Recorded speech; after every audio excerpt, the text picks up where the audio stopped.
Chapter 60, 60. Building a new Konoha. What did you wish for? Tsunade asked casually as she sliced the cake. Can you say birthday wishes out loud? Hanekawa blinked, then asked, won't it stop working if I say it? Why wouldn't you be able to say it? Tsunade handed him the first slice of cake and said, I don't believe in that kind of thing. Alright, but if I tell you, you can't get mad. Hanekawa hesitated. Why would I get mad? Tsunade blinked, staring at him with her bright eyes. What kind of rebellious wish did you make? How could I dare? Hanekawa quickly shook his head. My wish was for you, sensei, to become Hokage. Hokage? Tsunade fell silent for a few seconds, then asked, why? Don't you want to become Hokage? I'm too young. Hanekawa smiled. You'll be the 4th Hokage, and I'll be the 5th. Together, we'll make Konoha great and even build a new Konoha. Do you want to die, brat? Tsunade couldn't help but raise her hand and give him a light smack on the head. Do you think becoming Hokage is that easy? Like it's something you can just decide on a whim. I won't say more, but if you ever want to try, sensei, it'll definitely be a breeze for you, Hanekawa replied seriously. You don't understand anything, Tsunade scoffed, rolling her eyes. I'm not the only candidate. If it comes down to it, there are several tricky contenders. Sensei, you have the biggest advantage, Hanekawa said knowingly. He already understood the key players, Hatake Sakumo, Orochimaru, Jiraiya, and Minato Namikaze, with maybe even Denzo Shimura thrown in. But none of them could match Tsunade. Hatake Sakumo was doomed to commit suicide next year if the timeline stayed intact. Even if he didn't, his personality wasn't suited for the role. Orochimaru? Hiruzen Sarutobi had already started to distrust him. Jiraiya? Too preoccupied with finding the child of prophecy and had no interest in being Hokage. Minato Namikaze? Although he would become a hero during the Third Shinobi War, he was still too young and inexperienced. In the original story, Minato only succeeded because his competitor was Orochimaru. If it had been Tsunade, his chances would have been much slimmer. Tsunade had too many credentials, the granddaughter of the first Hokage, student of the third Hokage, the most powerful medical ninja, and one of the legendary Sunin. As for Denso, well, good luck to him. You're such a little schemer, Tsunade chuckled, taking his words as flattery. Hanekawa wished they could sit down and have a philosophical debate. I laugh at Hiruzen's lack of foresight, Denso's petty schemes. Today's true heroes are none other than you and me, sensei. But alas, he was too young. Saying too much would be shocking and draw unwanted attention. I'm not interested in being Hokage, Tsunade said, shaking her head. I support you becoming Hokage, but you're far from ready. You'll have to keep working hard. Yes, sensei, Hanekawa replied, not pressing the matter further. There was still plenty of time. No need to rush. Besides, this Tsunade was different from the one in the original story, who suffered from hemophobia. She would definitely participate in the Third Shinobi War. With her contributions in battle, it would be nearly impossible for her to avoid being nominated. After all, the ninja allied with her would push for her to take the mantle. Are we going to the casino later? Hanekawa asked after finishing his cake. No, I'm teaching you how to use superhuman strength this afternoon, Tsunade said, reluctantly but decisively. Although she hadn't agreed to Hanekawa's birthday wish, it had clearly touched her. And since she'd already given him the first Hokage's necklace, it was only right to train him to one day become Hokage. Alright. Hanekawa was surprised but didn't refuse. He'd long been eager to learn her monstrous strength technique, and now that the opportunity had finally come, he couldn't help but feel excited. Let's begin, Tsunade said as she stood up and headed outside. Hanekawa followed her to an open training ground. Super strength is both a taijutsu technique and a method of chakra control, Tsunade began her explanation. Simply put, it involves concentrating chakra into a specific part of your body and releasing it all at once. 2 hours later, Hanekawa had a clear understanding of the principles behind the technique. The theory wasn't difficult to grasp, the challenge lay in gathering chakra instantly and generating immense destructive force. This required precise chakra control. Additionally, a strong physical body was essential. Without it, the recoil from using super strength could cause significant self-injury, a classic double-edged sword. We'll start with the simplest technique, striking with your fist. Tsunade extended her hand, slowly clenched it into a fist, and then slammed it into the ground. The earth groaned as spiderweb-like cracks spread rapidly outward, and the ground collapsed into a large crater. Hanekawa steadied himself, swallowing hard. He silently thanked Tsunade for her restraint during their usual training sessions. Now it's your turn, Tsunade said, her expression amused as she noticed his reaction. Only now does he realize how terrifying this is? Alright. Hanekawa took a deep breath, followed her instructions, gathered chakra, and struck the ground. The ground trembled slightly, leaving a shallow imprint of his fist. Hanekawa was speechless. It's fine, Tsunade said comfortingly. Even a small result is cute. Again. Hanekawa's face darkened as he responded, annoyed by her teasing. Tsunade laughed even harder. Having a student was proving to be incredibly entertaining. The afternoon passed quickly. Hanekawa began to grasp just how challenging super strength was to learn. However, its difficulty was proportional to its power. New A-rank jutsu, super strength. Trigger condition, successfully perform the technique. Current progress, 0%. Seeing the new entry appear in his system, Hanekawa let out a sigh. Although his progress was non-existent, the fact that a progress bar had appeared gave him hope. If he mastered super strength, it would become his first A-rank jutsu. Go take a bath, Tsunade said, noticing his sweat-soaked appearance. Okay, Hanekawa replied, heading toward the bathroom. When he reached the doorway, he turned back and asked, why are you following me? Are we bathing together? What are you even saying? Tsunade grumbled, giving his head a firm ruffle. I'm just preparing medicinal herbs for you. She filled the bathtub with hot water and began adding the herbs. Wait 2 minutes before you get in, Tsunade instructed, then turned and left. Hanekawa sighed inwardly. What a pity. He honestly wouldn't have minded sharing a bath. Cough, cough. After waiting for 2 minutes, Hanekawa stepped into the tub. Instantly, he felt his exhaustion melt away. After finishing his bath, he returned to his room. While drying his hair, he suddenly remembered his training in lightning release, chakra activation. He hesitated for a moment before extending his hand and attempting to gather lightning chakra as outlined in the scrolls.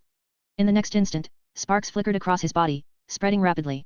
Hanekawa's hair stood on end as he collapsed onto the bed, his limbs completely numb. What kind of crazy training is this? Staring at the familiar ceiling, Hanekawa began planning his next steps. At the Ninja Academy, there wasn't much left to learn in his second year aside from the substitution jutsu. His focus would remain on mastering super strength and lightning release, chakra activation.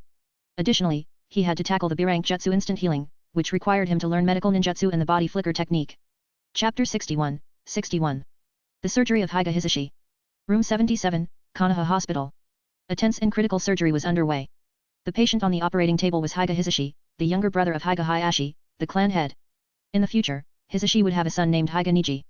During a mission in the Land of Wind, Hisashi encountered puppet masters from Kumogakure and was poisoned. Hanekawa, get ready, Tsunade ordered without looking up, extending her hand. Her palm was enveloped in a soft green chakra that suddenly turned sharp, resembling a scalpel. This was the chakra scalpel, an advanced A-rank medical ninjutsu. With practiced precision, Tsunade made an incision on Hisashi's thigh. Blood stoppage technique. Hanekawa placed his hands over the wound, and green chakra flowed from his palms, halting the bleeding. This is Chiyo's poison, Tsunade remarked while carefully examining the damaged tissue. Cho, the most skilled puppet master in Kumogakure, was notorious for her mastery in 2 fields, creating and controlling puppets and crafting deadly poisons. During the Second Shinobi World War, Tsunade and Cho had a fierce battle of poisons and antidotes, where Tsunade ultimately emerged victorious. Of course, whenever Hanekawa thought of Cho, he couldn't help but also picture her in swimwear, a rather inappropriate but amusing image. Hanekawa, use the fine extraction technique, Tsunade instructed. Non, bring me the antidote I prepared. Hanekawa quickly formed the necessary hand seals. The fine extraction technique was a B-rank medical ninjutsu. It was used to identify and remove toxins, pathogens, or any other harmful substances from a patient's body. Among medical techniques, it was notoriously difficult. Hanekawa had spent 6 months mastering it. Lady Tsunade, non-Yakushi said, handing over a vial of medicine. Good. Tsunade opened the vial as Hanekawa pinpointed the location of the toxin within Hisashi's body by analyzing the disrupted chakra flow. Found it, Hanekawa announced. Tsunade sprinkled medicinal powder onto the affected area and worked in tandem with Hanekawa's fine extraction technique. Moments later, Hisashi's tissue returned to its normal color, no longer blackened by poison. Hanekawa, step back, Tsunade instructed, returning the vial to Non. She then activated the mystical palm technique, her hands glowing with healing chakra. Hanekawa dispersed his own chakra and stepped aside. Watching Hisashi's wound gradually heal under the mystical palm technique, he couldn't help but marvel at its effectiveness. Unfortunately, he had yet to master this high-level technique himself. Half a year had passed since Tsunade's birthday. Hanekawa had successfully unlocked the C-rank talent, Medical Chunin. C-rank talent, Medical Chunin. Trigger condition, acquire 9 medical ninjutsu techniques. Effect, enhances the effectiveness of all medical ninjutsu by 50%. Notes, mastering 9 medical ninjutsu to the proficient level allows advancement to the B-rank talent, Special Jonin in medical ninjutsu. The 50% increase in effectiveness was remarkably powerful, allowing significant chakra conservation. The potency of a jutsu depended on the chakra's quantity, nature, and mastery of the technique. For example, Uchiha Madara could turn ordinary fire release techniques into forces comparable to forbidden jutsu. With this talent, Hanekawa's output at 100% chakra was equivalent to others' output at 150%. However, advancing to the B-rank talent posed a challenge due to the proficiency requirements. Thanks to his system's unique mechanics, successfully performing a jutsu automatically raised its proficiency to the skilled level. Proficiency levels were divided into 3 stages, beginner, skilled, and mastery. Actually, having a skilled level of proficiency in medical ninjutsu was sufficient, but the requirement for achieving mastery in his techniques made the process more time-consuming. Still, there was no other option, so Hanekawa had to comply. During the vacation after his second year at the Ninja Academy, Hanekawa began an internship at Konoha Hospital. In addition to the C-rank talent, Medical Chunin, he also unlocked another C-rank talent, Genjutsu Chunin, which had similar effects and notes. This talent increased the power of his genjutsu by 50%, and mastering 9 genjutsu techniques would allow it to upgrade to the special Jonin level. Alright. Tsunade withdrew her hands. Maintaining the mystical palm technique for 5 minutes had left sweat on her forehead. Hanekawa quickly handed her a towel. You did well earlier, Tsunade remarked while wiping her sweat. More than just well, Non-Yakushi interjected. Hanekawa's medical ninjutsu is already on par with a special Jonin. To her, Hanekawa's skills were exceptionally refined. The most astonishing part? He was only 8 years old. He's still far from perfect, Tsunade said, shaking her head. Although Non-Yakushi wasn't wrong, Tsunade always held Hanekawa to the standard of a Hokage. Yes, I'll keep working hard, Hanekawa nodded firmly. It's worth noting that the system's ranking for ninjas was stricter than the shinobi world's conventional standards. For example, mastering 9 medical ninjutsu techniques could easily earn one the title of Jonin in the shinobi world. However, the system only considered this enough for special Jonin status. Non-Yakushi glanced around, noticing that both Tsunade and Hanekawa seemed to take this as normal. She couldn't help but question herself, am I under genjutsu? Or has Konoha completely revised its ninja standards? Dash. Let's go. Tsunade put down the towel and left the operating room. Lady Tsunade, Higa Hayashi, who had been waiting outside, quickly approached her. How is Hisashi doing? The poison has been neutralized. He just needs a few days of rest, Tsunade nodded. Thank you, Lady Tsunade, Hayashi sighed in relief. It's nothing, Tsunade waved it off casually. Is this Lady Tsunade's student? Hayashi turned his gaze to Hanekawa and complimented, so young and already interning? Truly impressive. Lord Hayashi, Non-Yakushi corrected, he's not an intern. He's Lady Tsunade's assistant. Hayashi was visibly stunned. A surgical operation typically required a lead surgeon and an assistant. Being an assistant wasn't something just any medical ninja could do, it was a position typically reserved for Chunin-level medics at minimum. In other words, Hanekawa was already a medical Chunin. At just 8 years old. Alright, stop praising him, or he'll get arrogant, Tsunade said with a faint smirk. We'll be on our way. Hanekawa quickly followed her. When does your school term start? Tsunade suddenly asked. Tomorrow, Hanekawa paused, then asked, are you going to pick me up halfway through the day? Pick you up? Tsunade raised an eyebrow, puzzled. The Hokage's speech is bound to drag on. I don't want to sit through it, Hanekawa said, coughing lightly. I thought your dream was to become Hokage. Tsunade chuckled. Shouldn't you learn from this? Nope, not interested, Hanekawa shook his head quickly. When I become Hokage someday, my speeches will never exceed 3 minutes. Becoming Hokage is a whole other question, Tsunade said, flicking his forehead. Stay humble. I've always been humble, Hanekawa replied seriously. Chapter 62, 62. Uchiha Shisui. Morning. Hanekawa stood outside with his eyes closed. After a moment, his body trembled slightly, and lightning danced across him. He kept it up until he could no longer sustain it, then released his chakra. Hanekawa exhaled deeply. After so much training, his C-rank skill entry, lightning release, chakra activation, had reached 70% progress. However, his A-rank skill entry, monstrous strength, lagged behind at only about 20%. At that moment, footsteps approached. Hanekawa turned his head and was momentarily startled. It was Kakashi Hatake. But Kakashi's usual cool expression was replaced by one of worry, which was quite unusual. Moreover, he was alone. Obito Uchiha and Rin Nohara were nowhere to be seen. What happened? Hanekawa's mind stirred. Has Sakumo Hatake already committed suicide? But if that were the case, Kakashi wouldn't look so calm. Have you heard the recent rumors? After a brief hesitation, Kakashi asked. What rumors? Hanekawa paused before replying, I've been interning at the Konoha hospital lately, so I haven't been paying attention. They're about my father. Kakashi explained, many ninjas believe my father broke the village rules by prioritizing saving his comrades over completing the mission. Hanekawa thought to himself, so the rumors have begun. This is only the start. At present, Sakumo Hatake's strength is overwhelming. He can perfectly balance saving comrades and completing missions. However, as the saying goes, even the most careful walk by the river will eventually wet their shoes. What if Konoha assigns him an extremely difficult and critical mission, and he fails it because he chose to save his comrades first? Then, just like in the original story, he would face widespread condemnation, ultimately leading to his suicide. There's no doubt that someone is pulling the strings behind the scenes. S-rank missions are highly confidential under normal circumstances. How could the details spread so quickly throughout the village? Even if there was a leak, the Konoha leadership should have stepped in to suppress the rumors, but they hadn't. Hanekawa. Kakashi's face showed confusion as he asked, do you think my father was wrong? Mission priority or comrade priority, it's hard to say who's right or wrong, given the unique nature of a ninja's work.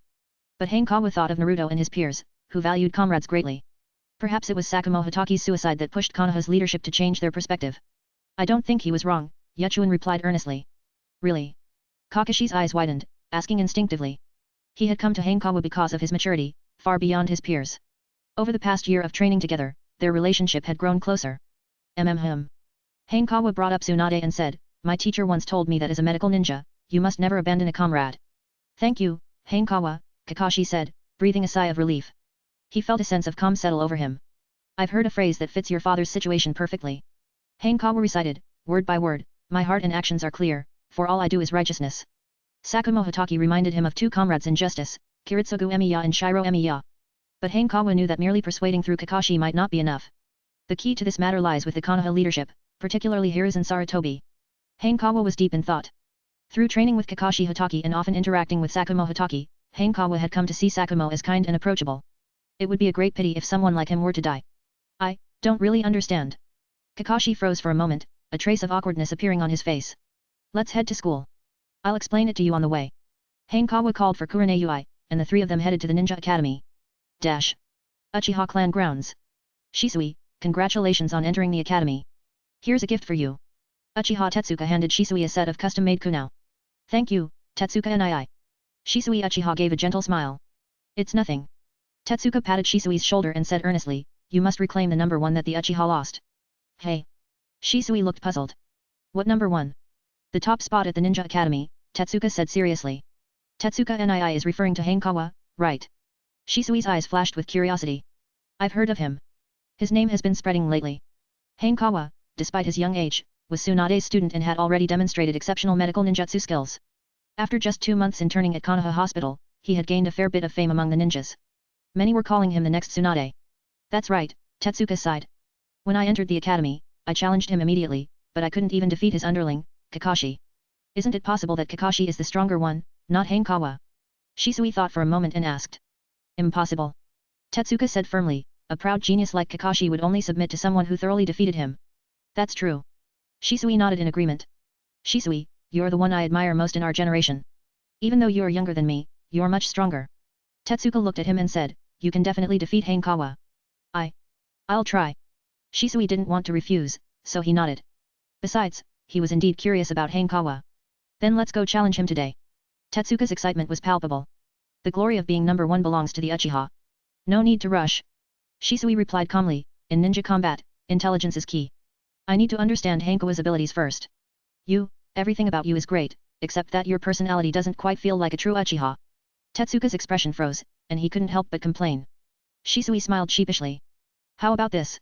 Tetsuka's face turned resolute. I'll challenge Hanekawa and force him to go all out. Tetsuka and I. Shisui froze but was immediately interrupted. No need to persuade me further. Tetsuka said with unwavering determination, for the Uchiha. Shisui hesitated but ultimately said nothing.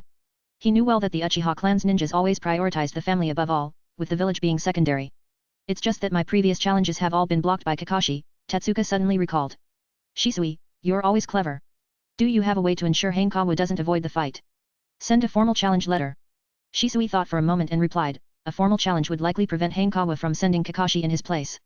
Great idea. Tetsuka couldn't help but smile. Chapter 63, 63. Something is amiss. Rin, don't laugh this time, it's true. As Hanekawa stepped into the classroom, he heard Obito Uchiha's voice. What's true? Kakashi Hatake walked up casually, asking as if uninterested.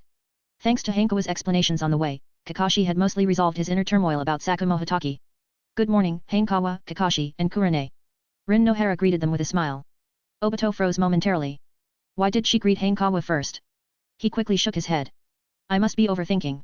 She's just saying hello, nothing more. Just now, Obito said there's a new Uchiha freshman this year who's stronger than Kakashi, Rin said, her lips curving slightly upward. He really is stronger than Kakashi. Obito emphasized proudly. Oh, really? Kakashi was utterly unconvinced.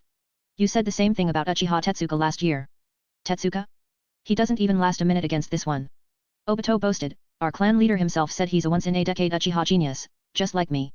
Kakashi thought to himself, if you hadn't added that last part, I might have believed you. But now? Not a chance. What's his name? Rin asked curiously. Uchiha Shisui. Obito snorted confidently, you'll hear his name very soon. So it's Shisui Uchiha? Hanekawa's heart stirred slightly. This time, Obito might not be exaggerating. Shisui Uchiha, the prodigy who awakened the Mangeki Sharingan even earlier than Ataki Uchiha, with the powerful eye technique Koda Amatsukami. During the Third Shinobi World War, he earned the title Shisui of the Body Flicker, becoming a legendary figure. Even Mist Village's elite Jonin, Ao, chose to retreat rather than face him in battle. The most astonishing thing was his age. According to the timeline, Shisui was still under 10 when he participated in the Third Shinobi World War. Like Sakumo Hitaki, Shisui also met a tragic end through suicide driven to despair by the impossibility of uniting the Uchiha clan in Konoha peacefully. Adding to his downfall were his desperate actions, using Kota Amatsukami on Konoha's leadership, only to be ambushed and have his eyes stolen by Danzo Shimura. It was no wonder Kota Amatsukami was an absurdly powerful jutsu, often called the ultimate genjutsu. It could invade someone's mind without their awareness, altering their will and effectively controlling them. Such a devastating weapon would never sit well with someone like Danzo. I'm telling you all, oh, Shisui. Obito suddenly froze, feeling awkward. Did he hear what I just said? Obito and I. Shisui, who had been looking around at the doorway, brightened up. Finally, a familiar face. Obito and I. Shisui quickly walked over and asked, do you know who Hanekawa is? Obito opened his mouth, feeling a bit irritated. Hanekawa again? You've got to be kidding me. That's Hanekawa, Kurane said, pointing at him. Freshman, what do you need from him? Thank you, senpai, Shisui said politely. Kurane immediately beamed. It was the first time someone had called her senpai. Hanekawa senpai. Shisui Uchiha handed over a formal challenge letter and said, this is a challenge letter from Tetsuka and II for you. Why are you delivering it? Hanekawa opened the letter, scanned it, and asked. Because I wanted to meet you, Hanekawa senpai, Shisui replied honestly. Hanekawa blinked. Am I that famous now? What's so special about him? Obito muttered under his breath, clearly annoyed. He couldn't stand how Hanekawa always seemed to shine in front of Rin. I'll be there on time, Hanekawa said, putting the letter away. Thank you, Hanekawa senpai, Shisui said, relieved. I won't bother you any longer. See you tomorrow. With that, Shisui turned and left. Is he really an Uchiha? Kurane asked curiously. The Uchiha clan was notorious in Konoha for being arrogant, proud, and hard to approach. Yet Shisui's polite demeanor didn't fit that stereotype at all. He doesn't seem like one, Hanekawa replied casually. Why does Tetsuka have to make it so formal? Writing a challenge letter and everything, Kurane asked, puzzled. He's probably afraid I'll have Kakashi step in for me again, Hanekawa mused. He couldn't even beat Kakashi. Why bother challenging you and asking for trouble? Kurane shook her head. The two chatted for a while until it was time for the opening ceremony. Led by their homeroom teacher, Ichiro, Class 3A left the classroom in an orderly manner. The third Hokage, Hiruzen Sarutobi, walked onto the stage and began his speech about the will of fire. However, a slight commotion broke out in the Class 3A formation. Hiruzen noticed Tsunade among the crowd, and the corner of his mouth twitched, but he maintained his calm demeanor and continued his speech smoothly. Amid envious stares from his classmates, Hanekawa left the ceremony grounds, following Tsunade. You seem awfully happy, Tsunade remarked, glancing at him. I'm happy to see my teacher, Hanekawa replied with a smile. Smooth talker, Tsunade said, though a faint smile tugged at her lips. Where are we going next, sensei? Hanekawa paused before adding, as long as it's not to a casino. Since when do you get to tell me what to do? Tsunade's expression shifted, and she gave Hanekawa a light knock on the head. It's the first day of school, Hanekawa said, grabbing her hand. What's so special about the first day of school? Tsunade asked casually, letting him hold her hand. Nothing. Hanekawa didn't bother to come up with an excuse and simply said, but we're not going to a casino. You're impossible. Tsunade rolled her eyes before a spark of an idea lit up her gaze. Then let's go to Kushina's house. Hanekawa hesitated to respond. He knew exactly why Tsunade wanted to go to Uzumaki Kushina's house just to gamble in a different place. Sensei, I have a question, Hanekawa suddenly said, recalling the rumors about Sakumo Hitaki. What is it? Tsunade led him out of the school and turned left. Well. Hanekawa recounted what Kakashi had shared earlier that morning and asked, what's your take on it, sensei? There's definitely more to this, Tsunade replied, frowning instinctively. Her first thought was that Danzo Shimura was stirring up trouble. Sakumo Hitaki's reputation was so high that many believed he could become the fourth Hokage. Naturally, Danzo wouldn't be pleased with that or with anyone else being Hokage, for that matter, unless it was himself. I'll ask the old man about it when I get the chance, Tsunade said after some thought. Okay, Hanekawa nodded. He knew he wasn't in a position to do much about it, but Tsunade intervening was the best possible outcome. At the very least, things wouldn't turn out worse than they did in the original timeline. Chapter 64, 64. You stupid fox. In the dark, sealed space, Uzumaki Kushina used her chakra to write words midair. Not far away, inside a large cage, two enormous eyes stared unblinkingly. At first, the Ninetales didn't want to look. You can't just tell me to look, and I do it. What about my dignity as the strongest tailed beast? But loneliness eventually got the better of it. After months of Kushina's persistence, the Ninetales finally gave in and was hooked. There was no turning back. Fine, it's actually pretty good. After a year of coexisting, the Ninetales begrudgingly acknowledged Kushina. She may not have accomplished much, but her perseverance earned some respect. At that moment, a knocking sound broke the silence. Kushina's eyes lit up. Big Fox, we'll stop here for today. I need to get the door. With that, her consciousness exited the sealed space. Hey! Wait a minute. The Nine-Tails growled in frustration. Damn it. I hate nothing more than being left hanging. Lady Tsunade? Hanekawa. Kushina opened the door and was delighted to see them. Come in. Minato's not home again. Tsunade glanced around but didn't spot Minato Namikaze. He's on a mission, Kushina explained. Ever since he learned the Flying Thunder God technique, his workload has doubled. Flying Thunder God is certainly convenient, Tsunade nodded slightly, then asked, how's the Nine-Tails been lately? Oh, we're getting along great. Kushina beamed. The Nine-Tails isn't as scary as I thought, it's just like a dog. Tsunade's expression turned strange. Comparing a tailed beast to a dog? Kushina might be the first person to do so. Even her grandpa Hashirama had described the Nine-Tails as too dangerous to leave unsealed. Suddenly, an overwhelming aura erupted in the room. Kushina was now clad in a blood-red cloak of tailed beast chakra, with two tails lashing wildly. What's going on?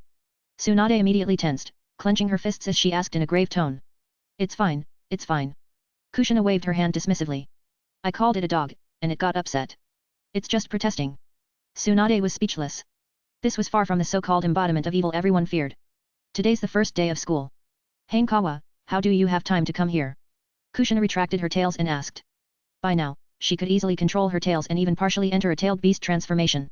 He found the Hokage's speech too long-winded and didn't want to listen, Tsunade explained with a smile. I thought the same thing. Kushina exclaimed, finding a kindred spirit. Hanekawa remembered something. Kushina wasn't exactly the obedient type. She was just as headstrong as Tsunade and prone to violence, though she hid it well in front of them. It's still too early for dinner. How about a card game? After some small talk, Tsunade finally revealed her true intentions. Hanekawa shook his head helplessly. Of course, it's always about gambling. Hey. Kushina suddenly looked surprised. The Nine-Tails says it wants to join the card game too. Sure. Tsunade was stunned for a moment, then became intrigued. Playing cards with the Nine-Tails? That sounded like fun. But the Nine-Tails is in the sealed space. How's it going to play cards? Tsunade raised a valid question. The next second, two tails emerged again. Under the Nine-Tails' control, they transformed into 10-finger-like appendages. Let's do this. Tsunade flexed her wrists.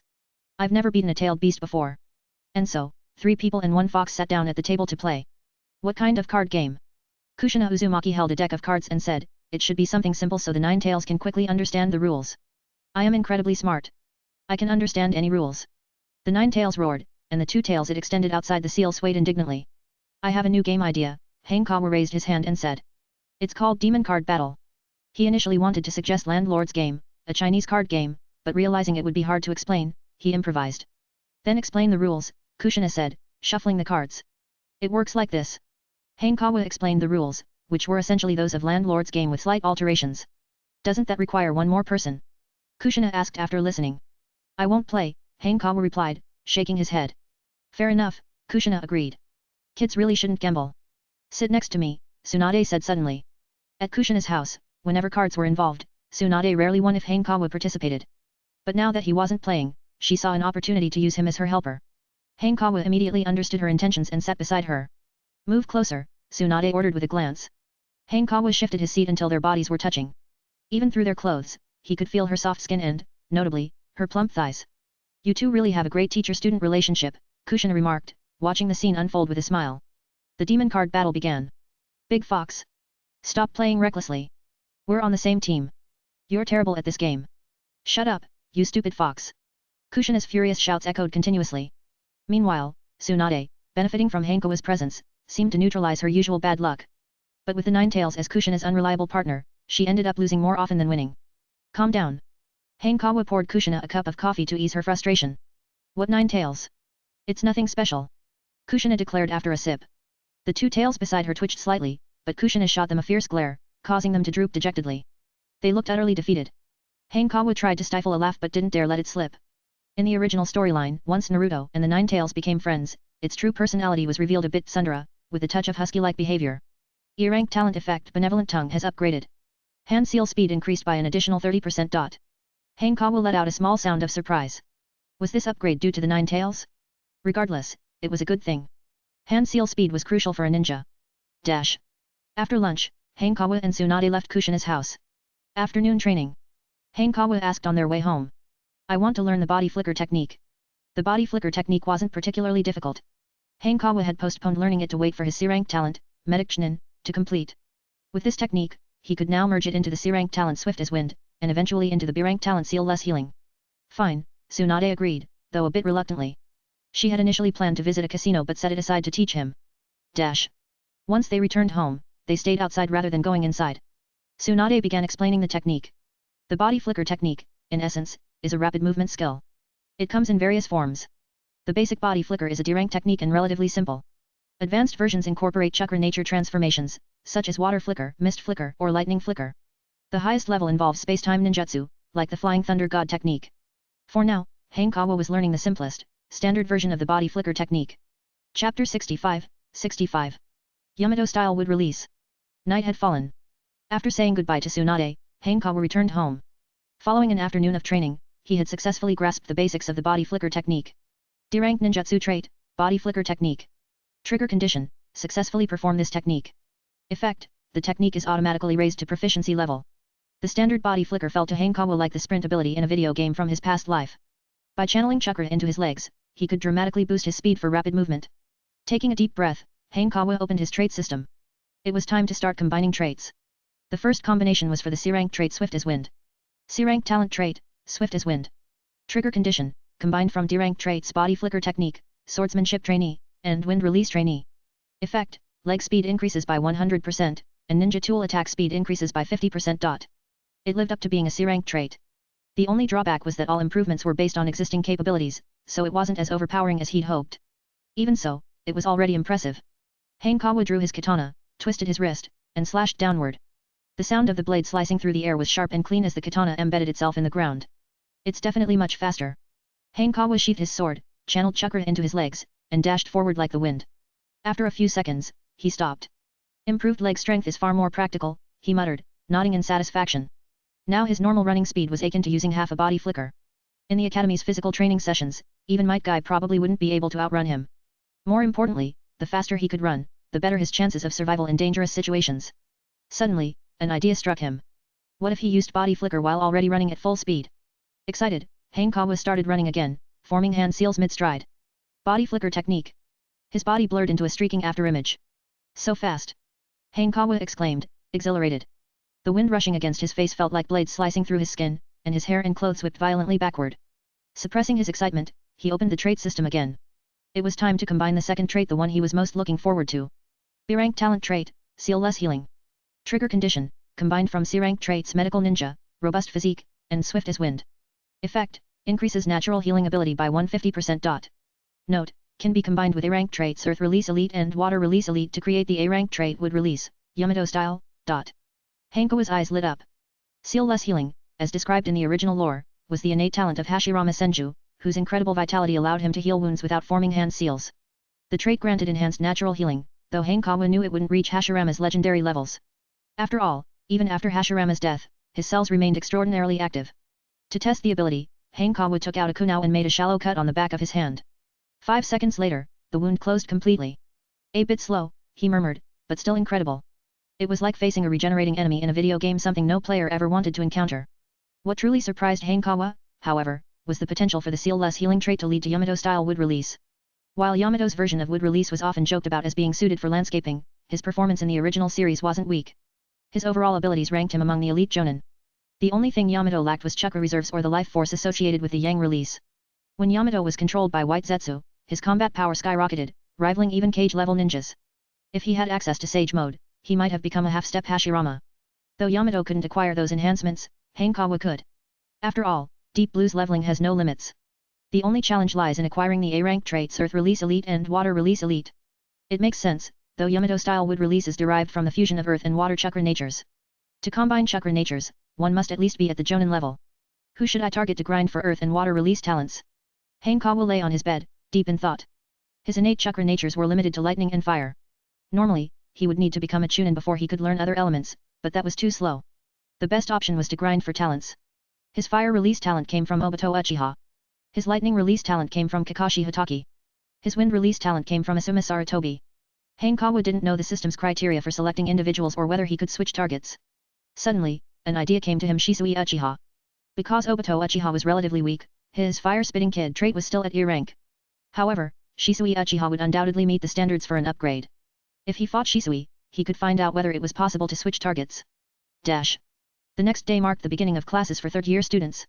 Hanekawa yawned as he attended his first lesson. The morning class covered the basics of setting traps. Tsunade had already taught him much more advanced and detailed techniques, so what Ichiro taught in class felt overly simplistic, designed for freshly graduated genin. Hanekawa scanned the room and spotted Kakashi Hatake. A thought crossed his mind.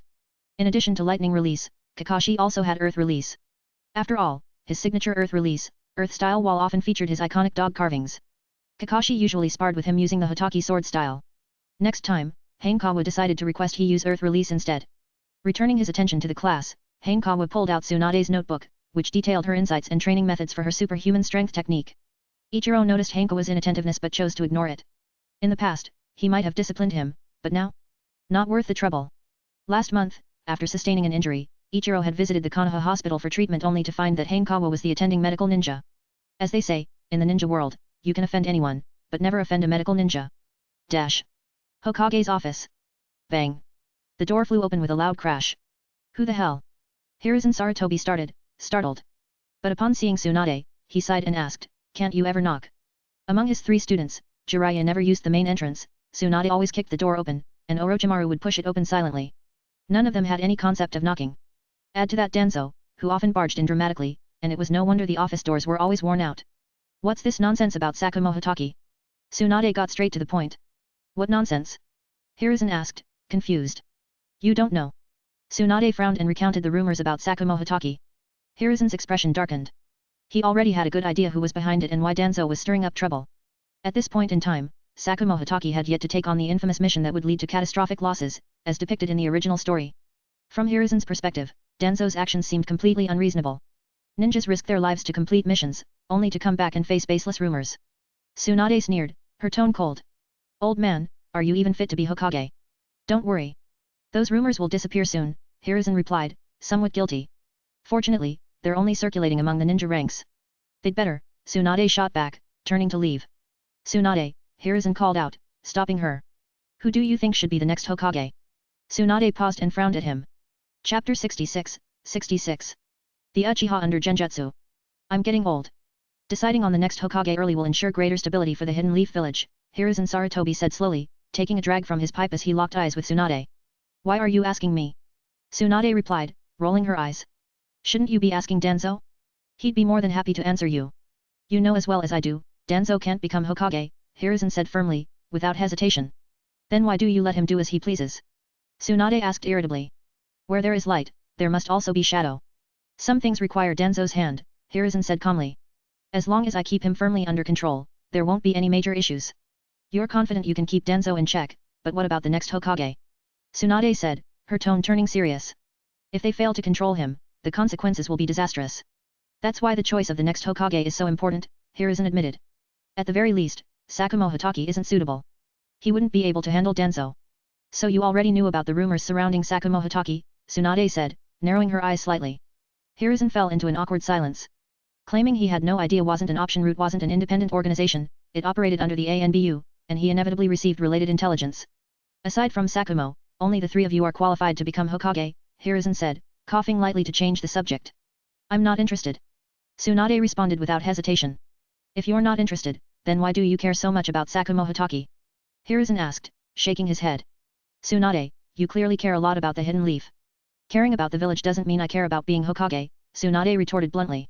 Hiruzen was silent for a few seconds before speaking again. I know it's because of. Don't mention him. Tsunade interrupted sharply. You're like this, and so is Orochimaru, Hiruzen sighed. Nowake's death had deeply affected both of his students. Orochimaru is more suited than I am, Tsunade said offhandedly, reminded of her past by his words. In terms of strength and cunning, that's true, Hiruzen admitted, pausing slightly. Are you really not going to fight for it? Tsunade opened her mouth to respond but suddenly thought of Hanekawa, and a hint of hesitation flickered in her heart. You have quite an advantage, Hiruzen continued, noticing her moment of doubt. Especially with the Land of Fire. You're more popular than anyone else there. It was Senju Hashirama who ended the Warring States period and established the one country one village system. As his granddaughter and a renowned medical ninja, Tsunade had strong ties with the Fire Daimyo and the noble families. She was also the only ninja widely referred to as a princess. Who do you want to choose? Tsunade asked, looking directly at him. I don't know, Hiruzen admitted honestly. He leaned toward either Orochimaru or Tsunade but hadn't made a final decision. As for Minato Namikaze, he was currently just an average jonin with little influence. Then take your time choosing, Tsunade said, throwing the question back at him. I just wanted to remind you, if you plan to compete, you should start preparing early, Hiruzen said, unable to hold back his complaint. Gamble less, take on more missions. Have you even done a single mission recently? He stopped short of saying something else. Even if she didn't want the position, she couldn't let Sakumo Hatake overshadow her too much. After all, he wasn't part of the Hokage lineage. I've been busy teaching Hanekawa, so I don't have the time, Tsunade said without batting an eye. Hiruzen Sarutobi twitched the corner of his mouth and asked, speaking of Hanekawa, as his teacher, shouldn't you take him out for some field experience once in a while? He's still young, Tsunade refused outright. He's a genius, age doesn't matter. His current strength is already on par with a Chunin, Hiruzen said earnestly. Waiting until war breaks out for field training would be too late. War. Tsunade's eyes narrowed as she asked, what do you mean? It's information from Minato, Hiruzen explained without hiding anything. The Hidden Cloud Village has purchased significantly more ninja tools and supplies this year than in previous years. They might be preparing for war. Before troops march, logistics come first. In war, the importance of supply lines cannot be overstated. While this didn't confirm that the Hidden Cloud intended to start a war, it was a precaution worth taking. I understand, Tsunade said gravely. She remembered how Nawaka had died due to inexperience on the battlefield, falling into a paper bomb trap. She would never allow Hanekawa to follow the same path. Dash. Class dismissed. Ichiro picked up his textbook and left the classroom. Hanekawa packed his desk and prepared to head to the agreed meeting spot with Uchiha Tekaka for their one-on-one duel. Hanekawa. Rin Nohara approached him, followed by Kakashi Hatake and Obito Uchiha. Can we come to watch? Rin asked expectantly. Although Uchiha Tetsuka was insignificant in Hanekawa's eyes, he was well known in school as the top second-year student.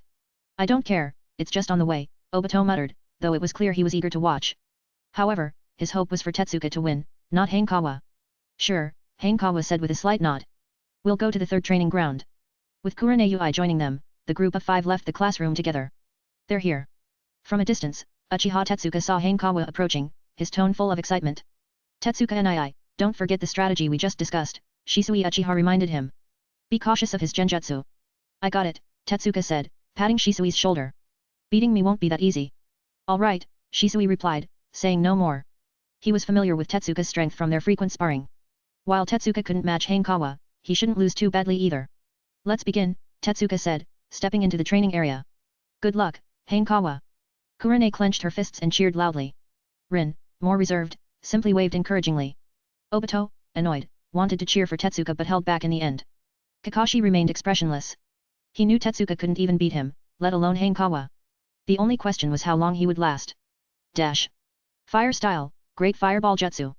Tetsuka formed hand seals and spat a massive fireball from his mouth.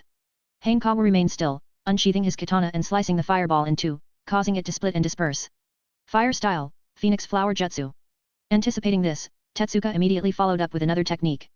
Flames spewed from his mouth, scattering like a cluster of phoenix flowers, sealing off all of Hanekawa's escape routes. I've won! Tetsuka exclaimed excitedly.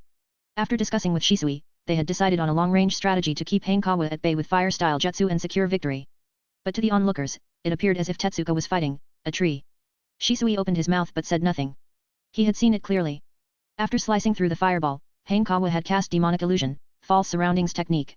His hand seal speed was too fast, and the fireball momentarily obscured Tetsuka's vision, leaving him unaware he had fallen into a genjutsu. Shisui's expression grew increasingly grave. Not only had Tetsuka failed to force Hanekawa to use his full strength, but he had also made him appear even more formidable. Chapter 67, 67. Shisui defeated by the body flicker technique. The air was scorching. A massive fireball was once again launched, slamming into a nearby tree. I hit it! I hit it! Uchiha Tetsuka exclaimed excitedly. Uchiha Shisui remained silent.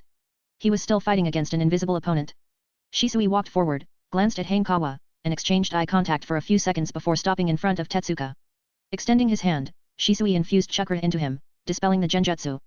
The Hanekawa before him transformed into a tree. The joyful expression on Tetsuka's face froze instantly. He blurted out in disbelief, what just happened? Tetsuka and you were caught in a genjutsu, Shisui said seriously. Impossible. Tetsuka denied it outright. But after glancing at the scorched tree and then at Hanekawa standing not far away, he appeared deflated moments later. I'm an Uchiha, yet I lost to a genjutsu, Tetsuka murmured, utterly dejected. Tetsuka and it's not your fault, Shisui said, shaking his head to comfort him. Tetsuka didn't know what to say. Want to keep going? At that moment, Hanekawa's voice rang out. Tetsuka instinctively looked up, but realized Hanekawa wasn't addressing him, he was speaking to Shisui. This left Tetsuka feeling irritated, though he quickly acknowledged it as fair. The weak deserved humiliation. This had always been the Uchiha clan's ideology, they recognized only strength. Me? Shisui seemed a little surprised. I've heard of your name, Hanekawa said with a slight smile. Shisui was momentarily flattered. After hesitating for a few seconds, he replied, please enlighten me. Having just witnessed Tetsuka's crushing defeat, Shisui had originally planned to wait before challenging Hanekawa, hoping to increase his chances of success. But now that it had come to this, there was no reason to back down. Hanekawa and Shisui moved to the center of the field and performed the seal of confrontation. Another fight. Kakashi Hatake raised an eyebrow. Obito Uchiha's eyes lit up with hope. Great. Shisui's here. Uchiha still has a chance. Hanekawa will definitely win, Kurenei said confidently. Not necessarily, Obito retorted. Whose side are you on? Kurenei asked, visibly annoyed. I'm on Rin's side, Obito replied awkwardly, glancing at Rin Nohara. But Rin didn't respond. Her attention was on the unfolding battle. The fight had begun. Shisui flicked his right hand, sending two kunai flying silently and suddenly toward Hanekawa. Impressive, Hanekawa thought, admiring Shisui's technique. Among his peers, it was unmatched. Hanekawa dodged the kunai and charged toward Shisui, his katana drawing a sharp arc aimed at Shisui's neck. The effect of the C-rank skill swift as the wind was on full display. So fast. Shisui's heart tensed as he quickly drew the blade from his back, blocking the katana just in time. But a tremendous force struck him, pushing his body backward uncontrollably. This is bad. Shisui realized the danger. Hanekawa lifted his leg and kicked him. Shisui lost his balance and rolled on the ground twice. Despite the pain, he immediately got back on his feet. Fire style, Great Fireball Jutsu. Shisui created some distance and formed hand seals. The same Great Fireball Jutsu, but Shisui's fireball was a third larger than Uchiha Tetsuka's. Hanekawa casually sheathed his katana, crossed his hands, and flicked his wrists. 8 shuriken shot forth, spreading out like a blossoming flower. The massive fireball was instantly pierced, and the momentum of the shuriken didn't falter as they flew toward Uchiha Shisui. What? Shisui was stunned. Hanekawa's ninja tool throwing skills were no worse than his own. Shisui quickly scanned the incoming shuriken. Seizing the opportunity, he swung his ninja blade sharply. All 8 shuriken were deflected, but the force transmitted through the blade left his right arm momentarily numb. How does he have such strength? Before he could think further, the sound of rushing air reached his ears. Instinctively turning his head, he saw the fallen shuriken suddenly springing back toward him. Threads. For a moment, Shisui thought he was sparring with another Uchiha ninja. Body flicker technique. His body accelerated instantly. After creating some distance, Shisui spun his blade, slicing through the threads and severing them completely. He followed up with rapid movements of his blade, knocking all the shuriken back. Fire style, Phoenix Fire Jutsu. Shisui resheathed his blade and formed hand seals. Flames spewed from his mouth, catching up to the returning shuriken and combining into a devastating combo attack. Too strong. Obito Uchiha couldn't help but exclaim, this is what it means to be an Uchiha. The Phoenix Fire Jutsu was a B-rank fire style technique. Neither he nor Tetsuka could perform it. Being able to master a B-rank technique meant one was qualified to participate in the Chunin exams. In other words, unless Hanekawa had Chunin level strength, he wouldn't be able to block this. Body flicker technique. Hanekawa became a blur, his speed so great that he evaded all 8 flaming shuriken effortlessly. How is his body flicker that fast? Obito was dumbfounded. Incredible. Kakashi instinctively clenched his fists. I can't even see him clearly, Rin Nohara and Kurenei said, straining their eyes but only managing to catch after images. What the hell? Shisui hastily drew his blade. But in the next moment, he felt a cold sting on his neck. The katana was already poised at his throat. One move, and he'd lose his head. I lost. Shisui released his blade and admitted defeat respectfully. Hanekawa-senpai truly lives up to his reputation. You're even more formidable than I imagined. You're not bad yourself, Hanekawa replied with a smile. Not at all, Shisui said, scratching his head. Your body flicker technique has opened my eyes. I'll need to study it more. Hanekawa froze for a moment. In the original story, Shisui's title, Shisui of the Body Flicker, came from his mastery of the technique. Yet here, it seemed he was inspired by Hanekawa instead. At that moment, 2 lines of text appeared before Hanekawa's eyes. E-rank talent trait Fire Starter has been upgraded. Fire style talent increased by 30%. It really upgraded? Hanekawa was surprised but couldn't help feeling delighted. If his abilities could improve this way, it meant his talents weren't as hard to enhance as he thought. Hanekawa has grown even stronger, Kakashi remarked, having watched the entire fight. Amazing, Rin murmured, her eyes filled with admiration. She hadn't forgotten that Hanekawa's main role was as a medical ninja and a prodigy at that, one capable of training under Tsunade. Yet his ninjutsu, genjutsu, and kenjutsu were all top tier as well. It was almost unbelievable. Obito stared at Rin's profile, his expression stiffening. Damn it. How did I lose again? What a disgrace to the Uchiha name. He conveniently forgot that if he faced Hanekawa himself, he'd lose even faster. Chapter 68, 68. Crying in the teacher's arms isn't bad. Shisui. Hanekawa smiled and extended an invitation. If you're free, we can train together. Uchiha Obito was able to awaken the Mangeki Sharingan, so his talent wasn't bad, but his growth during his time at the Ninja Academy had been relatively slow. As for Uchiha Shisui, in a few years, his strength would skyrocket during the Third Great Ninja War, elevating him to the rank of an elite jonin. When choosing someone to hone fire release skills with, the choice was obvious. Sure, Hanekawa-senpai, Shisui agreed without hesitation. Unlike other members of the Uchiha clan, Shisui didn't shy away from interacting with ninjas outside of his clan. Besides, Hanekawa wasn't an ordinary person. His identity and strength made him someone worth associating with. See you tomorrow. Hanekawa didn't linger. After saying his goodbyes, he turned and left. As he passed by a ramen shop under renovation, he stopped in his tracks. Hanging at the entrance was a sign that read Ichiraku Ramen. Was it about to open? Hanekawa curiously glanced at the shop but didn't see the legendary Tsutsuki Ichiraku, only the workers handling the renovations. Retracting his gaze, he soon returned to Tsunade's house. Just as he was about to take out the key, he noticed that the door was slightly ajar, with a finger-width gap. Tsunade was home? He was a bit surprised. Hanekawa pushed open the door and walked into the living room. Tsunade's head was resting against the armrest of the sofa, her eyes half closed, her lips soft and pink. Her slender waist supported her full figure, the weight naturally tilting and putting pressure on her outfit. Her hips sank deeply into the sofa, and her long legs were crossed, with her right leg on top, her fair, delicate foot gently swaying in the air. Her toes were a soft pink, neatly aligned, looking adorable. The only flaw was that her red nail polish had lost its luster and wasn't as vibrant as when freshly applied. Sensei, Hanekawa greeted. Tsunade responded noncommittally. Is something bothering you? Hanekawa sensed something different from her usual demeanor. Not really. Tsunade sat up and said, I was just thinking about which mission to take. Hey. Hanekawa was surprised. You're taking a mission. What's with that look? Tsunade couldn't help but glare at him. I've never seen you take a mission before, Hanekawa blinked and replied. Would I tell you if I did? Tsunade retorted without batting an eye. Then why are you telling me today? Hanekawa quickly caught the inconsistency. Because you're coming too. Tsunade chuckled and asked, scared. Why would I be? Although the news was sudden, Hanekawa was somewhat eager. He had never left the village before. Previously, he had avoided leaving the academy out of caution, wary of Shimura Danzo. But with Tsunade accompanying him now, it seemed safe enough. Missions aren't a joke. Tsunade reached out and flicked his forehead. Just make sure you don't end up crying and clinging to me when you have to kill. Hanekawa froze slightly. He had never killed anyone, but a ninja who didn't kill would eventually be killed. Crying in my teacher's arms doesn't sound bad. Hanekawa tilted his head, eyeing her generous figure. Even crying has a time limit. Tsunade laughed, ruffling his hair. There's no time for tears on the battlefield. The battlefield? Hanekawa's heart stirred. He remembered that Sarutobi Asuma and Kurenei had graduated at the age of 9, which marked the beginning of the Third Great Ninja War. In other words, there's less than 2 years left. I won't cry, Hanekawa shook his head and said firmly. After all, having lived 2 lives, his mental resilience was naturally stronger than his peers. Your current strength isn't bad, so I'll pick a slightly tougher mission, Tsunade said with a smile. I trust you. Just not too tough, Hanekawa coughed lightly. I haven't graduated yet. You sly little brat. Hearing this, Tsunade ruffled his hair. She preferred this kind of personality. Those who were too upright didn't last long on the battlefield.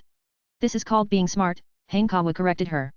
Sure, let's call it that, Tsunade said dismissively before adding, I've already spoken to the old man about Sakumo Hataki's situation. It'll be resolved soon. As expected of my teacher. Hanekawa immediately praised her. Fake, Tsunade withdrew her hand and said, now go make dinner. Yes, ma'am. Hanekawa stood up straight and replied, mission guaranteed to be completed. Tsunade watched him walk into the kitchen, the smile on her face gradually fading. She scratched her head, still troubled over which mission to take. If it was too difficult, she worried Hanekawa might get hurt. But if it was too easy, it wouldn't provide enough experience. This was the first time she'd felt so conflicted over a mission. Teacher, dinner's ready. A moment later, Hanekawa came out of the kitchen carrying bowls and chopsticks. Anything happen at school today? Tsunade asked casually as she sat at the table and picked up her chopsticks. Nothing major, Hanekawa said, grabbing a piece of tempura shrimp. I sparred with Shisui. Uchiha Shisui. Tsunade recalled. I've heard Uchiha clan members at the Konoha hospital mention him an exceptionally rare talent. He is pretty impressive, Hanekawa nodded slightly. He even knows fire release, Phoenix Sage Flower Nail Crimson. Tsunade was momentarily surprised.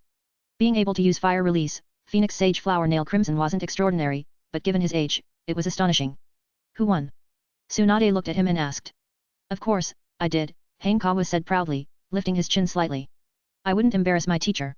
Aren't you impressive? Tsunade chuckled, then asked, so, does that mean your genjutsu and swordsmanship are at the level of a chunin? More or less, Hanekawa said as he chewed on the shrimp. Is that so? Tsunade mused. Finish your meal, and I'll take you to meet someone. Who? Hanekawa asked curiously. There are quite a few in the village skilled in the Konoha-style swordsmanship, and he happens to be one of them, Tsunade explained. He's also integrated genjutsu into his swordsmanship, which suits you well. Maraboshi Kasuke. The name immediately popped into Hankawa's mind. He was a legendary genin. In his youth, his impatience had caused the deaths of his teammates. As penance, he swore to the second Hokage, Tobirama Senju, that he would remain a genin for life. Even the third Hokage, Hiruzen Sarutobi, had tried to promote him to jonin, but Kasuke refused. His true strength, however, was formidable even among jonin. Granduncle had a connection with him and even taught him water release ninjutsu, Tsunade explained. Out of respect for Granduncle, he won't refuse to teach you. If not for Hanekawa, she wouldn't have wanted to owe anyone a favor. But an extra bit of strength meant an extra chance of survival. Thank you, teacher, Hanekawa said with a nod. A teacher's care was just as precious as a parent's love. Chapter 69, 69. Water release in Kurine Ui. After finishing their meal, Hanekawa followed Tsunade out. Half an hour later, he met Maraboshi Kasuke. Kasuke wore a grey vest and carried a large black pot along with several spatulas, making him look more like a chef than a ninja.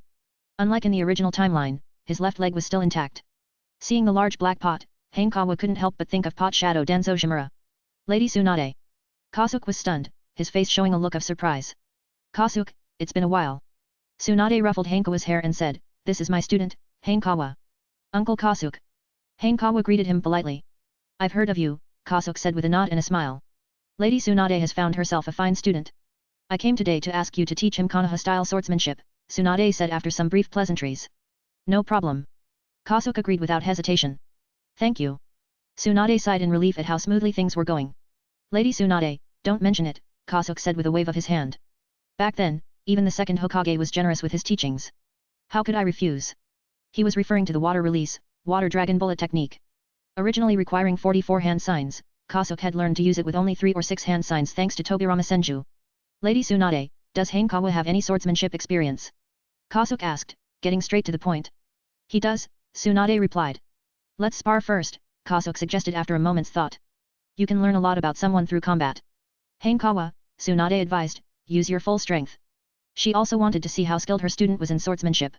Although she was his teacher, she had only taught him medical ninjutsu and superhuman strength. His swordsmanship and genjutsu had been taught by Kurine Ui, so she wasn't entirely familiar with his progress. Understood, Hanekawa said, drawing his katana. Here I come. Kasuke unsheathed a ninja sword and charged forward.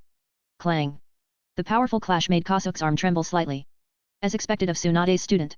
Kasuke was impressed but didn't let it distract him. The two engaged in close-range sword combat, their blades clashing repeatedly in a flurry of strikes. Within less than a minute, they had exchanged dozens of blows. Tsunade raised an eyebrow. Hanekawa's swordsmanship was far better than she had expected. She realized she didn't know him as well as she thought. That's enough, Kasuke said, stepping back to create some distance. He had only intended to gauge Hanekawa's strength, not to engage in a serious match. There was no need to determine a winner. Well, how is he? Tsunade asked. Lady Tsunade, you were far too modest earlier, Kasuke said with admiration. This isn't just a basic foundation. There's very little I can still teach him in Konoha-style swordsmanship. Hearing this, Tsunade smiled faintly. Compliments toward Hanekawa were, in a way, compliments toward her, though she didn't care much for such things. This kid really wasn't bad. I've combined genjutsu with swordsmanship to create a technique called Konoha-style, Willow. I can teach it to him, Kasuke said after a moment of thought. That would be wonderful, Kasuke, Tsunade said. This was exactly what she had hoped for. It's no trouble at all. In fact, I should thank you, Lady Tsunade, Kasuke said with a hearty laugh. I'd always worried that Konoha-style, Willow would be lost to time, but now I don't have to worry anymore. Although Konoha-style swordsmanship was a fundamental style, genius ninjas often looked down on it, while ordinary ninjas struggled to master it, leaving Kasuke without a student for years. Hanekawa, Tsunade said, pausing briefly, in the coming days, make sure to come here and learn from Kasuke whenever you can. And listen to him. Got it, Hanekawa nodded. Hanekawa wanted to complain, do you have some misunderstanding about me? He was so obedient, and his performance at the academy could be verified. After Tsunade left, Maraboshi Kasuke began explaining his Konoha-style, Willow technique. In simple terms, it involved using swordsmanship to initiate, then activating genjutsu to blur one's form and restrain the enemy, and finally attacking from a blind spot. It was fairly challenging overall, just short of requiring superhuman strength. 3 days later, at the Ninja Academy. Hanekawa opened his entry system. A-rank ninjutsu entry, Konoha-style, Willow. Trigger condition, successfully execute the technique. Current progress, 5%. Although it was A-rank, progress on superhuman strength was much slower since he didn't have talent bonuses for taijutsu. However, he had bonuses for genjutsu and swordsmanship. Hanekawa estimated it would take 1 or 2 months to master Konoha-style, Willow. Hanekawa. Kurane Yui's voice snapped him back to reality. He turned to look at her. Kurane puffed out her cheeks, clearly upset. What's wrong? Hanekawa reached out and poked her cheek. It felt like a soft balloon, sinking under his touch. Where have you been these past few days? Why haven't you been training with us? Kurane pouted. I've been learning swordsmanship from a senior, Hanekawa replied, then raised an eyebrow and asked, Kurane, would you like to learn water release? Kurane had previously been tested and found to have water affinity. Hanekawa also needed to work on his water release talent. More importantly, Kasuke might be, apart from Hiruzen Sarutobi, the most skilled water release user in Konoha, especially since he learned it directly from Tobirama Senju. Water release. Kurane was momentarily taken aback, then hesitated. But I'm already slow at learning genjutsu. Give it a try, Hanekawa said with a smile. Besides, if you only focus on genjutsu, your future potential might be limited. In the ninja world, genjutsu had a critical weakness, it could be dispelled by allies. In other words, while genjutsu users could hold their own in one-on-one battles, they became less effective in larger group scenarios except for members of the Uchiha clan. If my dad heard you say that, he'd be furious, Kurane said, giving him a sidelong glance. Are you going to tell him? Hanekawa asked, playing with a strand of her hair. And no, I won't, Kurane stammered, feeling her heart race. Kurane, you're the best, Hanekawa said softly. Of course. Kurane declared proudly. I would never betray you. Not far away, Asuma Sarutobi glanced at them. Although he had given up on Kurane, watching Hanekawa take advantage of the situation still made him mutter to himself, ah, youth. But, seeing that the two were clearly a good match, he knew he had no grounds to object. Dash. Let's go, Hanekawa said after class, leading Kurane to Maribashi Kasuke's home. Uncle Kasuke, hello. I'm Kurane Yui, Kurane said politely. Yui Shinku's daughter. Kasuke examined her for a moment and sighed. I can't believe his daughter is already this grown up. You knew my father? Kurane asked in surprise. We were temporary teammates on a mission once, Kasuke explained. Ninja teams typically consisted of 3 fixed members. However, for certain missions that required additional manpower or in cases where fixed teammates had died, temporary teammates were assigned. Kurane felt a sense of relief. If Kasuke knew her father, it would make her request easier. She glanced at Hanekawa, then mustered her courage and asked, Uncle Kasuke, may I learn water release from you? Water release.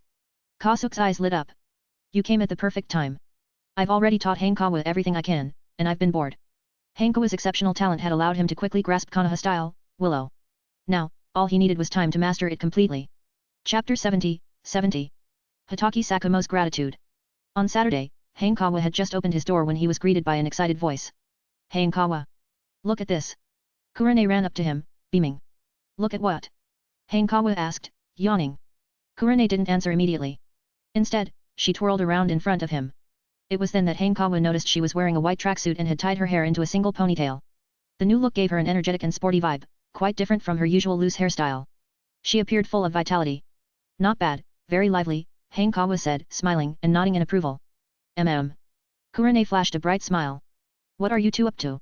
A curious Yui Shinku stepped out of his room. Isn't it Saturday? Are you going out? We're heading to Uncle Kasuke's place, Kurane said firmly, clenching her fists. I'm determined to master water release today. Kasuke? Water release. Shinku's eyes widened in surprise. What was going on? Not only was his daughter doing something unexpected, but she also seemed to be making a decision that went against their family's traditions. Was she giving up on genjutsu? It's like this, Hanekawa began, explaining the situation. However, he left out the part where he had encouraged Kurane to learn water release.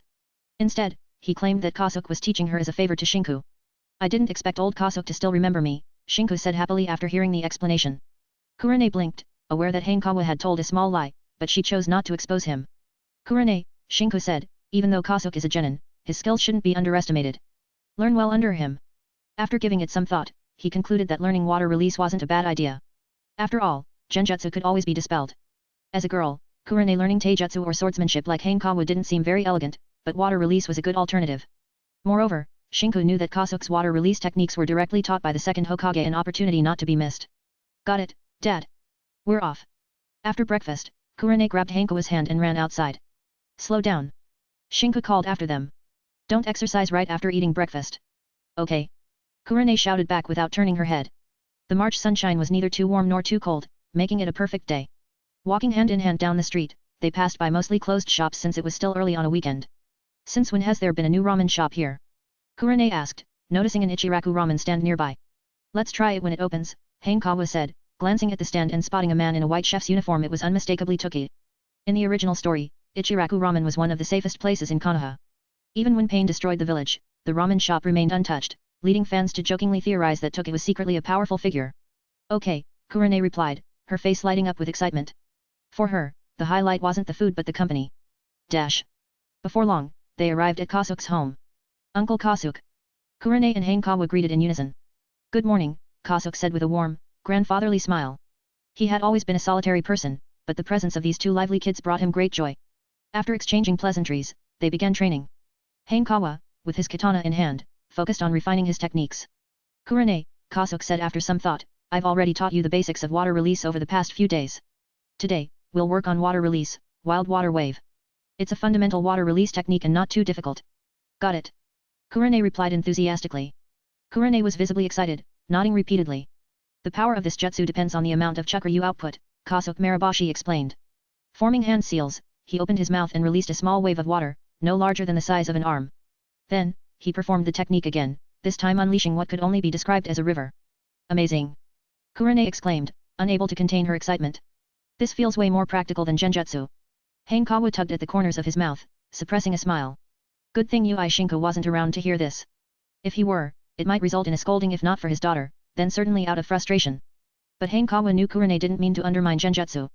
Compared to water release, genjutsu's effectiveness wasn't necessarily inferior.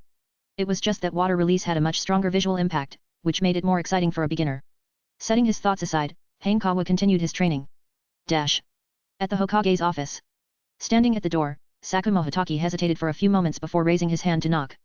Come in, came Hiruzen Sarutobi's calm voice. Sakumo opened the door and stepped inside. Oh, Sakumo, Hiruzen greeted him with a smile. What brings you here today? I came to express my gratitude regarding those rumors, Sakumo said, bowing slightly.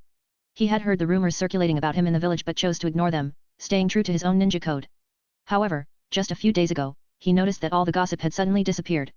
Only a handful of individuals in Konoha had the authority and ability to silence such rumors, and the third Hokage was undoubtedly the most likely candidate. Realizing this, Sakumo felt both relieved and grateful. In his mind, Hiruzen Sarutobi represented the will of fire. For the Hokage to take his side affirmed that his actions had not been wrong. It was Tsunade who requested it, Hiruzen said with a smile. Tsunade. Sakumo froze for a moment, surprised. That was unexpected. While Tsunade was a member of Konoha's upper ranks, she wasn't known for intervening in such matters like Danzo Shimura. She's in the mission hall right now, Hiruzen added casually, puffing on his pipe. You can thank her directly if you like. Thank you, Lord Hokage, Sakumo said, bowing again before leaving the office. Hiruzen watched his retreating figure, taking a slow drag from his pipe. He understood Sakumo well. If Tsunade had done him a favor and also harbored ambitions to become Hokage, Sakumo would likely step aside or even support her candidacy. At the mission hall. Tsunade had just finalized Hanekawa's first mission, traveling to the Land of Water to rendezvous with a Konoha intelligence operative. The mission was classified as B rank, meaning there was a likelihood of encountering enemy ninja, but not Jonin, most likely only Chunin level opponents. Beyond the moderate difficulty, Tsunade's main reason for selecting this mission was to expose Hanekawa to the harsh realities of the ninja world. The Land of Water and Kirigakure were ideal backdrops for such a lesson. As she reviewed the details, a familiar figure approached. Tsunade, Sakumo Hitaki said as he walked up to her. Thank you for your help with those rumors. Tsunade raised an eyebrow slightly, quickly guessing Hiruzen's intentions. It was Hanekawa who asked me to help, Tsunade replied with a small smile. If you want to thank someone, thank that kid. Sakumo was momentarily stunned. How did this matter involve Hanekawa? Because of Kakashi, he was somewhat acquainted with Hanekawa, but at the end of the day, the boy was just a child. It felt unbelievable that someone so young could play a role in such an issue. Regardless, I'm grateful to you, Sakumo said, bowing slightly again. Chapter 71, 71. First Mission. Water Style, Wild Water Wave. Kurane Ui stood in front of a tree, forming seals with her hands. Chakra surged, flowing out from her throat and transforming into a stream of water. With a crisp sound, a visible mark appeared on the tree trunk. Kurane froze for a moment, then turned and ran excitedly. She rushed over to Hanekawa, exclaiming, I did it, Hanekawa. Seeing her bouncing with joy, especially her swaying single ponytail, Hanekawa couldn't help but reach out. He grabbed her soft hair, ruffling her head as he said, Congratulations. Kurane blushed, lowering her head and letting him continue. At that moment, Hanekawa noticed Sakumo Hitaki approaching from a distance. Kurane has great talent, commented Kasuk Maraboshi at the right time. With more effort, she could become an excellent water-style ninja. Thank you, Uncle Kasuk. Kurane quickly stepped back, realizing something. Hanekawa casually withdrew his hands. It's nothing. Kasuk laughed heartily. Spending time with you kids makes me feel younger. Uncle Kasuk, you're already young at heart, Kurane responded sweetly. Haha, true. Kasuk laughed even more joyfully. By now, Sakumo had come closer but didn't interrupt. Lord Sakumo, Kasuke greeted him first. Kasuke, it's been a while, Sakumo replied with a smile. Despite being a genin, Kasuke was powerful and had completed missions with many jonin. I'm here to see Hanekawa, Sakumo stated his purpose. Let's end training for today, Kasuke said, glancing at the sky. You can continue tomorrow. Yes, Hanekawa nodded slightly. Alright. Kurene's face was still flushed with excitement, partly due to Hanekawa earlier. Uncle Sakumo, Hanekawa asked curiously, what brings you to me? To thank you, Sakumo explained briefly, referring to a rumor he had heard. I didn't do much, it was mostly thanks to my teacher, Hanekawa said, shaking his head. I understand, but your reminder helped a lot, Sakumo acknowledged. He knew Tsunade's identity and strength had been critical. Do you know how I heard about it? Hanekawa asked directly. From Kakashi. Sakumo was slightly stunned. It was Kakashi? A warm feeling spread through him. Beyond his surprise, he felt pride and joy at Kakashi's thoughtfulness. Kakashi cares about you, Yuchuan hinted. He admires your ideals and wants to be a ninja like you. That kid. Sakumo's lips curved into a smile he couldn't hold back. Unlike Sakumo, Kakashi was quiet and rarely expressed his feelings. Hearing such praise from Hanekawa made it all the more meaningful. At that moment, Sakumo resolved to be a good role model and not disappoint his son. Thank you, Hanekawa, Sakumo said, patting his shoulder. Kakashi is lucky to have a friend like you. Uncle Sakumo, you're too kind. I'm also happy to be friends with Kakashi, Hanekawa replied with a smile. Just then, 2 lines of text appeared in front of him. D-rank talent effect, 10 mouth upgraded. Hand seal speed increased by 100%. An upgrade? Was it because he convinced Sakumo Hatake? Or because he influenced Kakashi Hatake? Either way, this was an undeniable win for him. A 100% increase in seal formation speed was a tangible boost. Take the water style, water dragon bullet technique as an example. Under normal circumstances, it requires 44 hand seals. According to the system, Hanekawa could now perform the technique with the equivalent speed of forming just 22 seals in the same amount of time. Time was life, especially in combat. Goodbye, Uncle Sakumo, Hanekawa said as he and Kurene bid farewell. Sakumo had initially planned to treat them to some barbecue, but Hanekawa declined, promising to do it next time. At the crossroads, Hanekawa stopped. He let go of Kurene's small hand and said, You head home first, I'm going to see my teacher. All right, Kurene replied, a little reluctant but obedient. I'll bring you some takoyaki on my way back, Hanekawa said with a smile. I'll wait for you. Kurene's spirits lifted as she responded cheerfully. They waved at each other until Hanekawa turned and walked away. Only then did Kurene withdraw her gaze. I wonder if Sakumo Hatake will still choose to commit suicide after that disastrous mission. Hanekawa pondered as he walked. He had done his best in this matter. Sakumo's suicide in the original timeline had multiple causes. The accusations of his comrades, the losses incurred by the Land of Fire, and the silence of Konoha's higher UPS. In the face of isolation, his spirit crumbled, and he chose to end his life. Now, with Tsunade involved, it represented a different stance from Konoha's leadership. Even if a significant loss occurred, it might not lead him to suicide. Of course, this was all just Hanekawa's speculation. Whether his efforts would work could only be verified with time. In the original story, the details of that mission weren't mentioned, so Hanekawa couldn't warn him in advance. Teacher, I'm back. Hanekawa called as he pushed open the door and walked into the living room. As usual, Tsunade was lounging on the sofa, but this time, there was a scroll in front of her. Konoha's scrolls came in various types, jutsu scrolls, summoning scrolls, mission scrolls, etc. This one was a mission scroll. Without hesitation, Hanekawa picked it up and opened it. The scroll's contents were detailed, but to summarize. They were to go to the Land of Water to rendezvous with Konoha intelligence agents. Given that it was a rendezvous mission, it was highly likely they'd encounter pursuit and engage in combat. Here, Tsunade said, sitting up and handing him a wallet. What's this for? Hanekawa asked, surprised. We're heading to the Land of Water. It's a long journey, and we must prepare adequately, Tsunade said seriously. The academy should have taught you survival skills. I'm giving you money to buy the necessary supplies for the trip. Understood. I'll go right now, Hanekawa replied, recognizing that Tsunade was using this mission as a lesson in practical survival, not just combat. If you don't buy enough, there will be a penalty, Tsunade warned, crossing her arms. Her earlier seriousness faded, replaced by her usual laziness. Got it, Hanekawa said, taking the wallet and heading out. He went to the commercial district and bought items such as a tent, sleeping bag, map, ration pills, and smoke bombs. Not bad, Tsunade said after inspecting his purchases. Tomorrow morning at 9 o'clock, meet at the village gate with everything you've bought. Since this was Hanekawa's first mission outside the village, Tsunade planned for them to travel on foot. Chapter 72, 72. Come here, sleep together. A new day. At the breakfast table, Kurene was sulking. She had just learned that Hanekawa was leaving today for a mission. That wasn't the worst part, the mission would take 1 or 2 weeks, maybe even longer. Kurene. Her father, Shinku glanced at Hanekawa, then forced a smile and asked her, "Do you want some milk? I can pour it for you." "No." Kurane turned her head away, giving him no attention at all. Shinku's expression stiffened, and he hesitated to say more. "Kurane, this mission came up suddenly. I only found out about it last night," Hanekawa said as he poured a glass of milk and handed it to her. "Next time, if I get the chance, I'll take you with me." "Really?" Kurane immediately turned to look at him. "For sure," Hanekawa nodded slightly. "I promise." Typically, after graduating from the Ninja Academy, teams are assigned. Hanekawa was already planning to have Tsunade work behind the scenes to ensure Kurane was on his team. As for the third teammate, he hadn't decided yet. "Okay." Kurane took the milk and happily took a sip. Shinku, completely ignored, instinctively clenched his fists. "Damn it, Hanekawa. You better take care of Kurane." Shinku sighed deeply. What else could he do? He was utterly resigned.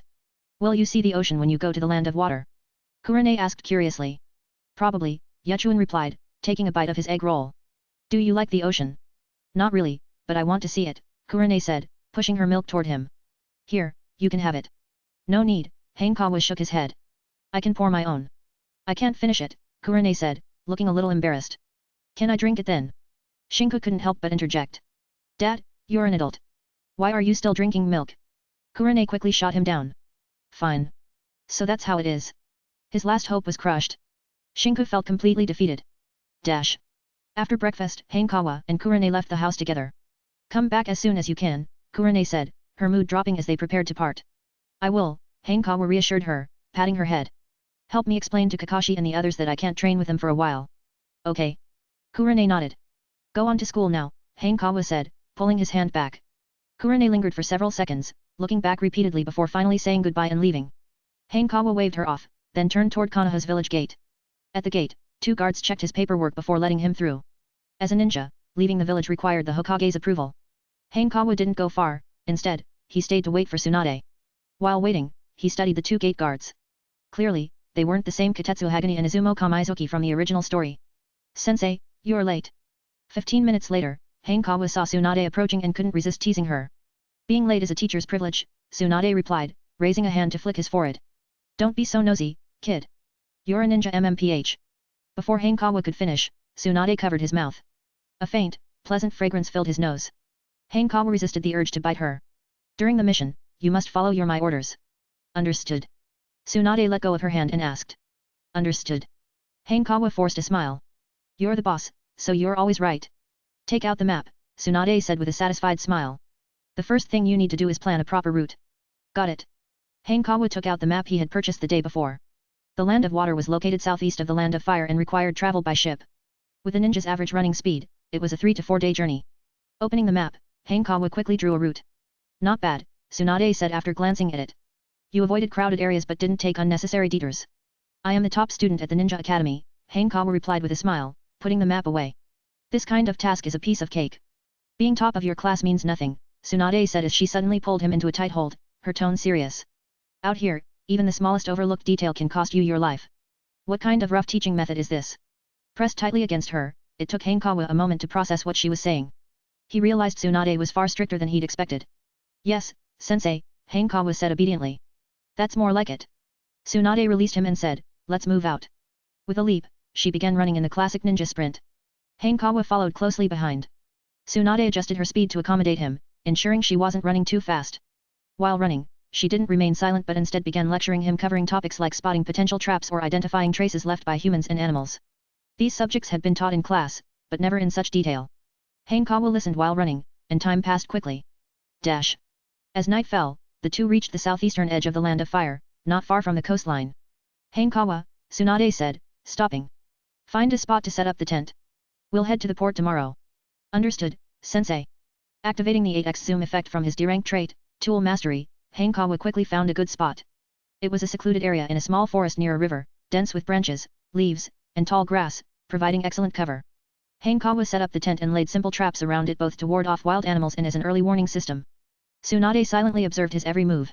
She had to admit that Hanekawa's reputation as the academy's top student was well deserved. She didn't find any major issues in his approach. "One tent is enough," Tsunade said as she entered the tent and turned back. "Come in and sleep together." "Hey." Hanekawa froze in shock. "No, sensei, please no. I'm not going to eat you," Tsunade said with amusement, seeing his reaction. "All right, I'm coming in," Hanekawa said reluctantly as he entered the tent. In the wild, the less noise you make, the better, Tsunade said, sitting across from him. And when sleeping in a sleeping bag, always sleep in your clothes to be ready for emergencies. Understood, Hanekawa replied, feeling a twinge of disappointment. It was clear Tsunade was serious. Throughout the day, she had been meticulously teaching him even the smallest details, as if she were trying to spoon-feed him. Eat and then sleep, Tsunade said, pulling out 2 portions of rations. Hanekawa sighed. The so-called rations consisted of pre-made rice balls and sushi. They were edible, but nowhere near as satisfying as hot food. After eating, the sky was completely dark. Without a candle, the tent was pitch black. Tsunade slid into her sleeping bag, leaving only her head exposed. She looked at Hanekawa and said, "Come here." Chapter 73, 73. The future Mizukage Terumi Mei. Under the night sky. A petite figure suddenly appeared in the dark. She was dressed in a grey standard issue flak jacket, her face hidden behind a cat-shaped mask, with only a pair of bright green eyes visible. Her reddish-brown hair swayed gently in the wind. Standing at about 1.23 meters tall, she was clearly just a little girl. "This is human blood. Looks like we're on the right track," she muttered. She scanned the area, soon spotting bloodstains on a leaf. Reaching out, she pinched the dried blood between her fingers. "Terumi Mei, what's the situation?" 2 figures landed behind her.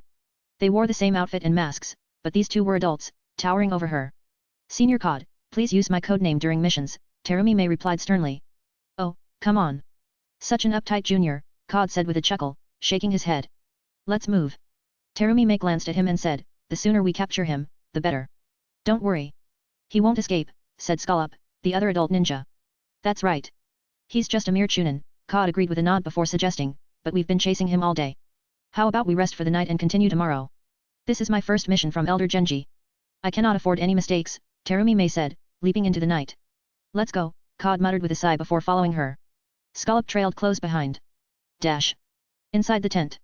Hanekawa lay beside Tsunade. In the darkness, he could hear the sounds of insects and birds outside, along with her steady breathing. "It's your first time on a mission. How does it feel?" Tsunade asked, turning to look at him.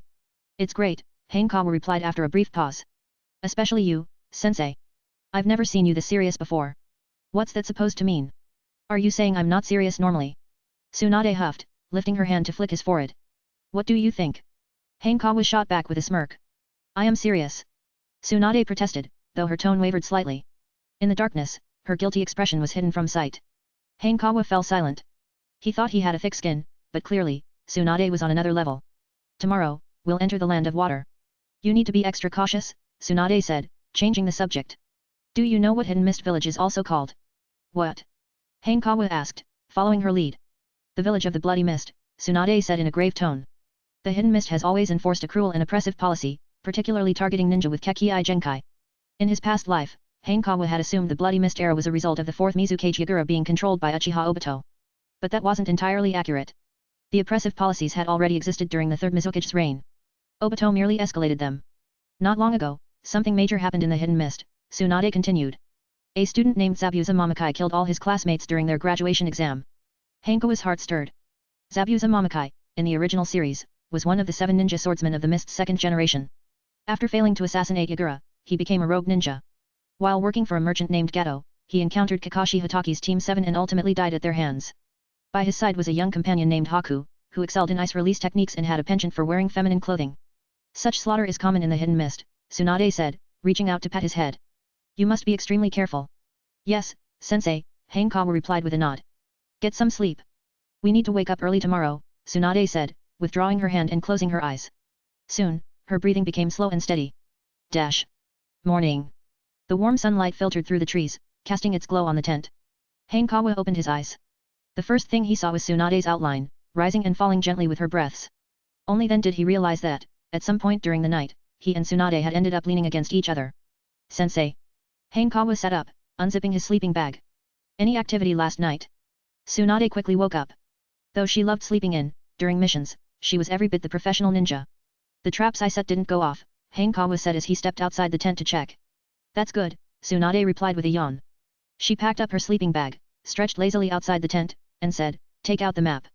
Hanekawa unfolded the map and placed it in front of her. "This is the rendezvous point," Tsunade said, pointing to a spot on the map. "Memorize the route. You'll be the one meeting our contact." "And what about you?" Hanekawa asked, startled. "I'll be watching from a distance," Tsunade said calmly. "I'll only step in if you face an enemy you can't defeat." I understand. Hanekawa felt a chill of pressure run through him. Though he had some advantages, this was his first mission involving combat. Here, take this. Tsunade handed him a Konoha headband. Wear this, so our contact will trust you. Hanekawa reached for it, but Tsunade moved behind him and tied the headband onto his forehead herself. Stay safe, she said with a complicated expression. The last person she had personally fitted with a headband had been the Waki. I will, Hanekawa said, nodding lightly. The two ate breakfast, dismantled the tent, and took a boat to the land of water. After they disembarked, Tsunade gave him a brief farewell and disappeared. Hanekawa took a deep breath, activating his enhanced vision ability. Since he hadn't learned sensory ninjutsu, his long-range vision became indispensable. Confirming his bearings, he headed toward the rendezvous point. At the rendezvous point, Hanekawa soon arrived at a small forest. Their meeting spot was at the northernmost tree, where the intelligence agent from the hidden leaf would hide in the branches. Rather than showing himself immediately, Hanekawa stood at a distance, scanning the area with his enhanced vision. He watched for a while and frowned. There was no one in the tree. Could something have gone wrong? After thinking for a moment, he decided to remain hidden and continued to wait. Footsteps approaching. After some time, Hanekawa suddenly turned his head. He heard heavy footsteps. Through his enhanced vision, he saw a young man stagger into view, injured and looking utterly battered. Behind him followed a petite figure. A hidden mist Anbu. Hanekawa instinctively grasped the hilt of his katana. The young man was clearly the Leaf intelligence agent. If he died, the mission would fail. Hanekawa had to save him. But there was something odd about the hidden mist Anbu. So young, yet already an Anbu? She was undoubtedly a prodigy. So, who was protecting her? Hanekawa released his grip on his katana and formed hand seals. Clone Jutsu. A duplicate of Hanekawa appeared at his side. He fixed his gaze on the Anbu. Just as she was about to reach the injured young man, he flung 4 kunao toward her.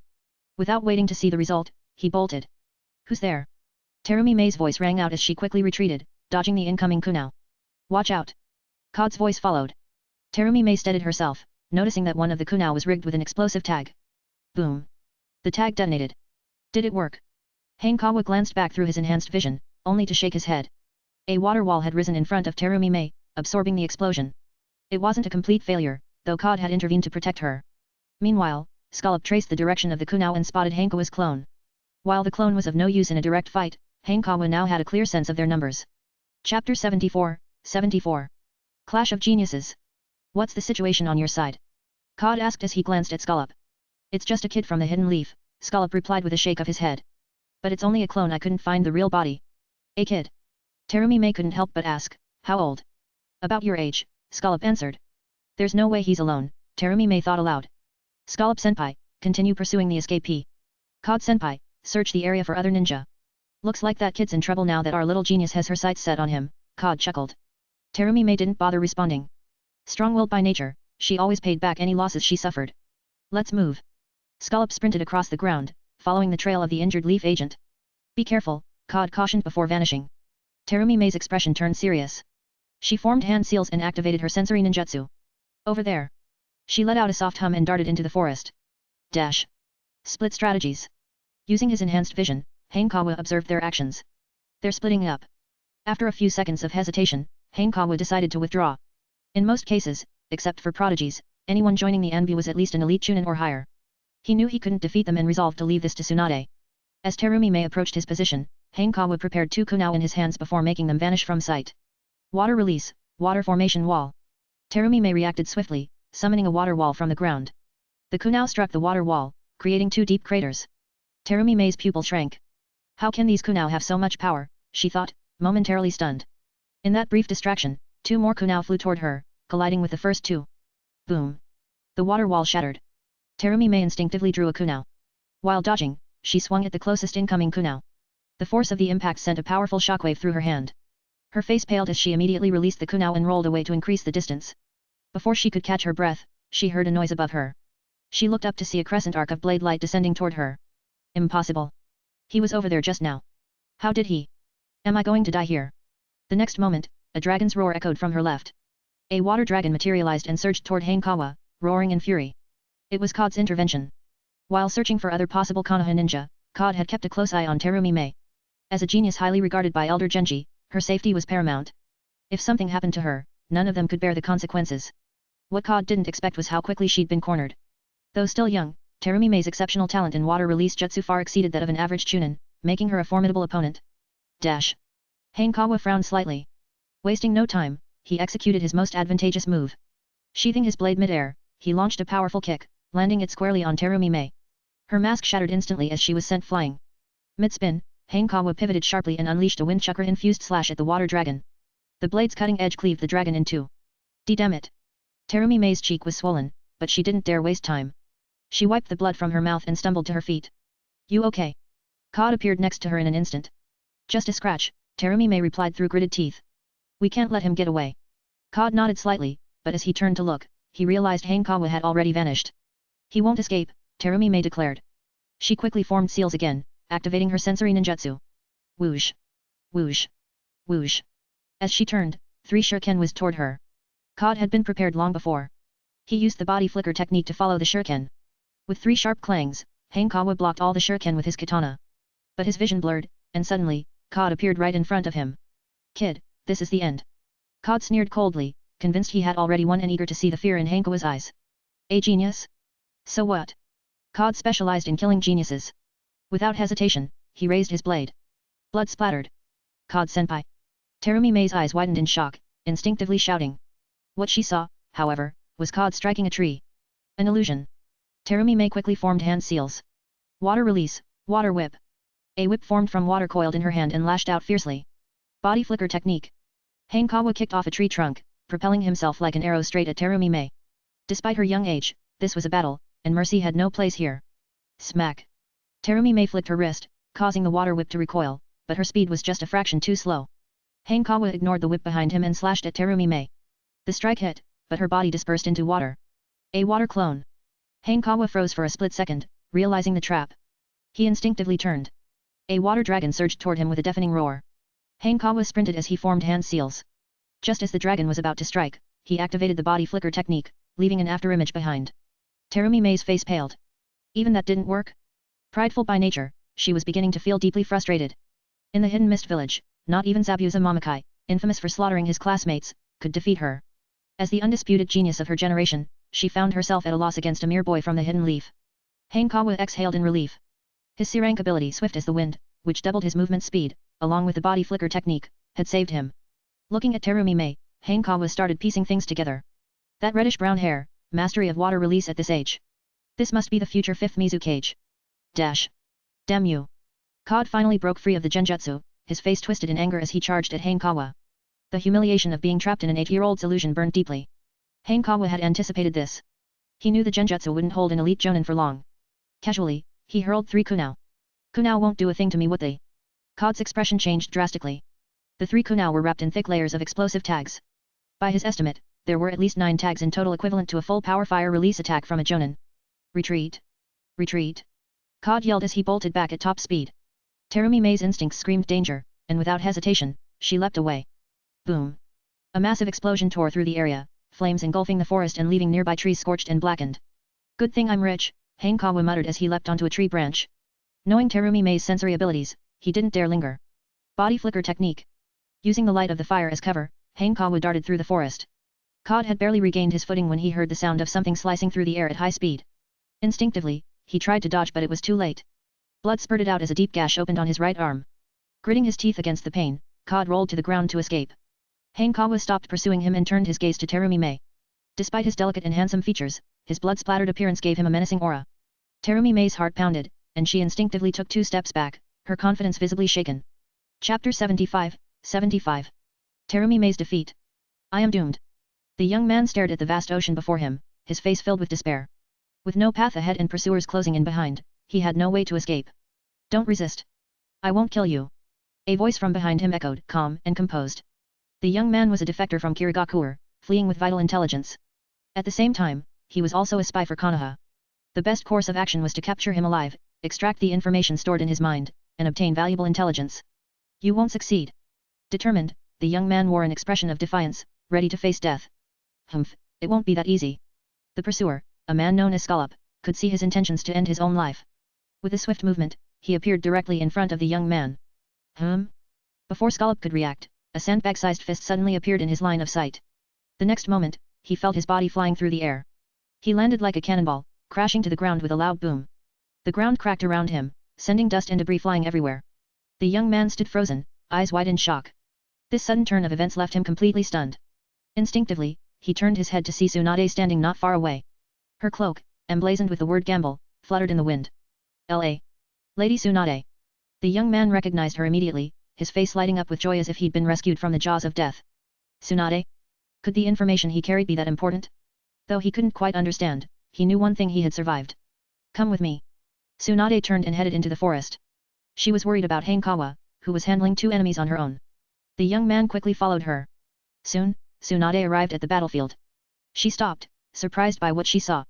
The situation was much better than she had anticipated. Hanekawa had managed to gain the upper hand against the combined assault of a Chunin and a special Jonin. Tsunade smiled with pride. Truly, Hanekawa was her student. But her expression quickly grew serious. It wasn't that Hanekawa was losing ground, Tsunade had sensed another presence nearby. Someone else was watching. It seemed the other side had the same goal: training their village's prodigies. Unfortunately, they had crossed paths. This could get tricky. While Tsunade wasn't afraid of a fight, she had 2 burdens to look after. Back in the forest, the battle shifted again. Although Hanekawa's strength intimidated Terumi Mei, the latter quickly regained her composure. Water release, water dragon bullet technique. With her hands moving rapidly in a flurry of seals, Terumi Mei's chakra surged. But before she could unleash the technique, Hanekawa was already upon her. Too slow. Hanekawa gripped his blade with both hands and slashed at Terumi Mei. Terumi Mei's hand seal speed was impressive, but it wasn't enough against Hanekawa's mastery of body flicker and enhanced speed. Just then, a terrifying sound pierced the air, as if a meteor had been hurled into the ocean. Hanekawa's face froze. A massive blade, nearly twice his height, swung toward his with terrifying force. Recognizing the blade instantly, Hanekawa's eyes widened. It was the executioner's blade, a massive, iconic weapon. In the original story, this blade belonged to Zabuza Momokai. Before him, it was wielded by JZ Biwa. This is bad. I'm a stand-in for Naruto now. Hanekawa realized he was in a situation akin to Naruto's first mission outside the village facing a Jonin-level enemy. The only difference was Naruto's mission was ranked C, while his was ranked B.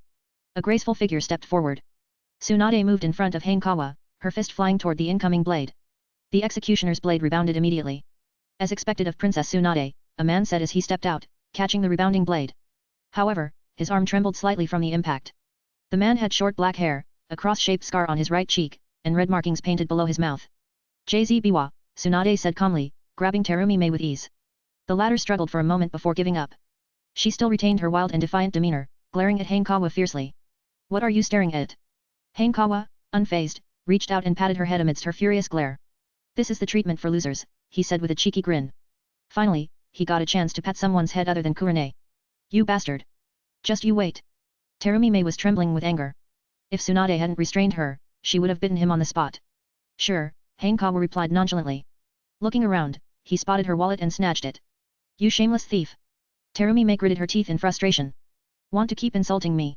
Hanekawa raised an eyebrow and added menacingly, do you believe I'll? Before he could finish, Terumi Mei went completely silent, shivering slightly.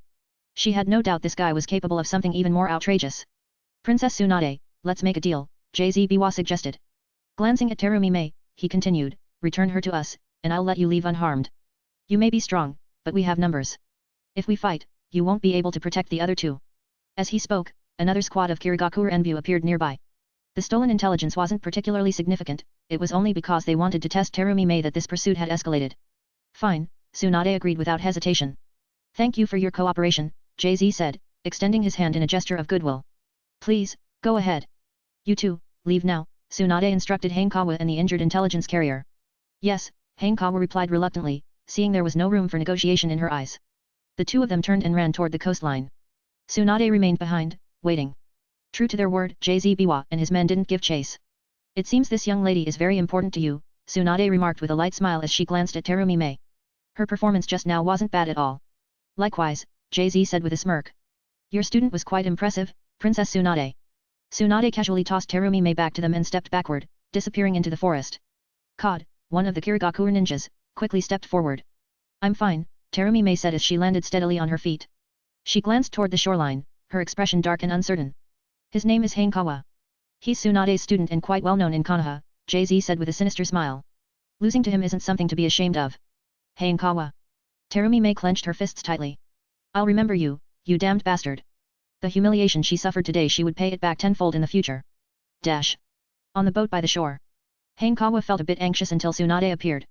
Only then did he breathe a sigh of relief. Let's go, Tsunade said as she boarded the boat. Our mission is complete. There's no need to keep tangling with them. There was one thing she didn't say aloud. Judging by how much they valued Terumi Mei, killing her might lead to a war between Konoha and Kirigakure. Kirigakure's strength wasn't on par with Konoha, but if Kumogakure decided to exploit the situation, things could get messy. More importantly, Tsunade prioritized Hanekawa's safety. She wouldn't risk putting him in danger. Understood, Hanekawa nodded slightly. He understood why Tsunade had chosen not to fight. At that moment, 2 lines of text appeared before his eyes, catching him off guard and filling him with joy. D-rank talent, so much water. Trigger condition, defeat a young Terumi Mei. Effect, water release proficiency increased by 30%.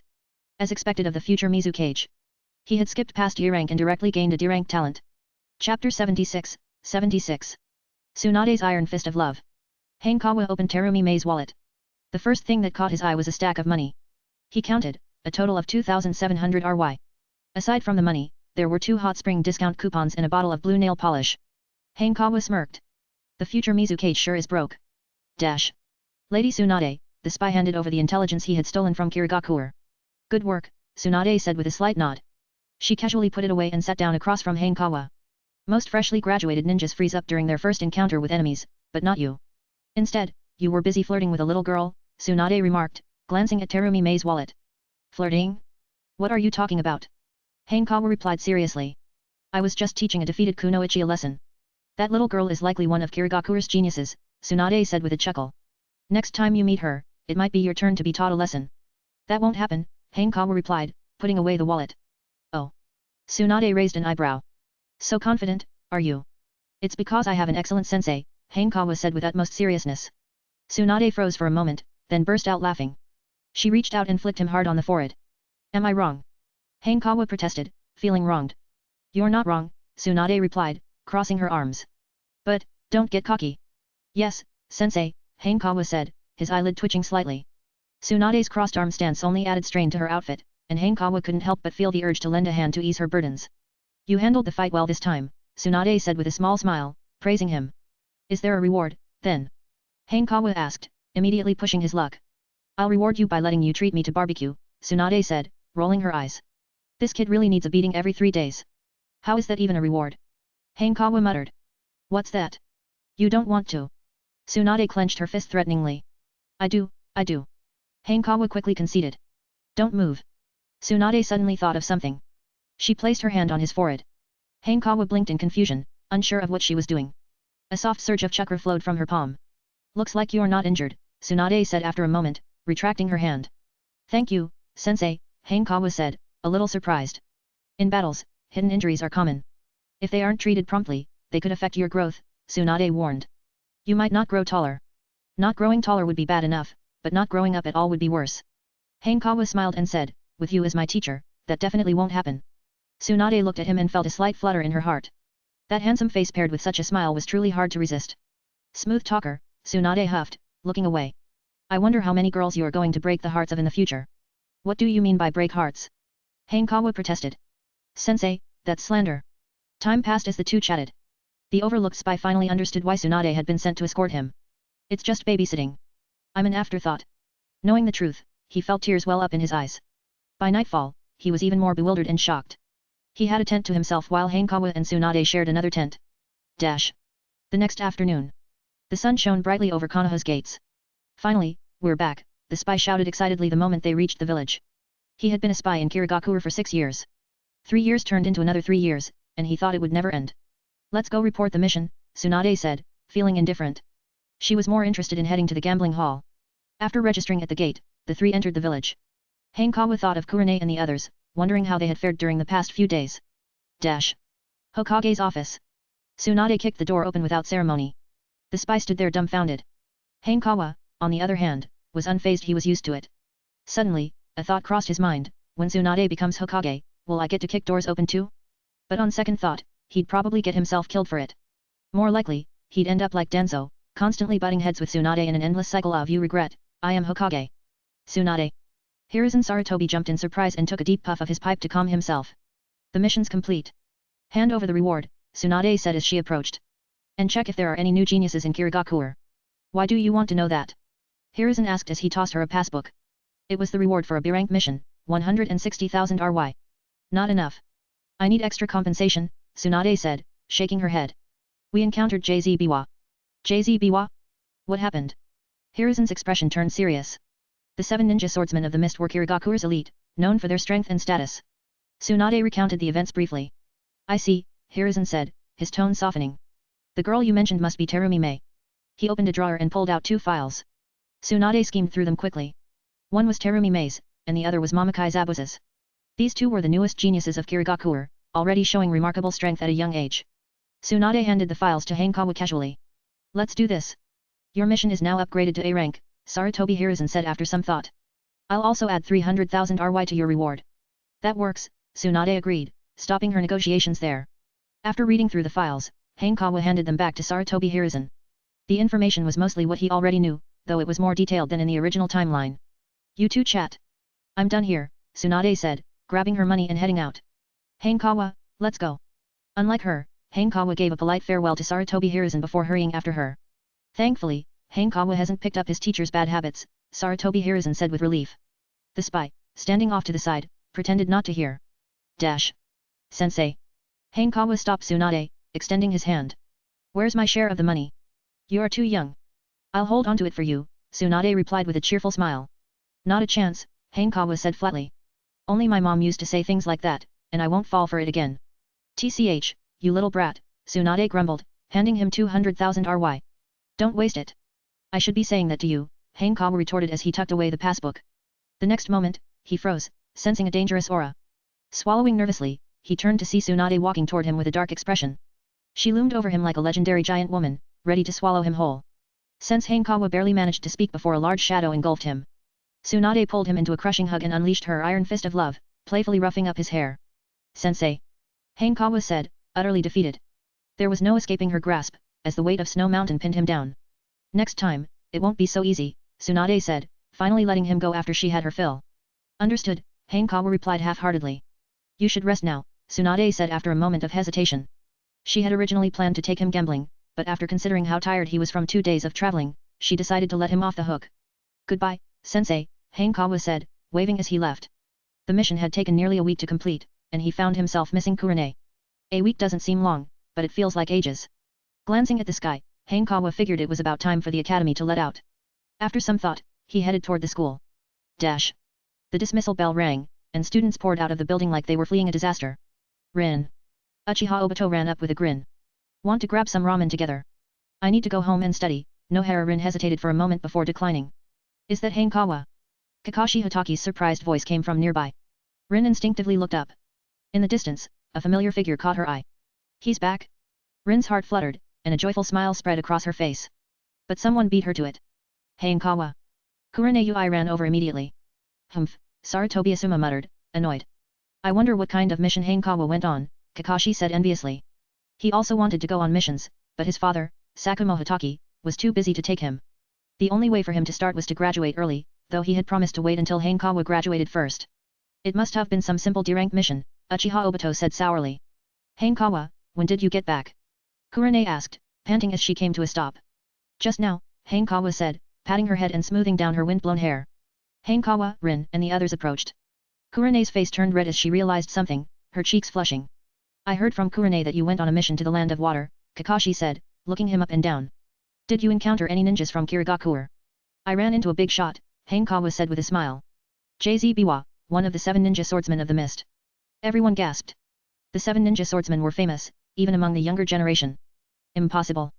Uchiha Obito said, incredulous. You met him and survived. That's because my sensei is even stronger, Hanekawa replied with a shrug. He wasn't lying. With Tsunade's strength, defeating JZ Biwa wasn't too difficult. Even with additional Kirigakure ANBU members, the outcome would have been the same. But Hanekawa had been a burden. Tsunade had prioritized his safety and avoided unnecessary risks. Uchiha Obito's eyes filled with jealousy. Damn it. So what if Tsunade's your teacher? My future teacher will definitely be someone just as incredible. No wonder Lady Tsunade is so respected, Rin said, her expression filled with admiration. Let's go. I'll treat you all to barbecue, Hanekawa said, pulling out his passbook. I made a lot of money on this mission. Then I'm going to eat until you're broke. Asuma said without hesitation. Hanekawa thought to himself, wait until you meet a student named Ji Akimichi. Then you'll understand what it means to truly go broke. Obito turned green with envy. Rin, weren't you going home to study? Why are you going to? Chapter 77, 77. Ichiraku Ramen opens. The village of Kirigakure was silent under the night sky. Seriously? Is he insane? Terumi Mei shot up from her bed, her voice filled with frustration. She had just dreamed of Hanekawa again, replaying the memory of him stealing her wallet. That bastard! Clenching her fists, she punched her blanket angrily. From a young age, Terumi Mei had been a prodigy, always standing out as one of the best.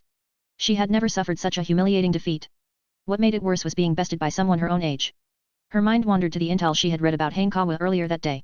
His specialty was medical ninjutsu, not swordsmanship or genjutsu. And yet, she had lost to his sword skills. Biting her lip, her face flushed with anger, Terumi Mei made a vow. I'll get my wallet back no matter what. Dash. The next morning, the chirping of birds filled the air outside. Hanekawa sat up and stretched lazily. He had slept wonderfully last night. The past few days of camping in tents couldn't compare to the comfort of a bed. Home is the best, he muttered, getting dressed and heading to the bathroom to freshen up. Good morning, Kurane greeted, stepping aside to make room. Good morning, Hanekawa replied, taking his place beside her to brush his teeth. Nearby, Shinku glanced at them and felt a headache coming on. Holding his bowl of ramen, he said flatly, breakfast is ready. Not long after, the three of them sat around the table. Hanekawa, when's your next mission? Kurane asked suddenly, her expression full of concern as she picked up her chopsticks. No idea, Hanekawa replied, shaking his head. Sensei didn't say anything. Knowing Tsunade, he figured it wouldn't be until next month. She had already spent a week on this mission, which must have seriously cut into her gambling time. She was probably holed up at a casino by now. Kurane, Shinku interjected, your main focus right now should be your studies. He didn't want her going on missions, mainly because he didn't think she was ready. I know. Kurane pouted, clearly displeased. It's okay, Hanekawa reassured her. Once we graduate, there'll be plenty of opportunities. That's true, Kurane nodded, her mood improving. Shinku, however, was left speechless. Does my opinion even matter anymore? But... Kurane hesitated, a hint of worry crossing her face. I heard we'll be assigned to different squads after graduation. It's not a problem, Hanekawa said with a smile. My teacher is Tsunade. I'll ask her to make arrangements. Really? Kurane's eyes lit up with excitement. Of course, Hanekawa said confidently. That's great. Kurane exclaimed, her voice brimming with joy. Shinku cast a sidelong glare at Hanekawa. This kid thinks way too far ahead. But on second thought, having Kurane on Hanekawa's team would be beneficial. After all, his teacher was Tsunade. Dash. After breakfast, Hanekawa and Kurane headed to Maraboshi Kasuke's home. With an hour left before class, they decided not to waste any time. Hanekawa drew his katana and continued practicing the Konoha style, willow technique. See you later, Uncle Kasuke. The two of them finished their training and made their way to the ninja academy. Kurane, Hanekawa tapped her shoulder, can I borrow that water style training scroll Uncle Kasuke gave you? Of course, Kurane handed him the scroll without hesitation. Are you planning to learn water style techniques? She remembered Hanekawa's chakra nature was lightning and fire, not water. I ran into a water style ninja in the land of water, Hanekawa explained. The fight was pretty rough, so I want to study up. When I learn water style jutsu, I'll help you beat her. Kurane declared, waving her tiny fists. Sounds good, Hanekawa said with a grin. Dash. At the classroom, Sarutobi Asuma greeted them cheerfully, still grateful for the barbecue Hanekawa had treated him to the day before. Oh, Hanekawa, here. Kurane rushed to her desk and pulled out a notebook, handing it to him. Thanks, Hanekawa said, a little surprised but not refusing the gesture. He didn't really need it, but he appreciated the effort. Ugh, disgusting. Asuma muttered, feeling like he'd just been force-fed dog food. Got a problem. Kurane shot him a sharp look. Asuma quickly sat down, hiding his face. 2 against 1? No way I can win. Hanekawa took his seat and casually flipped through the notebook. It was clear that Kurane had put in a lot of effort, her handwriting was neat, and her notes were very detailed. Hanekawa, Nohara Rin's voice called out. What's up? Hanekawa asked, glancing at the notebook she was holding. Do you need help with something? This is... Rin hesitated, her words faltering as she noticed the notebook in front of Hanekawa. Someone else had beaten her to it. Never mind, Rin said softly, shaking her head before turning to leave. What was that about? Hanekawa scratched his head, feeling a bit puzzled. Dash. The bell rang, signaling the start of class. Ichiro stepped into the room, closely followed by Uchiha Obito, who rushed in and skidded to a stop. Sorry, teacher. Obito blurted out, kneeling dramatically. Just take your seat, Ichiro said with a sigh, walking to the podium. Open your textbooks. Today, we'll cover communication codes. Hanekawa set aside Kurane's notebook and took out another book, not the textbook, but the water style training manual. Terumi Mei had dropped a 30% boost to his water style affinity, so he couldn't let it go to waste. Moreover, learning water style ninjutsu was a prerequisite for synthesizing wood style techniques. Suddenly, the sound of footsteps approached. Hanekawa turned his head and locked eyes with Ichiro. Blinking, he calmly continued reading the water style training manual as though nothing had happened. Ichiro opened his mouth but hesitated. Are you seriously NTRing me right in front of my face? No matter how hard he stared, Hanekawa didn't show even the slightest hint of regret. Defeated, Ichiro gave up. Time passed, and soon it was the end of the school day. Previously, Hanekawa had trained alongside Sarutobi Asuma, Hitaki Kakashi, and Yi Kurane. However, since he began focusing on learning the Konoha style, willow technique, he had temporarily separated from them. Later, he had even roped Kurane into learning water-style ninjutsu with him, splitting them into 2 training groups. Today was no different, but Hanekawa had heard an interesting piece of news from Sarutobi Asuma. Apparently, Uchiha Shisui had joined their training group and sparred with Kakashi every day.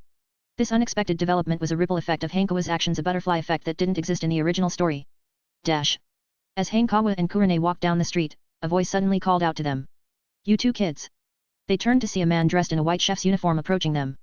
I'm Toki, the chef of Ichiraku Ramen, the man said, handing them 2 coupons. Our restaurant officially opens next month, and we're offering discounts. Please stop by. Thank you, Hanekawa said, accepting the coupons. We'll definitely come. As a fan of the original series, Hanekawa couldn't miss the grand opening of Ichiraku Ramen. He also wanted to taste the ramen that Naruto Uzumaki loved so much. Dash. A new week began. Hanekawa woke up early, determined to practice water-style techniques on his own. Dressed in his usual workout clothes, he jogged down the empty streets. Hanekawa. Suddenly, Tsuchibashi appeared and grabbed his arm. Finally, I found you, he said, visibly excited. What's up, Uncle Tsuchibashi? Hanekawa asked, raising an eyebrow. Did Kumogakure send new orders? It's about the new book. Tsuchibashi said, clutching his chest dramatically. You've gone so long without releasing one. Do you know how much money we've lost? Hanekawa nearly wanted to retort. Do you even remember that you're supposed to be a spy? Oh wait, I'm the same, so never mind. Hanekawa, an orphan, had no emotional ties to Kumogakure. His life and friends were all in Konoha. As for his status as a spy, it was useful for now, so he kept it. But if it ever became a liability, he wouldn't hesitate to abandon it. With his current position and reputation in Konoha, even if Kumogakure accused him of being a spy, Konoha would likely dismiss it as baseless slander. Of course, if Kumogakure offered him the position of Raikage, he wouldn't turn it down. Does your friend have a new book? Tsuchibashi asked eagerly. I'll check with him when I get back, Hanekawa replied after some thought. When will you let me know? Tsuchibashi complained. You haven't been to the bookstore in months. Don't make me wait that long again. Tomorrow, Hanekawa said, suppressing a smirk. Why do you look like a heartbroken housewife? All right, I'll wait, Tsuchibashi said, relieved. As Hanekawa jogged away, he pondered ideas for a new book. Soon, inspiration struck. He decided to release a treasured epic from his previous life, Black Beast, Kuroinu, 18+ visual novel in Steam. In his past life, he had even bought a figurine of Celestine. Dash. At the 3rd training ground. Hanekawa arrived early, and since it was a Sunday, the place was completely empty. Standing in the middle of the field, he exhaled deeply and formed hand seals. Water style, wild water wave. Chakra gathered in his throat, but nothing came out. Instead, he ended up coughing violently, choking on the water. The attempt had failed. Undeterred, Hanekawa rested briefly before trying again. E-rank ninjutsu, water style wild water wave. Trigger condition, successfully perform the technique. Effect, automatically master the technique at a proficient level. After an hour of practice, Hanekawa unlocked a new entry. Wiping the sweat from his forehead, he decided to call it a day. He knew that to synthesize wood-style techniques, he would need to master water-style ninjutsu to a high level, possibly that of a jonin. It wasn't something that could be rushed. For now, his priority was perfecting Konoha style, willow. Dash. April arrived quickly. Ichiraku Ramen. Wow! Look at all the people! Kurane exclaimed, marveling at the long line outside the shop. Hanekawa frowned slightly. That's quite a crowd. Scanning the line, he counted over 30 people waiting. Hanekawa. A familiar voice called out, and he turned to see Kushina Uzumaki waving excitedly. Kushina-ne. Hanekawa greeted her with a smile. Minato-senpai. Wait a second, Minato Namikaze said, puzzled. Why do you call her Ne-chan and me senpai? Because Hanekawa likes me more, Kushina said with a smug look, glaring at Minato. Minato could only sigh in defeat. Hanekawa, of course, simply didn't want to call Minato big brother. That term stirred up some unfortunate imagery for him. Hanekawa. At that moment, Sarutobi Asuma's voice rang out. He was accompanied by Kakashi, Rin, and Obito. Hanekawa. Kakashi. Might Guy appeared as well, running upside down on his hands as he called out to them. Hanekawa sure is popular, Minato said, sounding both amused and impressed. Chapter 78, 78. Uchiha Shisui awakens his Sharingan. Why isn't Shisui here? Hanekawa glanced around. Most of his friends had shown up, but Uchiha Shisui was noticeably absent. Given Shisui's personality, it was unusual for him to skip training. Shisui hasn't trained with us for the past 2 days, Sarutobi Asuma said, sounding a bit worried. Maybe something happened. Obito, do you know anything? Hitaki Kakashi asked. Since Hanekawa had started learning Konoha style, Willow from Maraboshi Keisuke, it had been Uchiha Shisui sparring with him in swordsmanship. However, when it came to Kenjutsu, Kakashi was still a cut above. That said, Shisui wasn't far behind and was leagues ahead of most people his age. He's been staying at home recently, Uchiha Obito replied after thinking for a moment. Dash. It's our turn. Yi Kurane waved her hand, breaking Hanekawa out of his thoughts. Hanekawa, what do you want to eat? Hanekawa looked at the menu on the wall. Remembering Naruto Uzumaki's favorite ramen from the original series, he said, Shasha rib ramen. I'll have the same, Kurane quickly added. Rin, what about you? Obito enthusiastically suggested, I think the tonkatsu ramen is pretty good. Then I'll have the tonkatsu ramen, Nohara Rin said, unable to decide on her own. Uncle, 2 bowls of tonkatsu ramen. Obito called out excitedly. Ignoring the commotion, Kakashi ordered a simple vegetable ramen, as was his habit. Good choice, Kushina Uzumaki said approvingly. Kids should eat more vegetables. Should we order the vegetable ramen too? Minato Namikaze joked. We're not kids. Let's go with large bowls of shasha rib ramen. Kushina declared boldly. Kushina is so cool. Kurane said, her eyes lighting up. Don't follow her example, Hanekawa whispered. He couldn't imagine Kurane growing up to be a violent tomboy. Okay, Kurane nodded obediently, then asked, how did you meet her? Our teachers introduced us, Hanekawa said casually, grabbing 2 pairs of chopsticks. Kurane blinked in realization. Hanekawa's teacher was Tsunade, while Minato's teacher was Jiraiya. Being part of the legendary Sunin, they naturally had close connections. And it was obvious that Kushina and Minato were close as well. Here, Hanekawa handed her a pair of chopsticks. Thanks, Kurane said with a smile. Hanekawa glanced at Kushina. With her bond with the Nine Tails improving, it had been a long time since she'd lost control. This might be why she was allowed to roam freely, much earlier than in the original story. After all, someone who could be close friends with Uchiha Mikoto couldn't have been confined to a barrier all the time. Hanekawa pondered. That dutiful son, Uchiha Itachi, should be born around now, right? Dash. Here you go. Toki placed the ramen on the table. Your shasha rib ramen. Thanks, Uncle Toki. Hanekawa picked up his chopsticks, lifted the noodles, and slurped them down in one go. Chewing thoughtfully, he silently noted that the taste was indeed excellent. This is amazing. This is the taste of youth. Not far away, Might Guy was practically in tears, savoring every bite. Hanekawa averted his eyes, half expecting Guy to rip off his shirt any second. Refocusing his attention, Hanekawa opened the system menu. After a month of effort, he had unlocked 2 new entries. A-rank ninjutsu entry, Konoha style, Willow. Trigger condition, successfully perform this technique. Effect, automatically master the technique to a proficient level. Thanks to his swordsmanship talent and yin release affinity, Hanekawa had learned it much faster than expected. Additionally, the difficulty of learning Konoha style, Willow was lower than mastering the strength of 100 seal. D-rank talent entry, Water style genin. Trigger condition, acquire 3 water style ninjutsu entries. Effect, increases the power of all water style techniques by 30%. Note, learning more water style techniques can evolve this to a C-rank water style genin entry. The second entry was similar to his earlier wind style genin entry, nothing too surprising. The 3 water style techniques Hanekawa had learned were Wild Water Wave, Water Fang Bullet, and Water Body Flicker technique. Dash. Ah, I'm so full. Kurane said happily, putting down her chopsticks. That was satisfying. If you like it, we can come here more often, Hanekawa said casually, handing her a napkin. Kurane replied as she wiped her mouth. Youth really is full of energy, Minato Namikaze teased, watching them. What's that supposed to mean? Are you saying I'm old? Kushina Uzumaki's voice came from beside him, laced with a threatening tone. That's not what I meant. Minato shivered and quickly explained. Hanekawa, we'll head out first, Kushina said, her tone instantly cheerful. Bring Lady Tsunade along to visit me sometime. Sure, Hanekawa replied. It had been a while since he and Tsunade visited Kushina's house, though such visits usually turned into gambling sessions. Even the Nine-Tails Fox had a gambling addiction comparable to Tsunade's, though its luck wasn't much better, making it the perfect example of someone bad at gambling but still addicted. After finishing their ramen, everyone went their separate ways. Should we go to Uncle Keisuke's place? Kurane asked, hopping along happily beside Hanekawa. I'm heading to the Konoha hospital, Hanekawa said after some thought. He had already mastered Konoha style, Willow, so there was no need to bother Maraboshi Keisuke anymore. However, Kurane still had a long way to go in mastering her water style techniques. Alright, Kurane said, a little disappointed but not throwing a tantrum. When they reached the intersection, they stopped. Wait, your hair's a bit messy, Hanekawa said, stepping closer to fix the strands near her ear.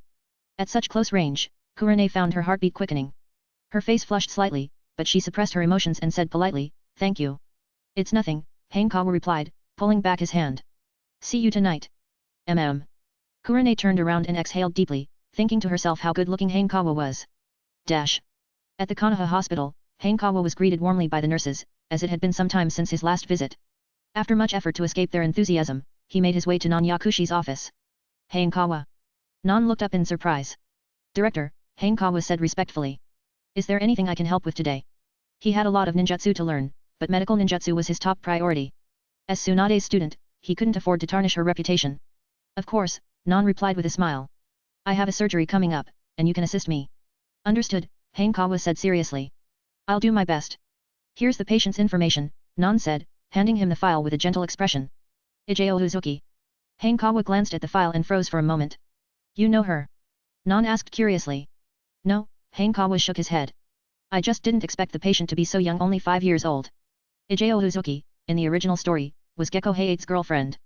A skilled special genin, she excelled in Konoha-style swordsmanship. It's almost time. Let's head to the operating room, Non said, glancing at the clock on the wall. All right. Hanekawa put on the specially designed white medical uniform.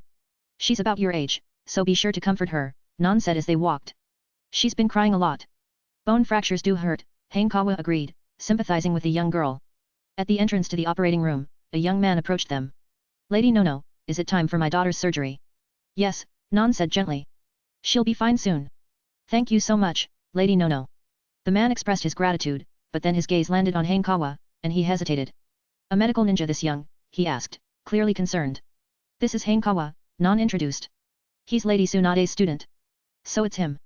The man's expression shifted as he grabbed Hanekawa's hand. Please take care of her. I will, Hanekawa replied, understanding how highly medical ninjas were regarded. No one would casually offend them, especially given how rare they were in the ninja world. In Konoha, thanks to Tsunade, there were relatively more medical ninjas. However, other villages weren't as fortunate. For instance, when Kankar was poisoned by Sasori, the entire Sunagakure was helpless until Sakura Harano stepped in. Similarly, when the fourth Raikage was injured by the explosive bugs of Deidara, only Tsunade's timely intervention saved his life. As Hanekawa entered the operating room, he was met with the sound of quiet sobbing. Looking toward the bed, he saw a young girl with purple hair, her face streaked with tears. Hello, I'm Hanekawa, he said, walking over and gently patting her head. Uzuki Ujao lifted her head, staring at Hanekawa in confusion. It'll stop hurting soon, Hanekawa reassured her. He glanced at Non Yakushi, who gave a nod of approval. Forming a hand seal, pale green chakra flowed from his hands and enveloped Uzuki Ujao's leg. The numbing effect severed her sense of pain, causing her eyes to widen in surprise. It really doesn't hurt anymore, she exclaimed, a smile breaking through her tears. Thank you, big brother. Just call me Hanekawa, he said quickly. No need to call me big brother. Uzuki Ujao tilted her head, puzzled. He looked nice, but she thought he was a bit strange. Close your eyes, Hanekawa instructed as Non began the surgery. Okay. Uzuki Ujao obediently shut her eyes. Hanekawa patted her head again before standing up to assist with the operation. Dash. An hour later, the surgery was complete. Hanekawa let out a breath of relief, looking over at Uzuki Ujao, who had fallen asleep. Let her rest, Non said as she left the operating room. Hanekawa followed her out. The surgery went well, Non said with a smile. Take her to the recovery ward. Thank you, Lady Nono, the young man outside the room said gratefully. After a pause, he added, and to you too, Hanekawa. Please drop the little part when addressing me, Hanekawa thought but maintained a professional demeanor. Just doing my job, he replied politely. The rest of the day at Konoha Hospital passed quickly. Hanekawa gained considerable experience, though mastery was still a long way off. Knowing he was making progress reassured him it was only a matter of time. As Hanekawa prepared to leave for the day, the young man approached him again. Hanekawa, the man said. Do you have a moment? My daughter woke up and wanted to thank you in person. Hanekawa hesitated but eventually agreed. Big brother. Uzuki Ujao shouted happily as soon as she saw him. Hanekawa wanted to correct her, but he chose not to in the end. Walking over, he lightly patted her head. How are you feeling? He asked, withdrawing his hand. A bit uncomfortable, but it doesn't hurt anymore, Uzuki Ujao said. After a pause, she added, Big brother really is a miracle worker, her father finished, seeing her hesitate. That's right. Uzuki Ujao agreed enthusiastically. I still have a long way to go, Hanekawa said with a small smile. Rest well, and you'll recover fully in a few days. After chatting briefly, Hanekawa left the room. Dash. Standing at the hospital entrance, Hanekawa initially planned to head straight home, but then he thought of Shisui Uchiha. After a moment's consideration, he began walking toward the Uchiha clan's residence. In the original story, the Uchiha clan had been moved to the outskirts of Konoha. However, they were still located closer to the center at this point in time. Most ninjas avoided visiting the Uchiha district due to the clan's arrogance, but Hanekawa was an exception. He had treated many Uchiha ninjas at the hospital, and as Tsunade's student, he had earned their respect. After getting directions, Hanekawa made his way to Shisui's home. Before he reached the door, the sound of slicing wind reached his ears, familiar to him as the sound of a blade cutting through the air. Looking up, he saw Shisui Uchiha practicing sword techniques in front of his house. Shisui! Hanekawa called out from a distance. Hanekawa-senpai! Shisui turned to him, his expression slightly surprised. Hanekawa froze for a moment, his gaze locked on Shisui's eyes. They were blood red, with a single black tomo spinning within each. The Sharingan. Sorry, Shisui said, realizing his oversight, and deactivated his Sharingan. When did you awaken it? Hanekawa asked as he walked closer, curious. 2 days ago, Shisui replied in a low voice. His expression was more somber than usual, and Hanekawa quickly understood why. For the Uchiha, awakening the Sharingan required intense emotional stimulation. Whatever had happened must have been deeply upsetting. Did you need something? Shisui asked calmly. You haven't been training with the others lately, so I wanted to check on you, Hanekawa explained. I'll join them in a couple of days, Shisui said after a moment of thought. Having just awakened his Sharingan, he needed time to adjust to his newfound strength. All right. Hanekawa nodded before asking, want to spar? Now? Shisui looked surprised. I've always been curious about the Uchiha's Sharingan, Hanekawa said with a light laugh. Obito keeps saying that once he awakens his Sharingan, he'll defeat me and Kakashi. Obito tends to exaggerate, Shisui replied, scratching his head.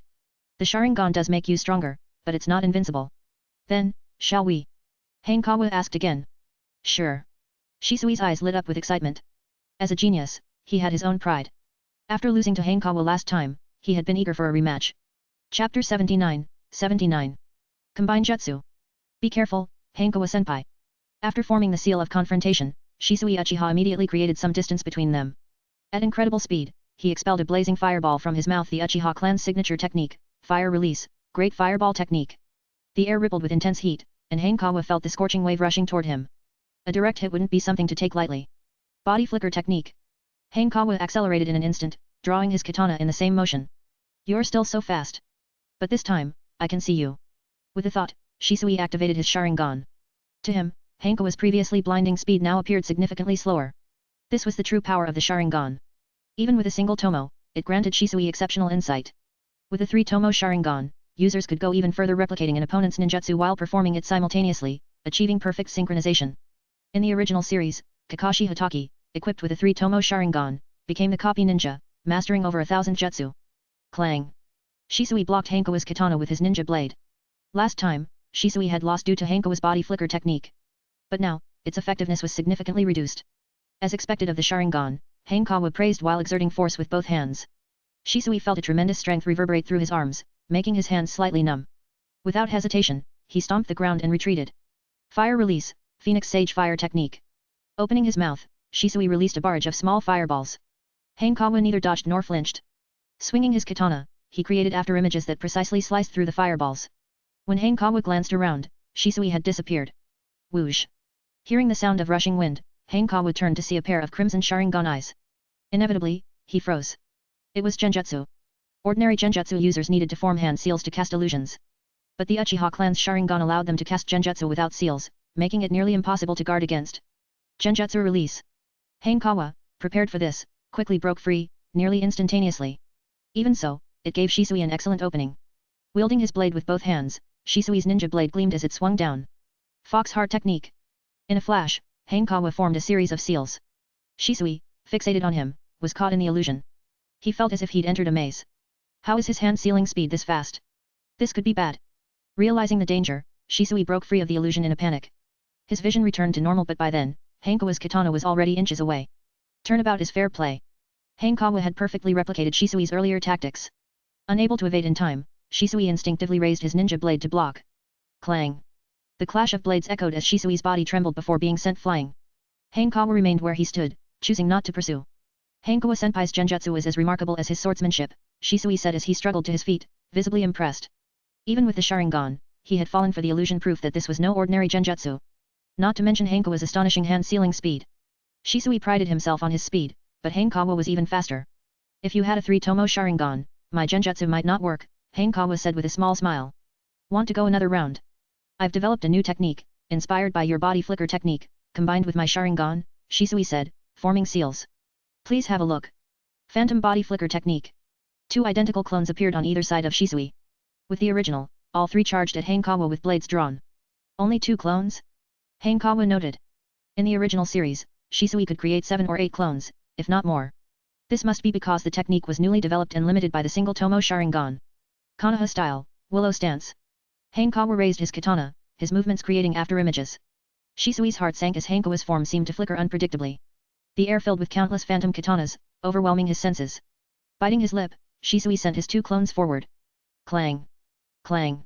The sounds of repeated clashes filled the air. The clones took multiple hits but didn't disappear. Illusions? Shisui froze in realization. At that moment, a cold gleam flashed before his eyes. He instinctively tried to dodge but found his body frozen in place.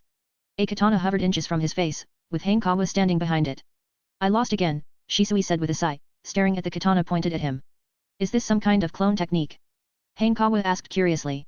It's a combination of the body flicker technique and clone techniques, Shisui explained. I plan to integrate shadow clone jutsu later to add layers of deception and make it harder to distinguish between real and fake. Impressive. Hanekawa finally understood the source of Shisui's Shunshin stop water technique. But it wasn't something just anyone could learn because its foundation wasn't in the body flicker technique but the Sharingan. Unfortunately, no new entries were added. He had thought fighting an Uchiha with awakened eyes might bring some surprises. Hanekawa-senpai is still more impressive.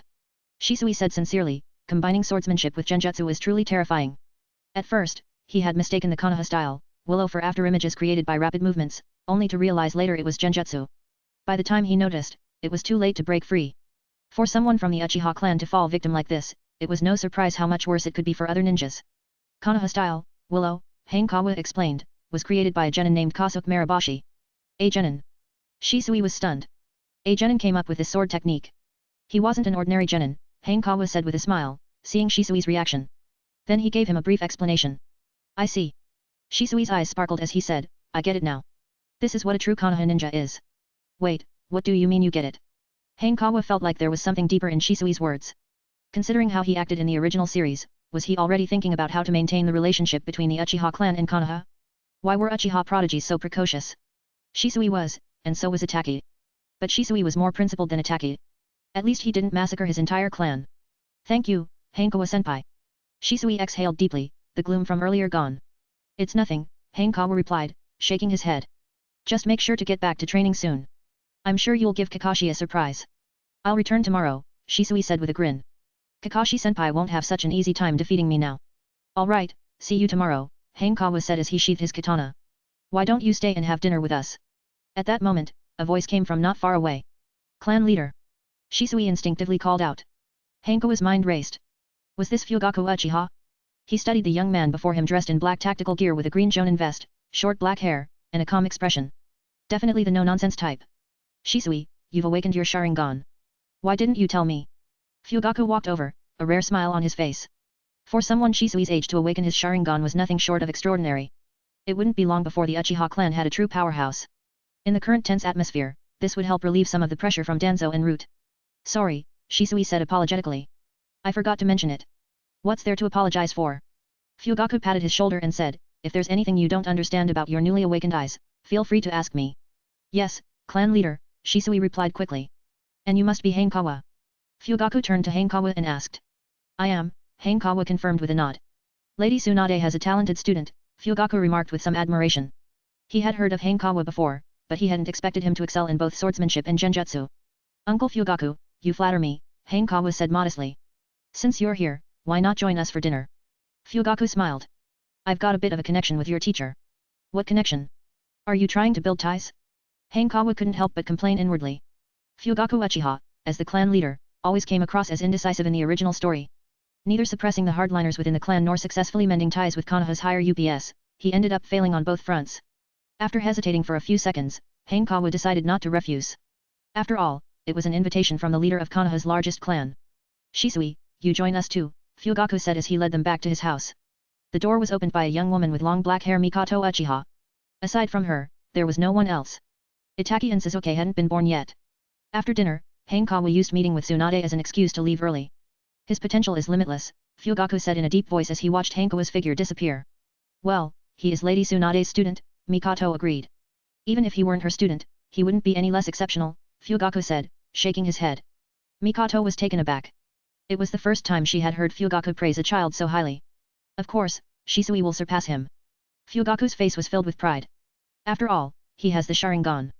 By the time Hanekawa returned to Tsunade's house, night had fallen. He had been delayed for about an hour because of dinner. Sensei, Hanekawa called as he pushed the door open and entered the living room. Brat, you're finally back, Tsunade groaned from the sofa, sounding weak. I'm starving. You haven't eaten? Hanekawa asked, stunned. Sensei, aren't you too lazy? Why didn't you cook something yourself? What did you say? Tsunade sat up, clenching her fist. Come here.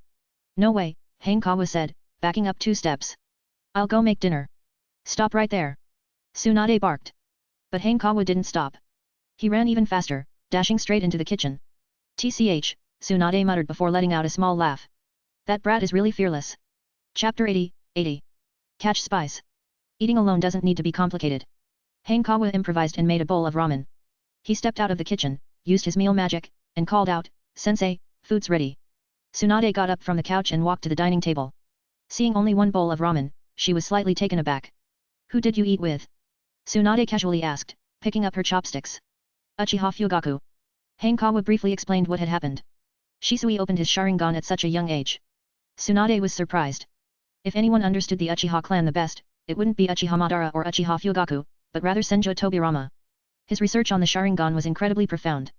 Given Tsunade's status and background, she had naturally read about it. She remembered that the Uchiha clan's strongest member, Uchiha Madara, had awakened his Sharingan at around 12 years old. Could it be that Uchiha Shisui's talent was even greater? Yet, Hanekawa nodded slightly and said, the Sharingan really lives up to its reputation. The Uchiha clan's Jonin are said to be unmatched in one-on-one combat on the battlefield, Tsunade said, slurping some noodles. Once Shisui unlocks the 3 Tomo, you'll have a hard time defeating him. Not necessarily. Hanekawa smiled. I still have faith in my teacher. What does that have to do with me? Tsunade was momentarily stunned and asked, puzzled. A great teacher produces excellent students, Hanekawa coughed lightly and explained. If the teacher is strong, so are the students. You sure know how to talk. Tsunade rolled her eyes and, with a stern face, asked, you've been learning swordsmanship lately, did you forget about monster strength? Of course not. Hanekawa glanced at his progress bar and said, I think I'll master it by this year. This year? Tsunade raised an eyebrow. You're pretty confident. If Hanekawa could master it this year, it wouldn't be too slow, it would be shockingly fast. In the original timeline, Haruno Sakura took nearly 3 years to learn medical ninjutsu and monster strength, while Shisui never managed to master it. Their talent in medical ninjutsu was already incredible, which highlighted the difficulty of learning monster strength. I can't let my sensei lose face, Hanekawa said seriously. If you can master it, you won't just save me face, you'll make me proud. Tsunade smiled. Then look forward to it, sensei, Hanekawa replied with a grin. With a cheat system and hard work, not mastering monster strength would be the real issue. Oh right, I took a mission today, Tsunade suddenly remembered. What mission? Hanekawa's eyes lit up. The last mission he went on was a month ago. Training every day was boring, it was about time to get out and stretch his legs. Besides, he might run into another genius like Mei Terumi to help him brush his talent points. Catching spies, Tsunade said casually. Hanekawa's heart skipped a beat. Could it be spies from the hidden cloud village? A spy against a spy, what a struggle. But this was necessary sacrifice. They're spies from the hidden stone village, Tsunade continued, sipping the ramen broth. They'll be meeting tomorrow morning near Tanzaku town. What's the mission rank? Hanekawa thought about the hidden stone village's geniuses. At this time, had Deidara, the one who loved shouting art is an explosion, been born yet? Even if he was, there was no way he'd be sent as a spy. As for Kuratsuki, the future Tsuchikage, she was the same age as Niji Hyga, so she definitely wasn't born yet. B rank. Tsunade paused and added, don't worry, you won't run into a Jonin like last time. Okay. Hanekawa nodded and asked, what time are we leaving tomorrow? Tanzaku town is about 2 hours from Konoha, Tsunade thought for a moment and said, be here by 6 in the morning. Don't forget to come early and make breakfast. I'm your student, not your servant, Hanekawa grumbled. You're my student, did I charge you tuition? Tsunade shot him a glare. Having you make breakfast is a huge bargain for you. Yeah, right. Hanekawa replied half-heartedly. Brat. Tsunade put down her chopsticks, stood up, and leaned forward slightly. Are you looking for a beating? Her face was serious, exuding the authority of a teacher. Hanekawa's body stiffened. What's clouding my vision? He tried hard to lift his head and said sincerely, you're absolutely right, sensei. I'll go wash the dishes now. Tsunade pursed her lips. This kid was too slippery, it left her feeling stuck and uncomfortable. After washing the dishes, Hanekawa went outside. He spent 2 hours turning the ground into a mess before ending his monster strength training. The next day, Hanekawa arrived at Tsunade's house early. He woke her up and then began making breakfast. When Tsunade finished washing up, she paused as she passed by the kitchen. She glanced inside and saw Hanekawa's busy figure. A hint of wistfulness flashed across Tsunade's face. She wasn't sure when it had started, but she had grown used to Hanekawa's presence. If one day he weren't there, it would feel unnatural. Sensei, stop staring and grab the bowls and chopsticks, Hanekawa said, glancing at her and bluntly giving instructions. Tsunade quickly shook off her thoughts. She walked over, gave his head a good rub, and then grabbed the bowls and chopsticks. Hanekawa was already used to this and silently jotted it down in his little notebook. He would definitely pay her back one day. After breakfast, the two of them left the house. I specifically arranged for 2 Anbu to accompany us. They'll take the spies back to Konoha, Tsunade said, rubbing her hands together excitedly.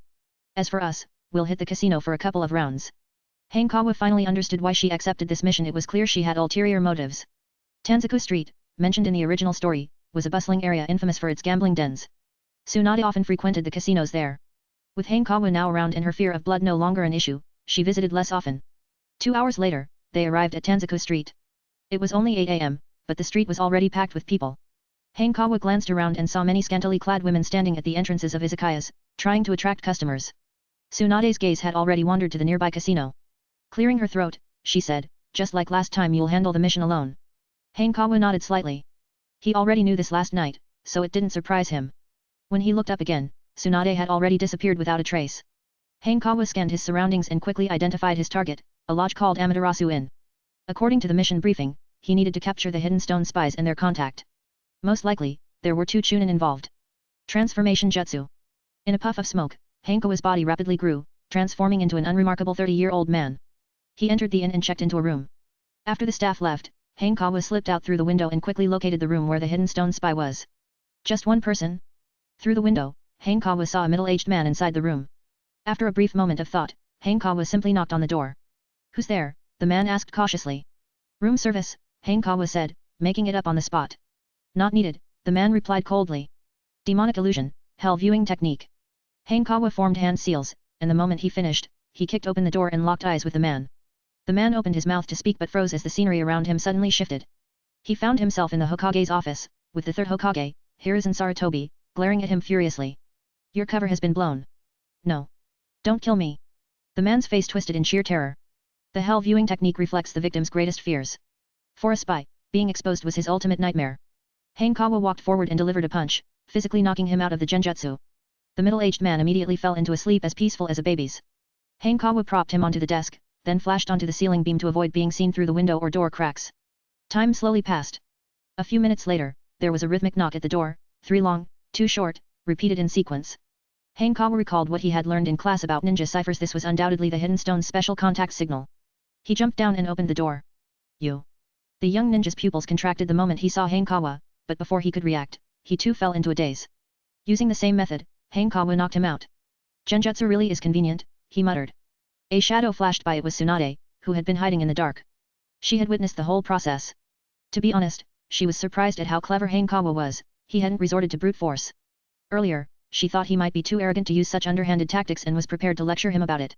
But it turned out to be unnecessary. A bit of a shame, she thought. This kid was so talented that it left her with no opportunities to teach him anything. Sei. Tsunade clapped her hands. Yes, Lady Tsunade. 2 masked Anbu appeared, one after the other. Take these 2 back to the old man, Tsunade instructed casually, handing over a mission scroll. And while you're at it, report the mission for me. Understood. The Anbu member named Sei took the scroll, and with his partner, carried the 2 unconscious spies out of the room. Let's go. Tsunade suddenly perked up with excitement. To the casino. All right. Hanekawa sighed. Tsunade, knowing the way like the back of her hand, walked confidently into a casino. Lady Tsunade. It's been a long time since you last visited. The casino manager's eyes gleamed, practically shouting big spender without saying it aloud. Humph. Tsunade sat confidently at a gambling table. I'm winning back everything I lost last time. The last time she came to Tanzaku Street, Hanekawa hadn't been around. But this time was different. Tsunade scooped Hanekawa up without hesitation and placed him on her lap. A familiar scent washed over him. Hanekawa sniffed and resigned himself to his fate, burying his head in her embrace. What's going on here? The casino manager was puzzled. He hadn't heard that Tsunade had gotten married. But a kid wasn't going to make a difference. However, it wasn't long before he realized things weren't going well. Ha ha ha ha. Tsunade laughed gleefully. Hanekawa frowned. He had been dozing off peacefully, only to be smacked awake by her weapons. Absolutely unforgivable. Chapter 81, 81. Tsunade's forward kiss. Hanekawa woke up again, and it was already evening. He was still in Tsunade's embrace, his face pressed against her shoulder, surrounded by a faint, pleasant fragrance. Instinctively, Hanekawa opened his eyes, and what greeted him was the bustling street. It was still Tanzuko Street. His eyes shifted leftward, catching a glimpse of Tsunade's snow-white neck and the golden strands of her hair hanging down. Are we going back now? Hanekawa shifted his body slightly and immediately felt the soft cushion beneath him. Why go back? Tsunade raised an eyebrow and replied with a smile, we won so much money today. We need to celebrate properly. Where are we sleeping tonight then? Hanekawa yawned and asked. Don't worry, we'll have a place to sleep. Tsunade stopped walking. In front of her was a lavishly decorated izakaya. Welcome, esteemed guests. Noticing them pause, a young woman in a kipeo came forward to greet them. Bring out your best sake. Tsunade said boldly. Certainly. The young woman smiled warmly. Please, come in. Get down now. Tsunade glanced down at Hanekawa, bent over, and released him. Thank you, sensei. Hanekawa secretly lamented losing his pillow. Tsunade patted his head and walked into the izakaya. She glanced around full of patrons and asked, do you have private rooms? Yes, but it'll cost extra. The young woman replied promptly. That's fine. Tsunade walked toward the private rooms. Sensei, don't drink too much. Hanekawa, sitting across from her, reminded her sternly. I know my limits. Tsunade flicked his forehead and emphasized, how many times have I told you? Teachers take care of students, not the other way around. Let's hope so. Hanekawa clearly didn't believe she could control herself. Tsunade gave him a sidelong glance. Just as the sake arrived at the table, she couldn't be bothered to argue with the little brat anymore. An hour later, Hanekawa was exasperated. Come on, come on. Tsunade was already drunk, her cheeks flushed red. She hugged Hanekawa and said, you drink with me. We should go, teacher. Hanekawa grabbed the sake cup and said firmly. No rush. Tsunade shook her head. One more, just one last cup. Saying this, she reached out to snatch the cup. Hanekawa refused to let her, but she tackled him directly. Everything went dark in front of his eyes as he was buried under her weight. Luckily, Tsunade got her hands on the cup, stood up, and let him go. Sensei. Hanekawa couldn't help but shout angrily. Why so loud? Tsunade was startled and sobered up a little. No more drinking. Hanekawa said coldly. Fine. Tsunade stared into his eyes for a moment, then surrendered with a hint of grievance. Hanekawa sighed. Someone needed to keep Tsunade under control. Let's go pay the bill. Hanekawa climbed off the table, only to catch Tsunade sneaking another sip of sake. Just one sip, just one. Tsunade raised a finger and said. No. Hanekawa stepped forward, grabbed her hand, and dragged her out. Annoying brat. Tsunade grumbled, I'm your teacher, you know. Hanekawa ignored her completely. After paying the bill, he dragged Tsunade out of the izakaya. Although another hour had passed, the street was still bustling with people. The street lamps cast a warm glow, illuminating Tanzuko Street like it was daytime. Tsunade glanced at Hanekawa, who wore a stern expression, and suddenly burst into a bright, radiant smile. This one looks good. Hanekawa looked around. The inn before him was the largest on the street. He went inside and booked 2 rooms. Sensei. Hanekawa stopped at the door of the room, looking at the drunken Tsunade. Are you okay? Now you care about your teacher. Tsunade snorted softly. I've always cared about you. Hanekawa paused and said, I'll ask the owner to prepare some sobering soup. No need. Tsunade flicked his forehead again and said, this little bit of alcohol is nothing. It was true. With her yin seal, sobering up was just a matter of thought. She simply chose not to sober up because she enjoyed the feeling. Stop flicking my forehead. Hanekawa grumbled. It'll affect my intelligence. Fine. Tsunade smiled, bent down, kissed his forehead, and said, good night. She then opened the door and entered the room. Hanekawa was left frozen in place by her sudden action, taking several seconds to react. His first thought wasn't about taking advantage of the situation, but danger. Because in the original story, everyone who got kissed on the forehead by Tsunade died. This was just like the curse of the first Hokage's necklace. Now he had both who could survive this? Hanekawa's mouth twitched. He even considered setting up traps around the room to protect himself. But he gave up on that thought. He could endure it, he had a tough life force. After all, he had the talent system. The next day. After breakfast, Hanekawa and Tsunade returned to Konoha village. We're going to the Hokage's office to collect the reward. Tsunade seemed to remember something and added, it's the payment for a B-rank mission. We can't just let that go. Hanekawa glanced at her.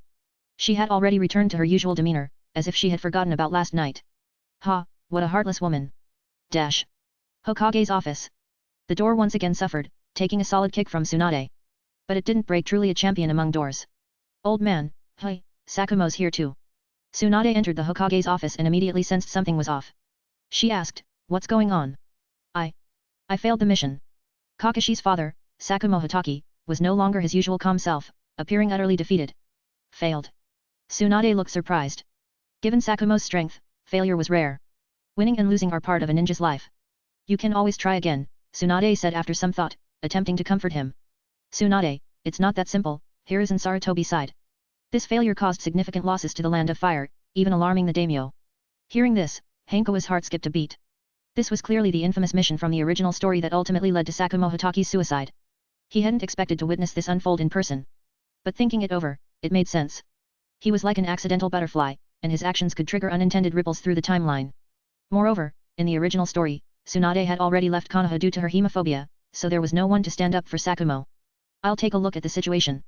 Tsunade stepped forward, picked up the mission scroll, and read it carefully. Sakumo's report was very detailed.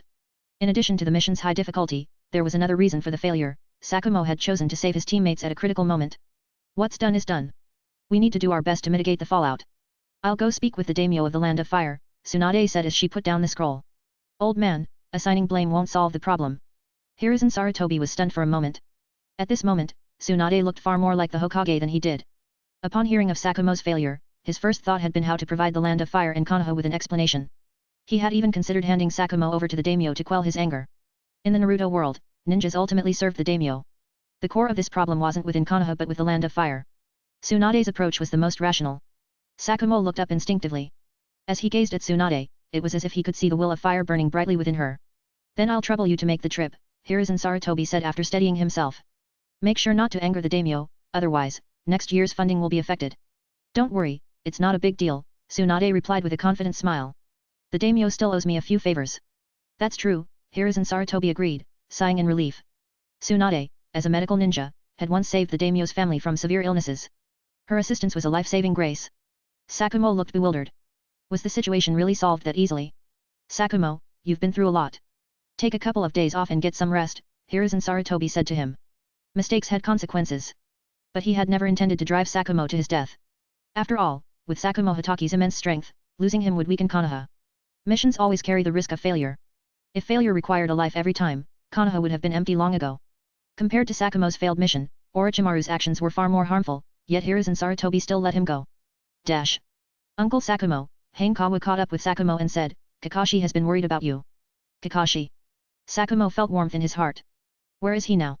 It's Sunday. He's training with Shisui at the teacher's house, Hanekawa replied. Thank you, Sakumo said with emotion. With a friend like you, Kakashi is luckier than I am. Don't say it like you are leaving a will. Hanekawa rolled his eyes. Not necessarily a friend. Kakashi keeps trying to surpass me, but his swordsmanship still needs work. You dare mock our swordsmanship? Sakumo chuckled.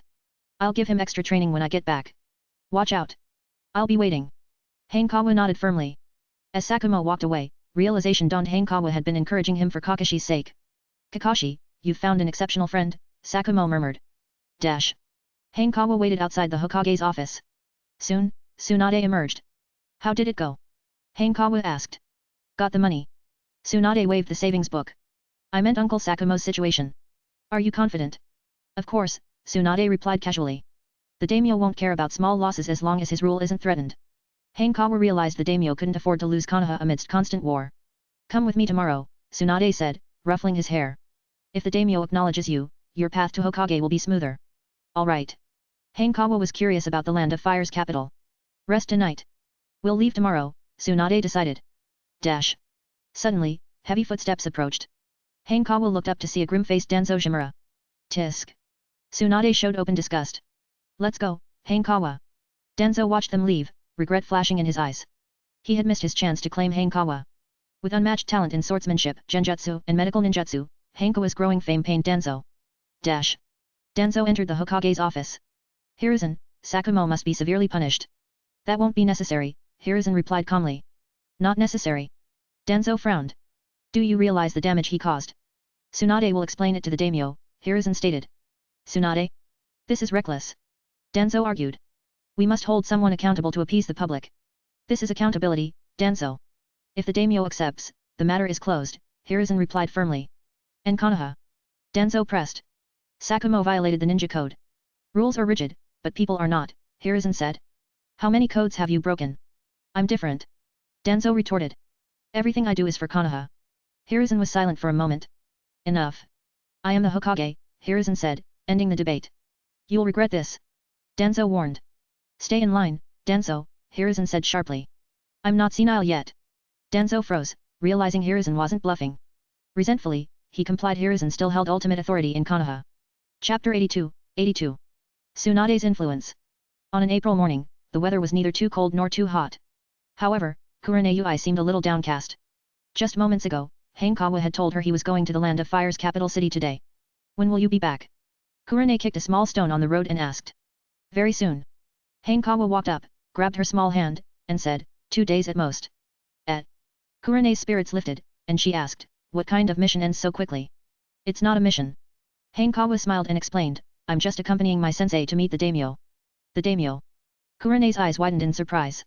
I heard the daimyo is the most powerful, overseeing both the Land of Fire and Konoha village. That's not wrong, Hanekawa said after a moment of thought. Theoretically, that's true. Can I go? Kurenei's face lit up with anticipation. Not this time, I've got work to do. Hanekawa paused before making a promise. When school's out for vacation, we'll ask Uncle Shinku to take us to the capital for a trip. All right. Kurenei grinned and said, I'll tell my dad after school. He'll definitely agree.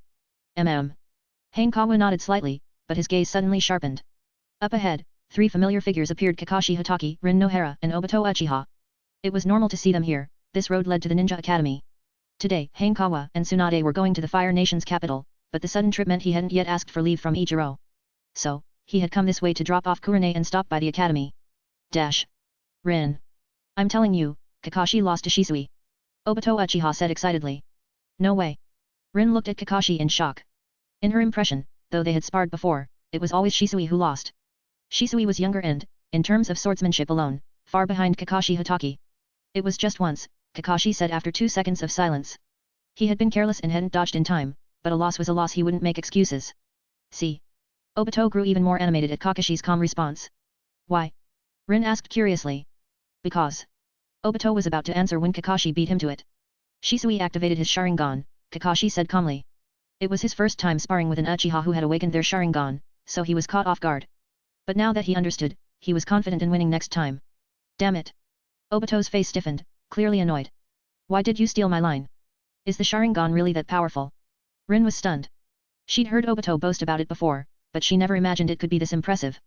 For the first time, she was struck by the power of the Sharingan. No wonder the Uchiha clan was Konoha's strongest clan. Of course. Obito brightened up again. I bet Hanekawa isn't even a match for Shisui. He was already fantasizing about awakening his Sharingan, defeating Kakashi and Hanekawa, marrying Rin, and reaching the peak of his life. Shisui told me that he sparred with Hanekawa after awakening his Sharingan, and lost, Kakashi interrupted, crushing Obito's fantasy. That's impossible. No way.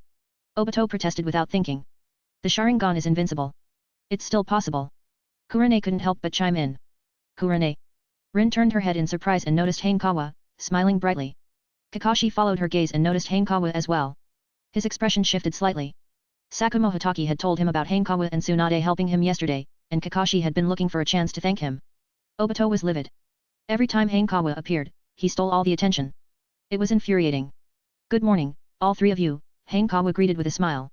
Rin suddenly noticed that Hanekawa was holding Kurenei's hand and pursed her lips slightly. You really defeated Shisui after he activated his Sharingan? Obito couldn't hold it in and asked. I got lucky, Hanekawa replied humbly. Obito looked as though he'd been struck by lightning. His biggest goal had always been to defeat Kakashi and Hanekawa after awakening his Sharingan. Now he was being told that the Sharingan wouldn't help him beat Hanekawa either. It was enough to send him into despair. I knew it. Kurenei exclaimed happily. That really is impressive. Rin praised sincerely. He had only just awakened it. He hadn't adjusted to it yet. Obito insisted stubbornly. Every Uchiha's awakening is different. I'll definitely be stronger than him. Let's walk and talk, Hanekawa said, glancing at the time. Kakashi. Kakashi caught up to Hanekawa and said, about my father. I owe you. That was my sensei's doing, Hanekawa replied, shaking his head. I understand. Kakashi knew Hanekawa was being modest and didn't argue. He wasn't great at expressing himself due to his personality, but he would always repay a debt of gratitude. Hanekawa blinked. What exactly do you understand? But Kakashi didn't elaborate, and Hanekawa chose not to ask. When they arrived at the academy, Hanekawa parted ways with the group and headed toward Ichiro's office. Hanekawa is taking leave again. Rin Nohara asked curiously. I know why. Kurenei grinned smugly. I don't want to hear it. Obito Uchiha, frustrated the entire way, turned to leave. Kurenei, tell me, Rin said, showing interest. Even Kakashi Hatake seemed a little curious. Here's what happened, Kurenei began excitedly. Hanekawa had no trouble getting his leave approved. When Ichiro heard the reason that Hanekawa was accompanying Tsunade to meet the daimyo, he quickly agreed without hesitation. As a mere chunin, he dared not delay such an important matter. At Konoha's village gate, Tsunade was already waiting. Seeing Hanekawa, she waved and said, "Let's go." The Fire Nation's capital city was closer than the Land of Water. By the afternoon, they arrived at their destination. "Are we heading straight to see the daimyo?" Hanekawa glanced around, observing the capital city of the Fire Nation. How should he put it? It was certainly more bustling than Konoha village. The streets were teeming with people, traffic streamed endlessly, and shops lined both sides of the road, many of which carried goods from other countries. For instance, not far away was a specialty store from the Land of Wind, selling a snack called sand cake. "No." Tsunade chuckled and replied, "We'll visit the daimyo's wife first to get a sense of the situation." The daimyo's wife? Hanekawa remembered that, in the original story, Naruto and his team once helped the daimyo's wife find her cat. But this was earlier in the timeline, so it likely wasn't the same person. "Follow me." Tsunade, familiar with the place, quickly led the way to the daimyo's residence. At the entrance, they were stopped. "I'm Tsunade, here to see the daimyo's wife." Tsunade casually showed a token. "Princess Tsunade, please enter." The guards at the gate hurriedly stepped aside. Hanekawa recalled that many people in his past life speculated Tsunade might be related to the daimyo. Although he wasn't sure if that was true, it was clear she enjoyed significant privilege. Setting aside speculation, Tsunade's status as the strongest medical ninja fully justified her high treatment. Perhaps another factor was Hashirama Senju. If the first Hokage hadn't established the one country, one village system, there wouldn't even be a Fire Nation daimyo today. How about that? Tsunade turned and winked at Hanekawa. "You're amazing, sensei." Hanekawa immediately praised her. "Of course." Tsunade smirked proudly. "The daimyo's wife once wanted us to call each other sisters, but I refused." "Why?" Hanekawa asked curiously. "It's nothing," Tsunade said nonchalantly. "I just don't want to get too entangled with her, she'd pester me endlessly." "As expected of you, sensei." Hanekawa sincerely praised her again. "You still have a lot to learn," Tsunade said, reaching out to ruffle his hair. "Why must you ruffle my head while talking?" Hanekawa mentally noted it in his little black book. Tsunade. At that moment, a beautiful woman wearing an elegant kimono appeared. 8 palace attendants followed her respectfully, creating an impressive display. "Daimyo's wife." Tsunade retracted her hand and stepped forward. "It's been a long time." "You're still as beautiful as ever," the daimyo's wife said warmly, holding Tsunade's hand. "You look as radiant as always," Tsunade replied, then gestured to Hanekawa. "This is my student, Hanekawa. What a handsome young man, so cute." The daimyo's wife looked Hanekawa up and down, smiling brightly. "Daimyo's wife." Hanekawa greeted her stiffly, feeling slightly uneasy. The look in this woman's eyes didn't seem quite innocent. His mind drifted to chaotic palace rumors. "Prepare the finest meal," the daimyo's wife instructed a nearby maid. "Tsunade, let's chat inside." "All right." Tsunade followed her into the palace. Hanekawa breathed a sigh of relief. Clearly, he was overthinking things. Seated next to Tsunade, Hanekawa quietly listened to their conversation. Since they were reminiscing about the past, he couldn't contribute and simply sat there like furniture. Soon, the food arrived. Hanekawa picked up his chopsticks and started eating without a word. "Daimyo's wife," Tsunade said, getting to the point after chatting for a while. "This small matter required you to make the trip." The daimyo's wife smiled and waved it off. "Someone, invite the daimyo over." Moments later, a middle-aged man entered the hall. "Tsunade is here? Why didn't you notify me?" "Daimyo." Tsunade stood up and greeted him politely. "Konoha made a mistake, so we didn't dare face you directly." "Tsunade, you're being too formal." The daimyo shook his head. "If not for your help back then, my son, Aishi, wouldn't have survived." Hanekawa's eyes lit up. Aishi, this name was mentioned in the original story as the daimyo during Naruto's Hokage era. It seemed everything was already falling into place. Once again, Hanekawa witnessed Tsunade's far-reaching influence as a medical ninja. Chapter 83. Raran. Morning. Tsunade jolted awake from her sleep. She felt the entire bed shaking. An earthquake. Tsunade rubbed her eyes and sat up. Just then, the movement stopped. She raised her eyebrows. This didn't feel like an earthquake, it felt more like someone was using her superhuman strength. With that thought, Tsunade got out of bed and looked out the window.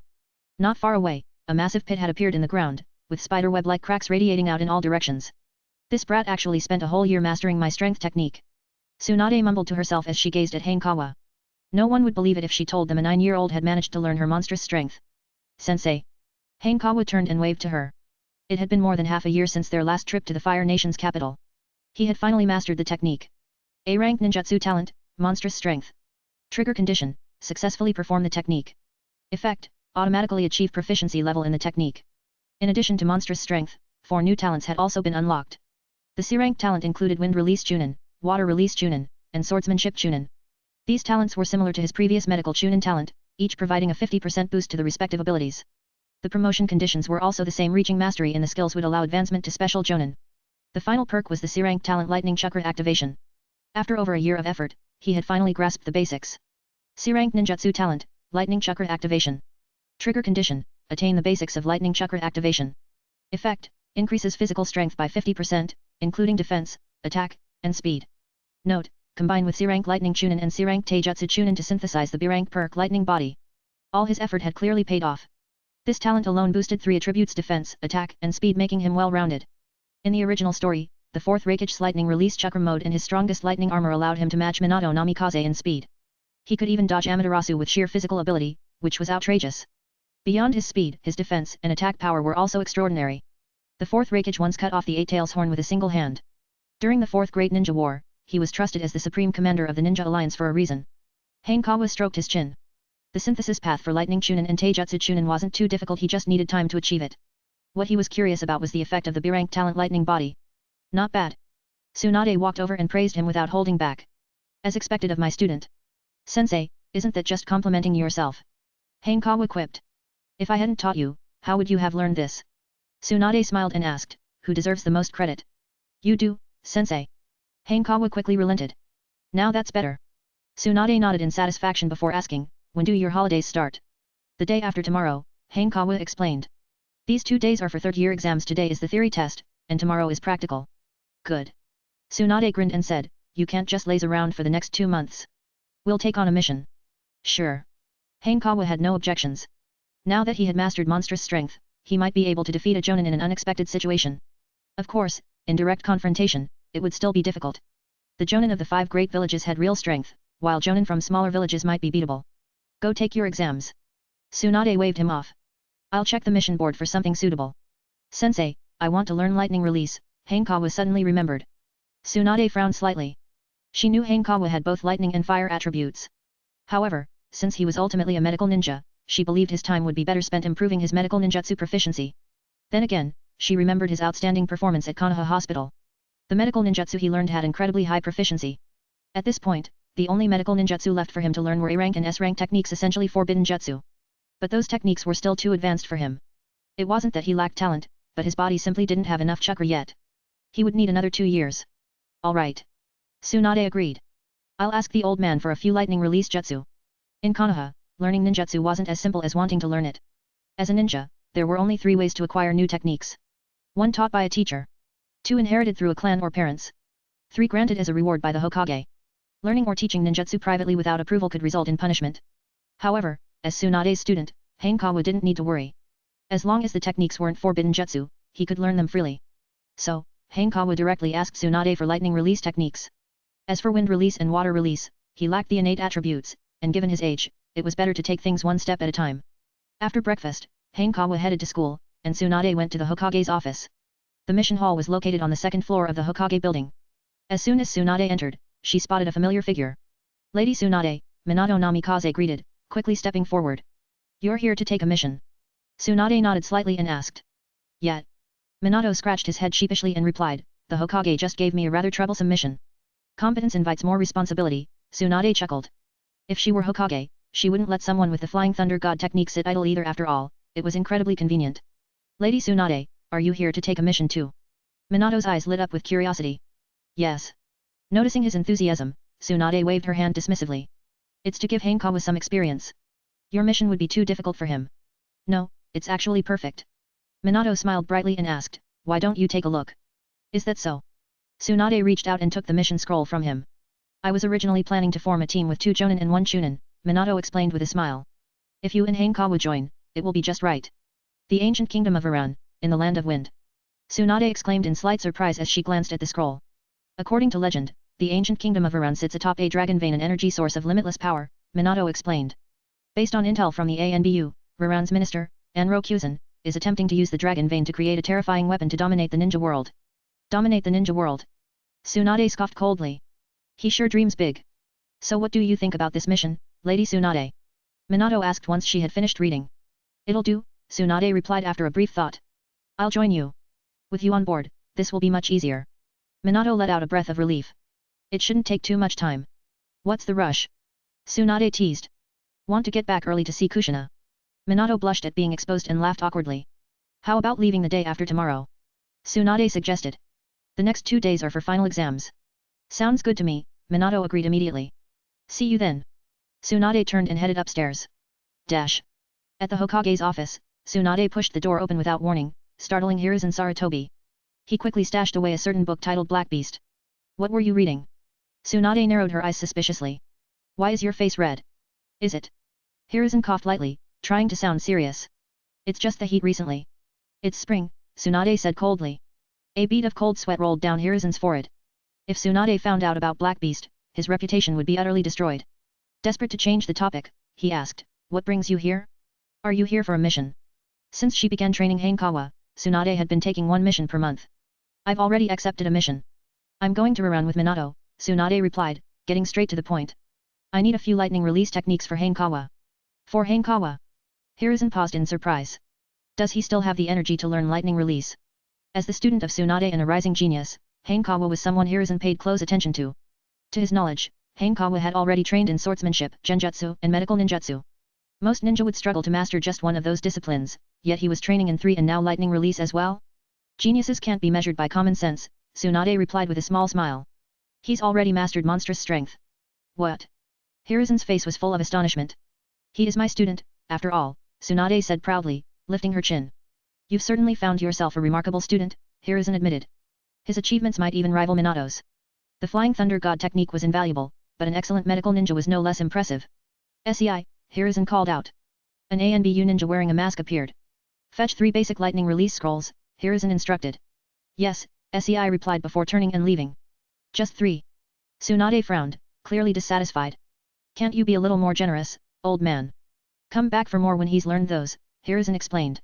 Taking too many at once isn't good. Fine. Tsunade reluctantly accepted his reasoning. Once she had the scrolls, she left the Hokage's office. Dash. By the afternoon, the theoretical exams had ended. After saying goodbye to his classmates, Hanekawa headed to Tsunade's house. New mission. Tsunade, lounging on the sofa, casually tossed a mission scroll to him. Hanekawa caught it and opened it. Ramen? His heart skipped a beat. This was the storyline from the Naruto movie The Lost Tower.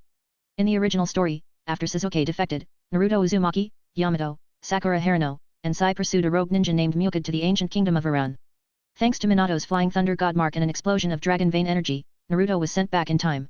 The past that Naruto traveled to, was essentially Hanekawa's present timeline. In other words, he would soon encounter the future versions of Naruto and his team. Chapter 84, 84. Hanekawa takes first place again. Ninja Academy. Today was the last day of 3rd grade, which meant final exams. Hanekawa and Kurenei arrived earlier than most, and the exam hadn't started yet. He was sitting in Asuma Sarutobi's seat, thinking about the mission he received yesterday. In theory, based on the original storyline, he would encounter Yamato and his group. But in reality, things weren't so certain. After all, his unexpected presence was a factor. The only thing he could confirm was that he would meet future ninjas, though he didn't know who exactly. The reason lay with Enrokuzan. He was actually the ninja known as Mizukage, whom Yamato and his group were pursuing. However, he had been lucky enough to travel back 6 years earlier, rename himself Enrokuzan, and become a minister of the land of Iran. As for the so-called terrifying weapon, it was essentially battle puppets powered by dragon vein energy. Hanekawa, are you worried I'll beat you? Asuma Sarutobi entered from the doorway, noticing Hanekawa deep in thought, and grinned excitedly. How could that be? Kurenei, standing next to Hanekawa, immediately retorted, you've never beaten him, so what's there to worry about? That was before. Asuma's face turned red.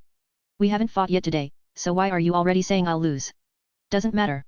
I'll fight too, Uchiha Obito suddenly chimed in. Don't cause trouble. Asuma waved him off. Although Obito did okay in actual combat, his theoretical scores were always dead last. Damn it. Obito was furious. This time, I'll definitely beat you. Don't be so sure. Asuma grinned smugly. I recently learned fire release ninjutsu, and my strength has greatly improved. Fire release? Obito froze and asked, weren't you learning wind release ninjutsu? I have both wind and fire chakra natures. Asuma patted Obito's shoulder.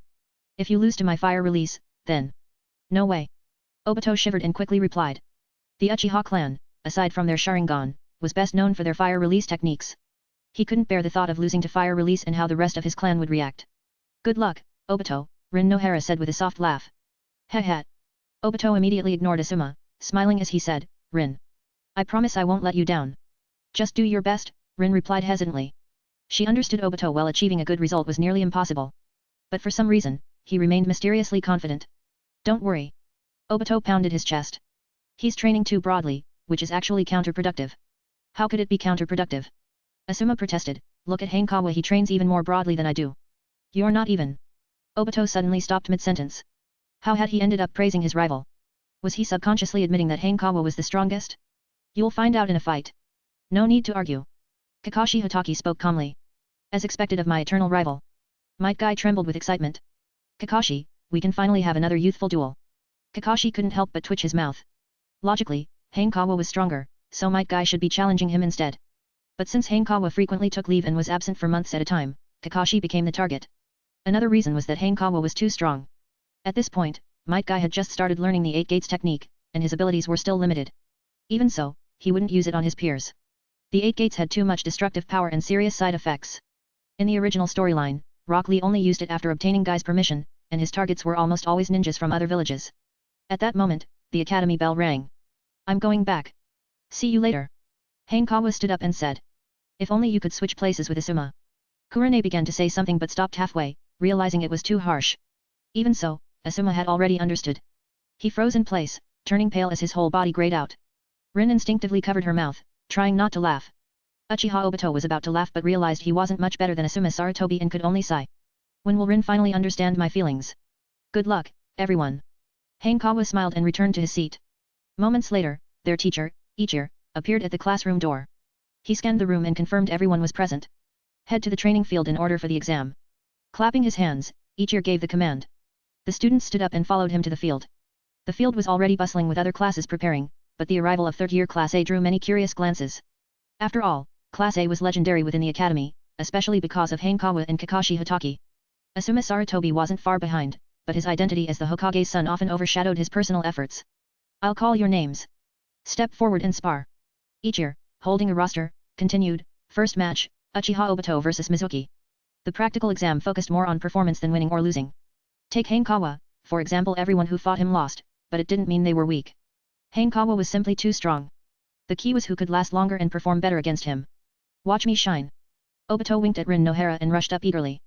Mizuki, a civilian ninja who only knew the academy's basic transformation and substitution techniques, was quickly defeated.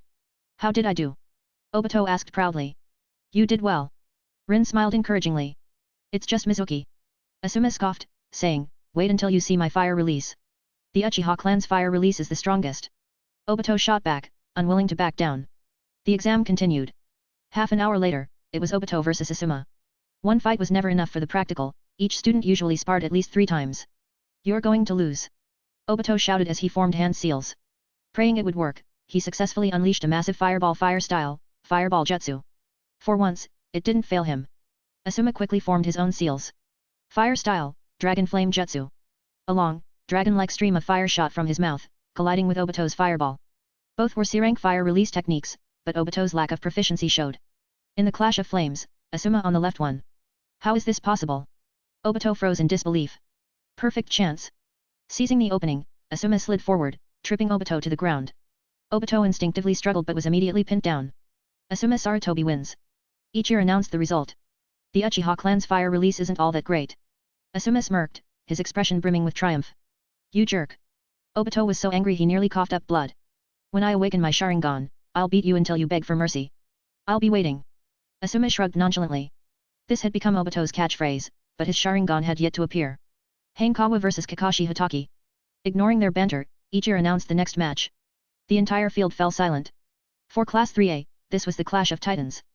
Hanekawa always won, but watching his fights with Kakashi was an eye-opening experience for everyone. How about we stick to ninjutsu this time? Hanekawa noticed Kakashi drawing his sword, then shook his head and suggested. Ninjutsu. Kakashi paused, surprised. You learned ninjutsu? I picked one up yesterday. Hanekawa replied casually. Kakashi's face darkened. You learned it yesterday, and you're using it against me? Am I that weak? Be careful. Hanekawa raised his hand. Lightning style, swift thunder arrow. In an instant, dazzling lightning gathered in his palm, blindingly bright. A wave of gasps rippled through the spectators. This was the first time anyone had seen Hanekawa use lightning release. Kakashi's eyes narrowed. Just as he adopted a defensive stance, Hanekawa casually flung several streaks of white lightning forward. Danger. Without hesitation, Kakashi formed seals. Earth style, earth wall. The ground erupted, forming a sturdy wall adorned with 4 carved dog heads. The white lightning struck the wall like arrows, causing it to tremble violently but hold. Before Kakashi could relax, Hanekawa unleashed a second wave of lightning. Boom! The wall shattered completely. Reacting quickly, Kakashi used body flicker technique to evade, landing in midair. The white lightning followed him relentlessly. Is this never going to end? Landing, Kakashi slammed his hand to the ground again. Another earth wall sprang up. To the astonishment of everyone watching, Kakashi and Hanekawa repeated the sequence earth walls versus swift thunder arrows over and over again. Compared to Kakashi Hatake, who was desperately trying to keep up, Hanekawa remained calm and relaxed. He stood in place, continuously casting lightning style, swift thunder arrow. Like wind release, lightning release techniques were known for their speed. Combined with Hanekawa's 100% boost to hand seal speed, he was able to perform jutsu seamlessly without rest. I give up. I surrender. Kakashi, realizing his chakra was nearly depleted, chose to forfeit. After all, he had already lost so many times, one more loss hardly mattered. Thank you. Hanekawa exhaled and said calmly. Thanks to Kakashi repeatedly using earth style, earth wall, Hanekawa unlocked a new entry. D-rank talent entry, Earth is real earth. Trigger condition, defeat young Kakashi Hatake. Effect, increases earth style aptitude by 30% on top of the existing base. With this, Hanekawa had achieved a 30% boost across all 5 basic nature transformations, while yin and yang release remained at 100%. How is Hanekawa's jutsu so fast? Asuma Sarutobi stared in disbelief. It had been a while since he last sparred with Hanekawa, and the shocking gap in skill left him stunned. His fire release techniques, which he had worked so hard to learn, now seemed meaningless against Hanekawa. Obito Uchiha clenched his fists instinctively. He couldn't even follow Hanekawa's hand seal movements. How was he supposed to fight him? Until his Sharingan awakened, there was no hope at all. Hanekawa. Kurenei waved happily. Her cheer set off a wave of screams from the crowd, and the exam venue quickly turned into a fan frenzy. With his strength and good looks, Hanekawa had long since replaced Kakashi as the school's most popular student. Quiet. Ichiro had to intervene to restore order. Once the field settled down, Ichiro glanced at Hanekawa, who remained calm and composed. Watching the entire match, Ichiro came to a realization: he could no longer defeat his own students. Not just Hanekawa, he wasn't even confident against Kakashi anymore. I'm getting old. No, that wasn't it, these kids are monsters. Pushing the thought aside, Ichiro continued, next match, Kurenei vs Asuma Sarutobi. Kurenei, I'm sorry, but I have to win. Asuma said as he stepped forward. I can't lose before facing Hanekawa. Who wins and who loses isn't certain yet. Kurenei replied indignantly. Your genjutsu is nowhere near Hanekawa's level. It won't work on me. Asuma shook his head dismissively. Is that so? Kurenei smiled mysteriously and began forming hand seals. Seeing this, Asuma avoided looking into her eyes and instead focused on the ground while forming his own hand seals. Fire style, Dragon Flame Jutsu. Suddenly, a dragon's roar echoed around him, accompanied by gasps from the crowd. Asuma instinctively looked up only to see a massive water dragon hurtling toward him. I'm caught in a genjutsu. When did that happen? Stunned, Asuma froze. Boom. The water dragon struck him, sending him flying backward and crashing to the ground, soaking wet like a drowned rat. I won. Kurenei stood frozen for a moment before cheering excitedly. She had never defeated Asuma before, but with her water release, she finally managed to win. Kurenei wins. Ichiro quickly called for the nearby medical nin to carry Asuma away. The impact of Kurenei's water style, water dragon bullet jutsu had knocked him unconscious. When did Kurenei get so strong? Rin Nohara widened her eyes in disbelief. She felt a growing sense of unease. Her companions were improving rapidly, yet she remained stagnant. This. Obito almost jumped to his feet in shock. He had lost to Asuma, and now Asuma had lost to Kurenei. Didn't that mean there was yet another classmate he couldn't defeat? Kakashi looked thoughtful. Asuma had clearly underestimated Kurenei, which was why he failed to react when she used water release. In a proper match, winning wouldn't have been so easy. Still, Kurenei's progress was undeniable. By the afternoon, the practical exams had ended. As expected, Hanekawa secured first place, followed by Kakashi in second. Surprisingly, Kurenei had taken third place. Her water release countered fire release perfectly, and Obito had lost to her as well. To celebrate, Hanekawa treated his friends to grilled meat and announced that he would be leaving for a while. His announcement didn't cause much of a stir. He went on missions every month anyway. After the meal, Hanekawa went to the market to buy ninja tools, ration pills and other supplies for his upcoming journey. Tomorrow, he would set off for Rin. Chapter 85. Future Kurenei. A new day began. Hanekawa arrived early at Tsunade's home. As expected, she hadn't woken up yet. He opened the door, walked into the living room, and stopped in front of her room. Raising his hand, he knocked on the door. A moment later, the door opened. Tsunade appeared, eyes closed, seemingly sleepwalking. Hanekawa instinctively looked up and couldn't help but be shocked. Because she had just gotten up, her sleepwear was messy, slipping off her shoulder and hanging precariously, creating a rather picturesque view. Sensei. Hanekawa turned around and gently reminded her, you should change your clothes. I'll go prepare breakfast. Tsunade responded drowsily. A few seconds later, she yawned and opened her eyes.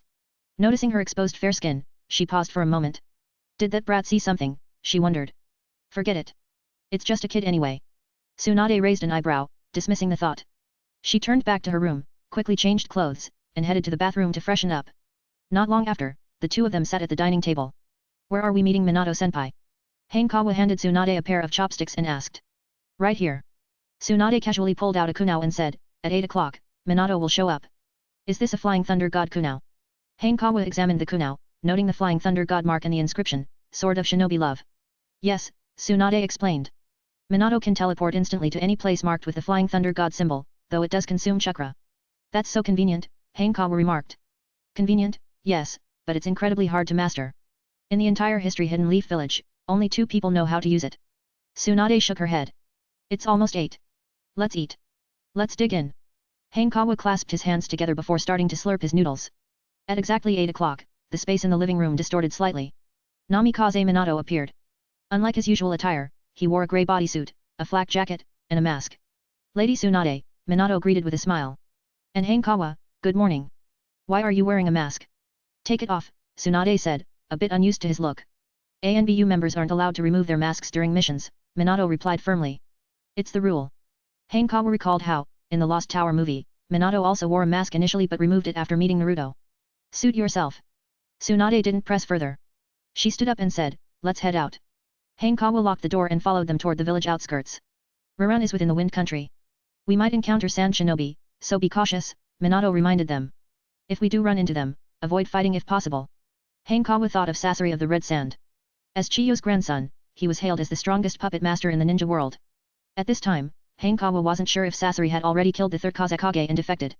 His actions would eventually cause the third's disappearance, triggering the Third Great Ninja War. As they entered the Wind Country, the environment changed drastically. Strong winds roared, yellow sand swept across the landscape, and the blazing heat rolled in. All around was an endless desert. Put this on, Minato said, handing Hanekawa a cloak. Thank you, Minato-senpai. Hanekawa donned the dust-proof cloak and pulled up the hood, feeling much better. There are environments even harsher than the desert in the ninja world. You'll need to adapt, Tsunade remarked casually. Yes, sensei. Hanekawa nodded.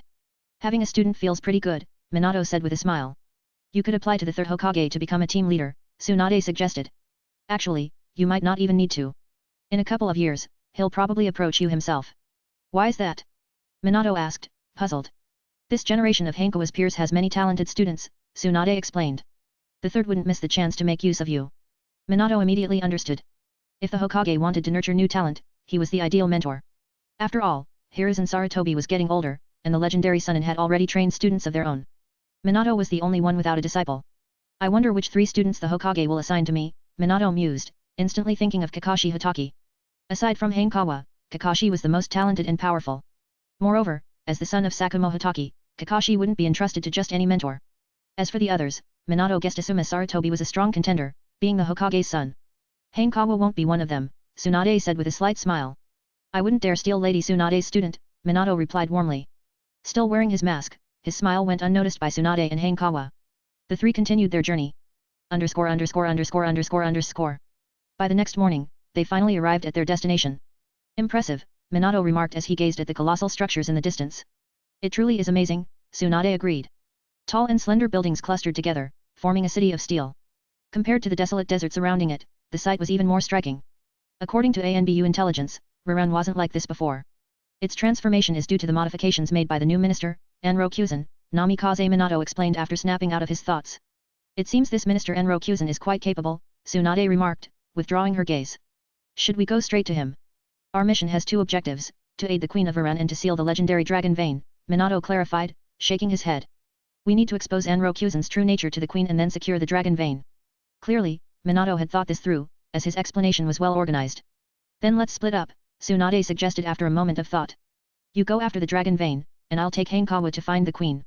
Alright. Minato handed Hanekawa a Flying Thunder God kunao. He had already given one to Tsunade earlier.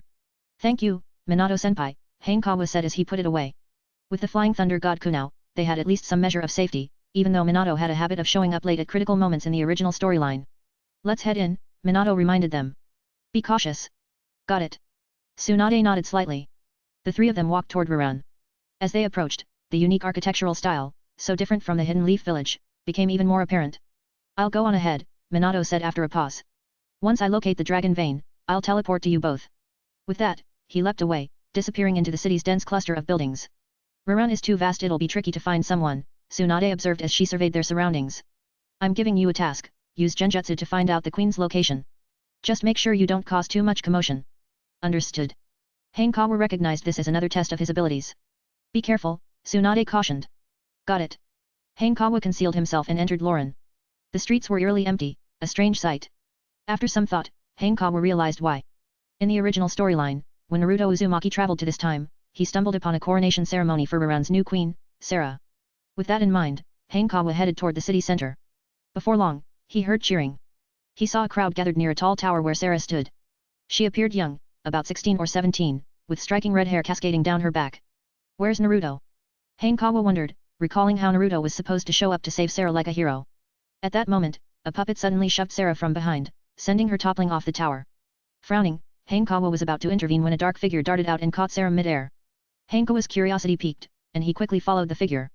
Hey, little guy, have we met before? As Hanekawa reached a nearby building, he heard a pleasant voice. What kind of outdated pickup line is that? He thought, turning his head and froze. The person who saved Sarah wasn't Naruto, but a stunning young woman, Kurane Yui. She wore the green flak jacket of a jonin, her long black hair tied into a ponytail. Her delicate features, vibrant red lips, and ruby-like eyes carried a hint of puzzlement. We've definitely met before, Kurane said, frowning. Hanekawa gave her an inexplicably familiar feeling. Hey! Who are you people? Sarah interrupted, unable to hold back her curiosity. Your Majesty, Hanekawa glanced at Kurane and explained, we're from the Hidden Leaf Village, here to protect you. You're from the Konoha, too. Kurane's eyes brightened as she quickly asked, who's your team leader? Tsunade, Hanekawa answered after a moment's thought. The Hokage. Kurane's expression darkened as she said, you're lying. The Hokage wouldn't be here, and she only has one student. She had come under Tsunade's orders to pursue Mizukage and reinforce the dragon vein seal. Hanekawa raised an eyebrow. So Tsunade did become Hokage? I'm not lying, Hanekawa replied, then asked, where's your teammate? I got separated from him. Not sure where he is, Kurane admitted after a pause. But he's strong, so I'm not too worried. For some reason, she instinctively believed the boy in front of her. Who is he? Hanekawa already had a guess. He's the Hokage's student, Hanekawa. Kurane suddenly realized and said, oh. Now I know why you feel so familiar. You look a lot like Hanekawa when he was younger. Hanekawa's mouth twitched. What is going on? His existence had clearly altered the future.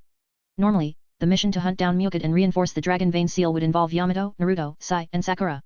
But now, it was future Kurane and Hanekawa? Chapter 86, 86. Talented kid. Why are you two chatting again?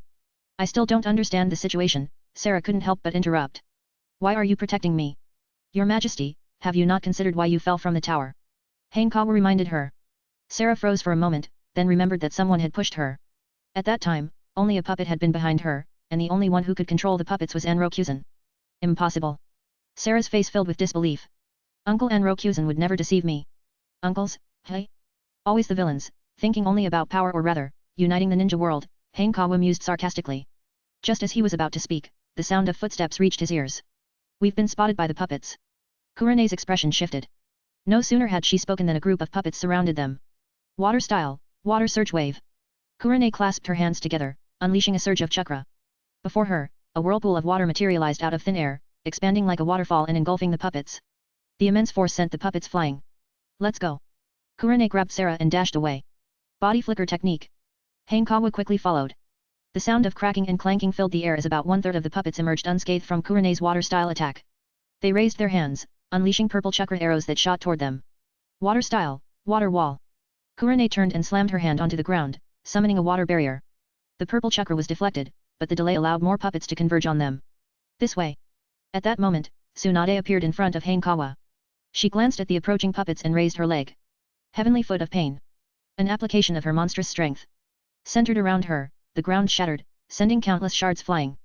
The nearest puppets were obliterated, reduced to scraps of metal. Even those farther away stumbled, falling into the massive crater created by her attack. It's really the Hokage. Kurane's eyes widened in shock. Could it be that Tsunade had been secretly protecting them all along after assigning the mission? Hokage? What Hokage? And who's this girl? I don't recognize her, Tsunade thought, confused. But with the situation urgent, she didn't dwell on it and grabbed Hanekawa, running away. Moments later, the four of them reached a secluded building and shook off the pursuing puppets. Lord Hokage. Kurane set Sarah down and bowed respectfully to Tsunade. Tsunade was dumbfounded. Since when did I become Hokage? And why didn't I know about it? You stay here and wait for us. Hanekawa pulled Tsunade aside, leaving a confused Kurane behind. What's going on? Tsunade glanced back at Kurane and asked, is there something wrong with her? Sensei, what I'm about to say might sound unbelievable, but don't be scared, Hanekawa began, preparing her for the shocking truth. I'm a ninja. I don't get scared, Tsunade retorted, rolling her eyes. Stop being so mysterious and just say it. She's Kurane Ui, Hanekawa said seriously. Kurane Ui? Which one? Tsunade asked, puzzled. Which other Kurane could it be? Hanekawa replied. She's the daughter of Uncle Shinko Ui. Hey. Tsunade looked at Kurane, then back at Hanekawa, and said, come here and let me examine you. I'm not sick. Hanekawa said, shaking his head in exasperation. She's the future Kurane, sent back in time to our present by the dragon vein. How about I still give you a checkup? Tsunade suggested after a brief silence. Hanekawa grabbed her wrist and said, don't you think she looks like an older Kurane? Plus, she thinks you're the Hokage. Tsunade fell into deep thought. As far-fetched as Hanekawa's story sounded, upon closer inspection, the girl did resemble Kurane. Could I really have become Hokage? The thought unsettled Tsunade. She had never wanted the position, so why did she end up taking it? Was it because of Hanekawa? She suddenly recalled her birthday last year. At that time, Hanekawa had told her that she should become the fourth Hokage, and he would take over as the fifth. Anyway, let's focus on the mission for now, Hanekawa suggested when he saw that Tsunade was struggling to process everything. Tsunade nodded slightly. There's one more thing, Hanekawa said seriously. To avoid issues caused by time interference, we should try to ask as little as possible about the future. If what you're saying is true, then after the mission is complete, it would be best for us to seal each other's memories, Tsunade proposed, echoing the approach Minato had taken in the original story. Let's go, Hanekawa said, having no objections. I've discussed it with Her Majesty, Kurane said as they approached. She's willing to take us to see Anrokuzen so we can confront him directly. Lord Hokage, what do you think? Let's wait for Minato, Tsunade replied, suppressing her mixed emotions. The priority of this mission was the Dragon Vein, not the Queen of Iran. Only by sealing the Dragon Vein could they thwart Anrokuzen. Hanekawa also nodded. He didn't know sealing techniques. While Tsunade did, her knowledge was limited. Minato, however, had learned many advanced sealing techniques for tailed beasts from Kushina Uzumaki. Additionally, if they didn't seal the Dragon Vein, Kurane and his future self might not be able to return to their own timeline, potentially causing unpredictable consequences. Minato-senpai is here too. Kurane asked in surprise. Mukid was just a jonin, and his abilities weren't strong enough to warrant such an overwhelming response from Konoha. Do you have a way to contact your teammate? Hanekawa asked, steering the conversation away. I've tried, but there's been no response, Kurane said, frowning in confusion. It's as if he's no longer in Miran. No longer in Miran? Hanekawa considered a possibility. The Dragon Vein's time travel wasn't tied to a fixed timeline. In the original story, Mukid and Naruto had traveled through time together, but Mukid arrived 6 years earlier than the others. Perhaps his future self had ended up in a different timeline. Suddenly, Hanekawa felt a chill run down his spine. He thought of the altered legend of the Sage of Six Paths he had encountered. If it were him, he would indeed change things in that way. Little guy, what's your name? Kurane asked curiously as they waited, her gaze fixed on Hanekawa. You tell me your name first, Hanekawa countered. Kurane Ui. Kurane smiled as she ruffled his hair. Now, can you tell me yours? Wait, since when did she learn this head-patting move? Who taught her that? Caught off guard, Hanekawa didn't evade her sudden gesture. Clearing his throat, he decided to use his go-to tactic, deflecting the conversation. Big sis Kurane, he said with an innocent smile. Your water style is amazing. Can you teach me? Wow, how adorable. Kurane's eyes lit up. She already liked Hanekawa, and now, seeing a boy who resembled him as a child, her joy was evident. And he even called her Big Sis. Of course. Kurane said proudly. In the village, my water style is easily in the top 5. Top 5? Konoha doesn't have that many people who specialize in water style, right? Hanekawa grabbed her hand and said, let's go over there and spar. He wanted to see if he could gain some water style talent from her. After all, there wasn't much else to do while waiting. Hey, your name? Kurane called out after him. Kurane finally realized something and called out to him. Rikataki, Hanekawa blurted out a made-up name. Kurane paused for a moment. She had never heard that name before, but she noticed that this kid not only looked like someone she knew but even acted like them. How strange. Big sis Kurane, Hanekawa said as he formed the seal of confrontation. Please use only water style. All right, Kurane replied, snapping out of her thoughts. But be careful. Water style, wild water wave. She unleashed a torrent of water from her mouth, resembling a waterfall crashing toward Hanekawa. Although it was a basic water-style jutsu, in her hands, it had tremendous power. Body flicker technique. Without hesitation, Hanekawa bolted to avoid the attack. Not bad, Kurane praised, disappearing from where she stood. She quickly caught up to Hanekawa, holding a kunao in her hand. Water style, water blade slash. The kunao trembled lightly as water surged over it, coating the blade. Hanekawa drew his katana to block the kunao. The force of the impact numbed his arm and sent him retreating backward. Kurane didn't press the advantage, instead standing her ground with a thoughtful look. Even the techniques and swordsmanship he used were just like Hanekawa. She sheathed her kunao and formed hand seals. Water style, water bullet barrage. She flicked her hands, sending water bullets flying like cannonballs. Body flicker technique. Hanekawa narrowly evaded the attack. Although Kurane was holding back, the difference in skill level was apparent. What's more, Hanekawa noticed that the water-style techniques she used originated from the second Hokage, Tobirama Senju. Tsunade, observing from a distance, realized this even earlier than he did. At last, she believed what Hanekawa had told her. How else could someone capable of using her granduncle's water style suddenly appear, unless they were from the future? I'm done. Hanekawa called out as he put some distance between them. Despite putting up his best effort and even using his monstrous strength, Kurane had countered everything he threw at her. But he had already achieved his goal. 2 lines of text appeared in front of him. D-rank talent node. So much water has upgraded. Water style talent increased by 100%. A single sparring session had resulted in a 70% boost, a huge victory. This marked his 3rd C-rank talent, alongside yin and yang style. Little guy, you're quite skilled, Kurane said, her tone carrying a hint of meaning. At your age, I wasn't nearly as strong. But there was someone who was just like you. Has she figured it out? Hanekawa was about to respond when he suddenly sensed a distortion in the air. Kurane immediately grew alert. But when Minato Namikaze appeared, she relaxed, only to be startled again. Why does he look so much younger? Tsunade's appearance remained unchanged due to her yin seal, but Minato didn't have that ability. In that moment, Kurane's doubts reached their peak. Minato-senpai, Hanekawa greeted, pulling him aside to explain the current situation. So that's how it is.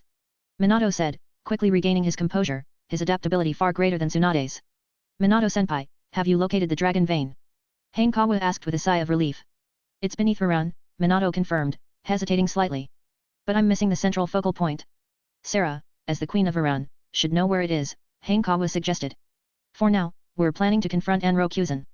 That works, Minato agreed after brief consideration. He doubted Anrokuzen could stand against both him and Tsunade. If so, a swift resolution was the best course of action. Chapter 87, 87. Dragon Vein. Led by Sarah, the group made their way to the palace. Kurane glanced at Hanekawa while walking, organizing her thoughts. Though the concept of time travel was foreign to her, Tsunade and the others had displayed enough inconsistencies to raise questions. Tsunade didn't recognize the Hokage title, Minato looked younger, and the boy resembled a younger version of Hanekawa too closely. Could it be an issue with time itself? After a moment of contemplation, Kurane decided she would confront Hanekawa, her companion from the present, after defeating Anrokuzen. He must know the reason behind all this. And if he didn't, then perhaps, it was the most unlikely answer of all. Upon reaching the palace, heavy footsteps echoed around them. Minato and the others immediately prepared for battle. Moments later, puppets began to file in one after another. Stand down. Sarah commanded sternly. I am the queen of Iran. But the puppets continued their advance. Anrokuzen. Sarah's face turned pale as she shouted, I know you're here. It seems you've grown a little smarter. The puppets parted, and Anrokuzen stepped forward. What do you mean? Sarah asked, clinging to a sliver of hope. Did you really think I was ever loyal to you and your mother? Anrokuzen extended his hands, purple chakras surging forth. All I've ever wanted is power. Sarah stumbled backward in shock. In her memory, Anrokuzen had always been upright, kind, and ahead of his time in knowledge. How had he become someone so unrecognizable? Before you die, let me tell you a little secret. A sinister grin spread across Anrokuzen's face. Your mother didn't die of illness. She tried to stop me from using the dragon vein, so I killed her. What? Sarah's expression filled with disbelief. So naive. Anrokuzen savored her reaction, his grin widening. You're really Mukid, aren't you? Kurane, who had been observing, finally spoke. It's been a while, hasn't it, Konoha ninja? Anrokuzen glanced around. Where's your teammate? I was hoping to repay him properly. Are you hoping to get beaten into retreat again? Kurane retorted coldly. Do you think this is 3 days ago? I arrived here 6 years before you. Anrokuzen laughed maniacally, his eyes filled with obsession. I've already mastered the power of the dragon vein. Defeating you? Conquering the entire ninja world would only take a flick of my fingers. Now confident, he no longer bothered hiding his ambitions. 6 years. Kurane froze, instinctively glancing at Hanekawa. Mukid's early arrival confirmed that there was indeed a problem with time. This likely meant Tsunade and the others were people from the past. TCH. This jerk even lied to me. Kurane, I'll explain later, Hanekawa said, scratching his head. Call me big sis, Kurane said, raising an eyebrow. She still wasn't giving up on being the big sister. If she couldn't achieve it in the future, she'd make it happen in the past. But how was the future Hanekawa doing now? Worry crept into her heart. Enough chit-chat. Anrokusen waved his hand dismissively. After I kill you all, I'll go and conquer the ninja world. Tsunade stepped forward and punched, reducing 6 puppets in front of her to dust simultaneously. That's all. Tsunade looked at Anrokusen disdainfully. You're not even 1,000th of my grandfather. Conquering the ninja world? What nonsense. While she spoke, Minato and Kurane also moved. The sound of slicing wind filled the air. Minato threw a barrage of kunao that scattered around the puppets. In an instant, his body became like the wind, moving through the air. Every time he appeared, a puppet was destroyed with a raised nan. Kurane was less flashy. She formed hand seals, using the second Hokage Tobirama Senjo's iconic water-style techniques. Water-style, severing wave. During the Fourth Great Ninja War, this jutsu had been used by Tobirama to cut through the roots of the divine tree. Kurane unleashed a thin, sharp stream of water from her mouth. Under her control, the water line sliced through the puppets like the sharpest blade. In mere moments, a third of the puppets were cut in half at the waist. As expected of Konoha's ninja. Anrokusen clapped his hands in mock admiration. In less than 30 seconds, his puppets were almost completely annihilated. Yet, despite facing such terrifying combat power, he remained calm, even smiling. The group sensed something was wrong. For Anrokusen to be so composed, he must have a backup plan. It could only be the dragon vein. Let me show you the ultimate puppet. Anrokusen spread his arms wide. His clothes suddenly began to bulge outward until they reached their limit and were torn apart by sharp metallic limbs. In an instant, Anrokusen shed his human form, transforming into a massive puppet spider. The strange purple chakra enveloped him, exuding a suffocating presence. A tailed beast. Minato's expression turned grim. He realized that Anrokusen's power now rivaled that of a Jinchuriki. Hanekawa, take Sarah and leave, Tsunade ordered sternly. Anrokusen's aura had grown too overwhelming, and Tsunade wasn't confident she could protect both Hanekawa and Sarah during the battle. Yes, Hanekawa replied without hesitation, retreating with Sarah. His decisiveness stemmed from knowing how to defeat Anrokusen. The key was Sarah. Only she could locate the dragon vein's core. Watch out! Minato hurled a barrage of kunao toward Anrokusen. The attack was ignored as Anrokusen charged forward, reaching them in a flash. The kunao struck his body but were instantly deflected. Super strength. Tsunade's eyes sharpened as she clenched her fist and struck Anrokusen. Boom! A massive crater appeared on Anrokusen's enormous body, forcing him to slide backward under the sheer force. Tsunade paused, frowning. Why does he seem tough but not durable? Before she could follow up, Anrokusen's damaged body regenerated in an instant. I am immortal. Anrokusen roared, his purple chakra intensifying, glowing like the sun.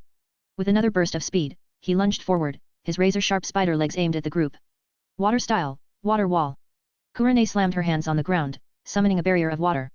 But the wall was pierced almost instantly. Minato quickly used the Flying Thunder God technique, teleporting the 3 of them behind Anrokusen. Together, Tsunade said, lifting her leg. Heavenly kick of pain. Concentrating chakra into her foot, she unleashed an explosive strike. Anrokusen's back shattered into pieces, splitting apart under the force. Minato leaped into the air, extending his hand. Raise Nan. The compressed, rotating chakra formed a blue sphere in his palm. He aimed for the crack created by Tsunade's attack, driving the raised Nan into Anrokusen's body. The combined force of the techniques tore through Anrokusen, leaving a massive hole. Kurane wasn't idle. She formed hand seals. Water style, severing wave. A thin, sharp stream of water shot out, following the crack and slicing Anrokusen cleanly in two. Did we succeed? Minato asked instinctively. No, Tsunade said grimly. Kurane's expression was equally serious. Their combined attack was powerful enough to take down nearly any ninja. It's just a scratch. Anrokusen stood up once more. His split body regenerated under the purple chakra, which grew even stronger. You don't understand the power of the dragon vein. Purple chakra radiated from Anrokusen, forming explosive projectiles aimed at them. The 3 ninjas scattered. Boom. The ground shattered, creating a massive crater in a cloud of dust. Minato couldn't help but gasp. Though weaker than a tailed beast bomb, the attack's power far surpassed ordinary ninjutsu. If they were hit directly, death was certain. To make matters worse, Anrokusen's regeneration made him even stronger with each attack. The dragon vein must be sealed, Minato said solemnly. At that moment, a voice rang out. Minato-senpai. Hanekawa shouted. In 15 minutes, use the Flying Thunder God technique to find me. It won't be that easy. Anrokusen snarled, his focus shifting to Sarah. After all, she was the only one who knew the dragon vein's core location. I understand. Minato responded, flashing forward to block Anrokusen. Tsunade and Kurane followed suit. Rise, my puppets. Anrokusen roared, sending waves of purple chakra outward. The destroyed puppets revived under the chakra's influence, swarming toward Hanekawa and Sarah. Sarah, run ahead. Hanekawa called, drawing his sword. With a swing, his blade left a deep gash across the nearest puppet's abdomen. But being non-human, the puppet pressed forward despite the damage. Super strength. Hanekawa steadied himself and delivered a devastating punch. The puppet froze, then crumbled into scrap metal around his fist. Glancing toward the palace, Hanekawa could no longer see the others. Lightning style, chakra activation. Electricity flickered across his body, boosting his attack, defense, and speed by 50%. With a twist of his wrist, his blade became wreathed in lightning, slashing out like a bolt of lightning itself. Boom. The puppet didn't merely take a wound, this time it was completely severed. Before Hanekawa could breathe a sigh of relief, nearby puppets raised their arms. Purple chakra projectiles flew toward him. Water style, water wall. Hanekawa, possessing the C-grade water style Chunin talent, held nothing back. A water barrier surged from the ground, shielding him from the incoming attack. Without looking back, Hanekawa sprinted toward Sarah's direction. Earlier, he had asked Sarah how long it would take to reach the dragon vein's core. She had said about 10 minutes. To be safe, he told Minato 15 minutes instead. Although he had added an extra 5 minutes, it still felt too short. He had to hurry. A booming sound erupted from behind him. Turning around, Hanekawa spotted 2 peculiar puppets with wings sprouting from their backs. Reaching into the pouch at his waist, he pulled out 4 kunao. With a swift throw, the kunao struck the puppets but were instantly deflected. Explode. Hanekawa muttered. The explosive tags tied to the kunao detonated, sending a wave of heat surging through the area. The blast's immense force caused nearby buildings to collapse, burying the puppets beneath the rubble. But within seconds, dust and debris scattered as the puppets emerged, continuing their pursuit. Ahead, Hanekawa could finally see Sarah. Sheathing his sword, he formed a series of hand signs. Water style, water dragon bullet technique. It was a water style jutsu he had secretly learned with only 6 hand signs. Well, secretly learned wasn't quite accurate, it was Kurane who had given him the water style scroll. A water dragon surged forward, engulfing the puppets. However, purple chakra flared brightly as countless sharp arrows pierced through the water dragon, shooting toward him. Body flicker technique. Hanekawa became a blur, leaving an afterimage in his place.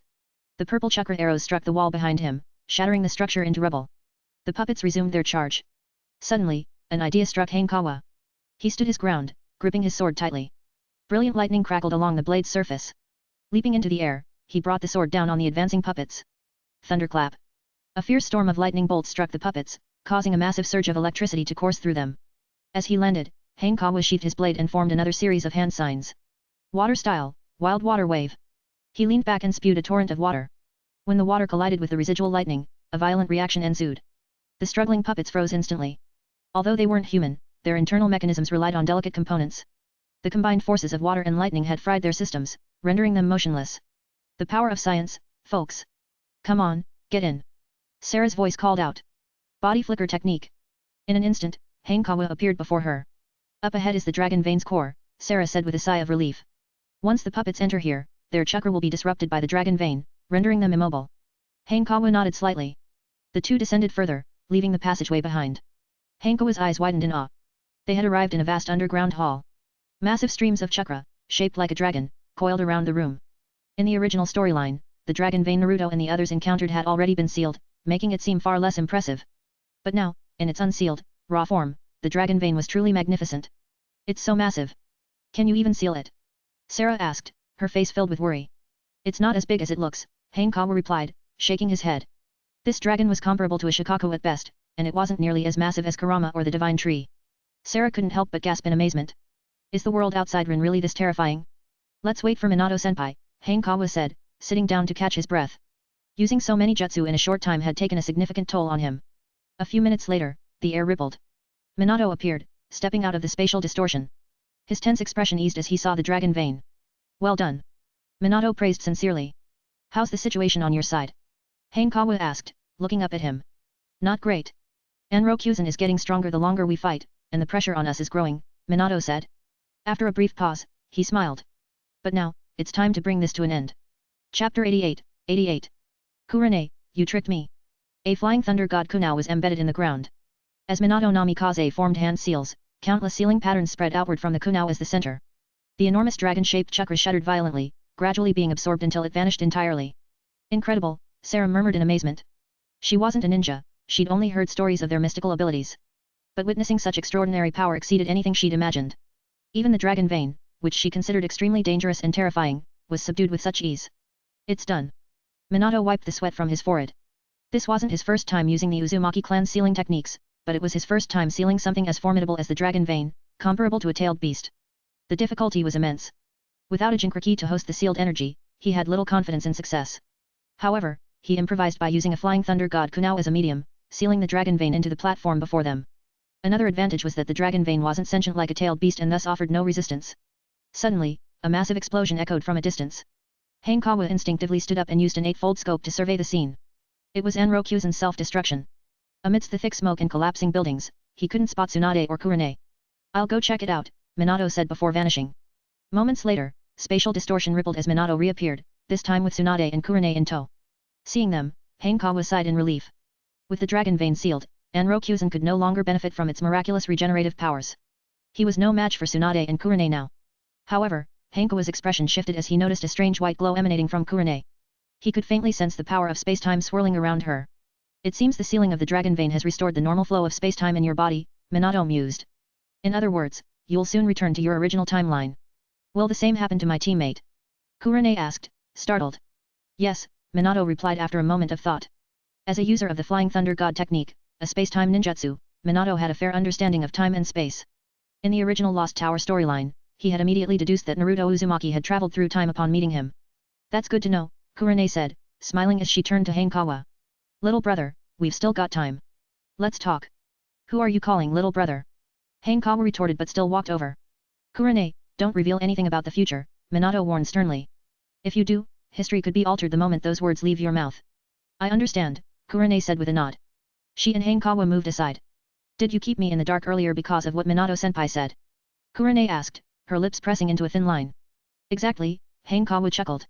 "Besides, it's not like you'd stay behind to accompany me."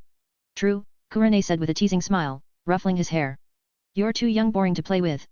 "What?" Hanekawa glared at her. "What's the matter?" Kurane teased, her grin widening. "It's fun seeing you as a kid." "Stop touching my head." Hanekawa tilted his head in annoyance. "This is a rare opportunity," Kurane said, laughing. "Back in the future, you were the one patting my head." Hanekawa's mouth twitched. What goes around comes around. He hadn't expected karma to strike so quickly. The head patter becomes the head patted. "Time's almost up," Kurane said, glancing at the white glow enveloping her. "Let's go," Hanekawa said, turning to stand in front of Tsunade. Although they were about to part ways, he felt no sadness. Neither did Kurane. For them, nothing was truly lost. Once back in their original timelines, they would still see each other. This time travel experience was just a surprising detour, no need for lasting connections. "To avoid complications, I'll seal everyone's memories," Minato said, forming hand seals and directing his chakra toward Kurane. As the final seal completed, her body vanished in the glow. "Such a fascinating dragon vein," Tsunade murmured, momentarily lost in thought. "Will I really become Hokage in the future?" "Lady Tsunade," Minato reminded her before resuming the memory sealing technique, extending it even to Sarah and himself. Hanekawa's eyes widened slightly. His memory wasn't erased. What's going on? It wasn't due to Minato holding back. After a moment's thought, Hanekawa realized it was the effect of his A-rank talent, Infiltrator. His true memories had been concealed, and Minato's sealing technique had only erased his false ones. Will this affect the future? No, perhaps it was precisely because his memories weren't sealed that these events occurred. So, will I travel through the dragon vein to the era of the Sage of Six Paths in a few years? And what about Morio?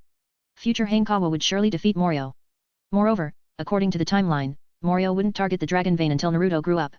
Now, everything had shifted at least 20 years ahead of schedule. Hanekawa rubbed his chin thoughtfully. It was him. He must have found Morio and guided him to the dragon vein ahead of schedule. Given the fixed nature of past events, if he didn't act, it would undoubtedly cause significant issues. Besides, becoming the Sage of Six Paths sounded pretty good. Is the mission over? Tsunade shook her head, a hint of confusion on her face. She only remembered that she, Hanekawa, and Minato had come to Rin for the mission, but the details of what happened in between were blurry. "It's over, sensei," Hanekawa said, pointing to the flying thunder god Kunao before them. "Minato-senpai has sealed the dragon vein." "This is indeed my seal," Minato muttered, frowning slightly. He felt like something was missing. "Thank you, everyone from Konoha," Sarah said, bowing slightly as she returned to her senses. "You helped defeat Enrokuzen and restore peace to Rin." Hanekawa raised an eyebrow. It seemed Minato had left more of her memory intact. "It's what we should do," Minato replied with his signature sunny smile. "Let's go," Tsunade said, suppressing the doubts in her heart as she glanced at the Kunao. "We can talk once we're back on the surface." The three of them left the dragon vein's core and returned to Rin. With much of the royal palace destroyed during the battle with Enrokuzen, Sarah led them to an inn instead. After resting for the night, the three didn't linger and returned to Konoha. "Lady Tsunade," Minato said, smiling as he looked at the familiar sights of the village. "Will you join me to report the mission?" "You go ahead," Tsunade replied, waving her hand. Just make sure to share the mission reward with us later. Understood, Minato nodded before vanishing in a flash. Let's go. Tsunade said eagerly. Time to hit the casino. Sensei. Hanekawa sighed in exasperation. Who goes gambling the moment they're back in the village? I haven't gambled in a week. Tsunade replied with conviction. Fine, you go ahead, Hanekawa said, unwilling to accompany her as he had something else to do. Tsunade froze, her expression stiffening. Going alone would just be asking to lose. Fine, she relented after some thought. We'll go tomorrow instead. Hanekawa's eyes widened in surprise. She could actually resist the urge? What's with that look? Tsunade asked, a hint of dissatisfaction in her tone. Do you really think I have no self-control? Honestly, no, Hanekawa said truthfully. What did you just say? A vein popped on Tsunade's forehead as she glared at him in anger. Looks like I need to teach you a lesson today. See you tomorrow. Hanekawa quickly used the body flicker technique to escape. You brat. You're dead. Tsunade yelled, clenching her fists. Hanekawa made his way to the commercial district. After looking around, he bought a bag of lollipops and a box of takoyaki. Satisfied, he headed to Maraboshi Kasuke's house. Hanekawa. Kurane, who had been practicing her water release techniques, stopped her training and ran over to him. Ah, youth, Kasuke sighed from the side. When did you get back? Kurane asked excitedly. Just now, Hanekawa said, patting her head. I figured you'd be here, so I came to find you. Kurane's smile grew even brighter. The fact that Hanekawa sought her out first spoke volumes. It's been a while. Aren't you going to show some appreciation? Hanekawa said, his eyes twinkling mischievously. Appreciation. Kurane tilted her head, looking adorably confused. How about this, Hanekawa suggested, revealing his true intention. Call me big brother. Hey. Kurane blinked, then adamantly refused. No way. Why not? Hanekawa teased, waving a lollipop. I'll give you this. Not even for a lollipop, Kurane said after a few seconds of hesitation. She had always dreamed of being the big sister, not the other way around. How about takoyaki? Hanekawa grinned, holding out the lollipop in one hand and the takoyaki in the other. Kurane's face scrunched up in hesitation. These were her favorite snacks. Curse him. He knew exactly how to tempt her. Just once, Hanekawa emphasized. Fine, Kurane relented, pouting. Big brother Hanekawa. You're so cute, Hanekawa said with a laugh. Now we're even. After all, future you called me little brother. Don't think I'll forgive you just because you complimented me. Kurane huffed, snatching the lollipop and takoyaki. Yes, my mistake, Hanekawa said apologetically. Maybe someday I'll end up calling you big sister. Really? Kurane's eyes lit up with determination. How obsessed are you with this? Hanekawa couldn't help but grumble internally. Here, Kurane said, opening the takoyaki box and offering him a piece with a toothpick. Thanks, Hanekawa said, biting into it with a smile. Chapter 89, 89. Youth. After finishing her takoyaki, Kurane Yui put away her lollipop and resumed training her water release techniques. She wanted to chat with Hanekawa longer, but Maraboshi Kasuke was nearby, so she felt embarrassed to slack off. Hanekawa, on the other hand, didn't train. His Konoha-style swordsmanship had already reached a proficient level, the rest would depend on time and practice. However, beyond Konoha style, Willow, there was another ultimate move in the style Crescent Moon Dance. But it required the Shadow Clone technique, which he hadn't learned yet. Watching Kurane train, Hanekawa began thinking about her future. How did she manage to learn the water release techniques of the second Hokage, Tobirama Senju? Normally, without significant merit or connections, such techniques wouldn't be accessible. Was it because Tsunade became Hokage? His thoughts wandered before quickly focusing on a plan for the next 2 months of training. First on the list was medical ninjutsu. He needed to take some time to practice at Konoha Hospital to increase his proficiency. Additionally, practicing medical ninjutsu would help him build connections a necessity if he wanted to become Hokage one day. Next were Earth Release and Lightning Release. He had already reached Chunin level proficiency in Wind Release, Water Release, and Fire Release, but he hadn't begun training in these two elements yet. Lightning Release would be easy to learn, he could ask Tsunade for scrolls. As for Earth Release, he'd likely need to exchange ideas with Kakashi Hatake. Finally, there was Taijutsu. A C-rank skill entry, Taijutsu Chunin, was a prerequisite for synthesizing the B-rank entry Lightning Body. The issue was that Hanekawa didn't have a natural talent for Taijutsu. Who in Konoha has the best Taijutsu skills? The name Might Guy surfaced in his mind. Though Guy's youthful personality was a bit eccentric, he was undoubtedly the best candidate to help refine his Taijutsu skills. Just then, a series of text lines appeared before Hanekawa's eyes. C-rank talent, novelist, acquired. Trigger condition, publish 3 best-selling novels. Effect, memory retention increased by 30%. Note, can be combined with B-rank renowned novelist and C-rank manga artist to synthesize the B-rank master of Dijin. What? Hanekawa was baffled. Something seemed wrong. The 30% memory boost was certainly nice, but the synthesis path was full of absurdities. Master of Dijin? And manga artist? I don't know the first thing about drawing. That's as crazy as asking a high schooler to fight Sukuna. However, upon closer inspection, Hanekawa realized he didn't need to draw the manga himself. Well, that makes it manageable. He thought for a moment and decided he'd have to ask Tsuchibashi for help. The simplest and most time-efficient method would be to adapt his published novels into manga. Glancing at the sky, Hanekawa estimated there were still 2 hours left in the training session. He decided to stay and wait for Kurone but didn't remain idle. Instead, he moved to a corner to practice his lightning release. The sun dipped below the horizon, leaving behind a vibrant orange glow. Goodbye, Uncle Kasuke. Hanekawa waved as he and Kurone left for home. Was rerun fun? Kurone, holding his hand, asked with a bright smile. It was pretty interesting. Hanekawa skipped over the dangers, focusing instead on the wonders of the dragon veins and the puppets. Ah, what a shame, Kurone said wistfully. I wish I could have seen it myself. It must have been incredible. Hanekawa's heart stirred. If she went there, she'd meet her future self. The idea of young Kurone meeting the older Kurone was amusing to think about. We're home. Kurone pushed open the door and called out cheerfully. We? Ui Shinku poked his head out and immediately spotted Hanekawa holding Kurone's hand. His face darkened. This brat. Finishes a mission and immediately starts getting close to my daughter, hey? Good evening, Uncle Shinku. Hanekawa greeted him with a smile. Shinku gave a faint nod and said, go wash up for dinner. Dash.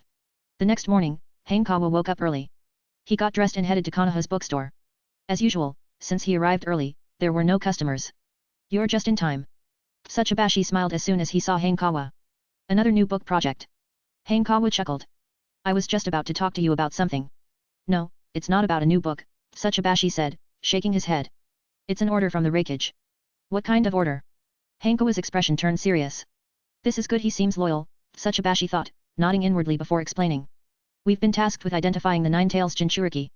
Does this mean, war is coming? Hanekawa asked, feigning surprise, though he was genuinely taken aback. Jinchuriki were a village's most powerful asset. Identifying them early provided a significant strategic advantage usually in preparation for war. I'm not sure, Tsuchibashi said grimly. Whether there will be war or not is up to the Raikage. I understand.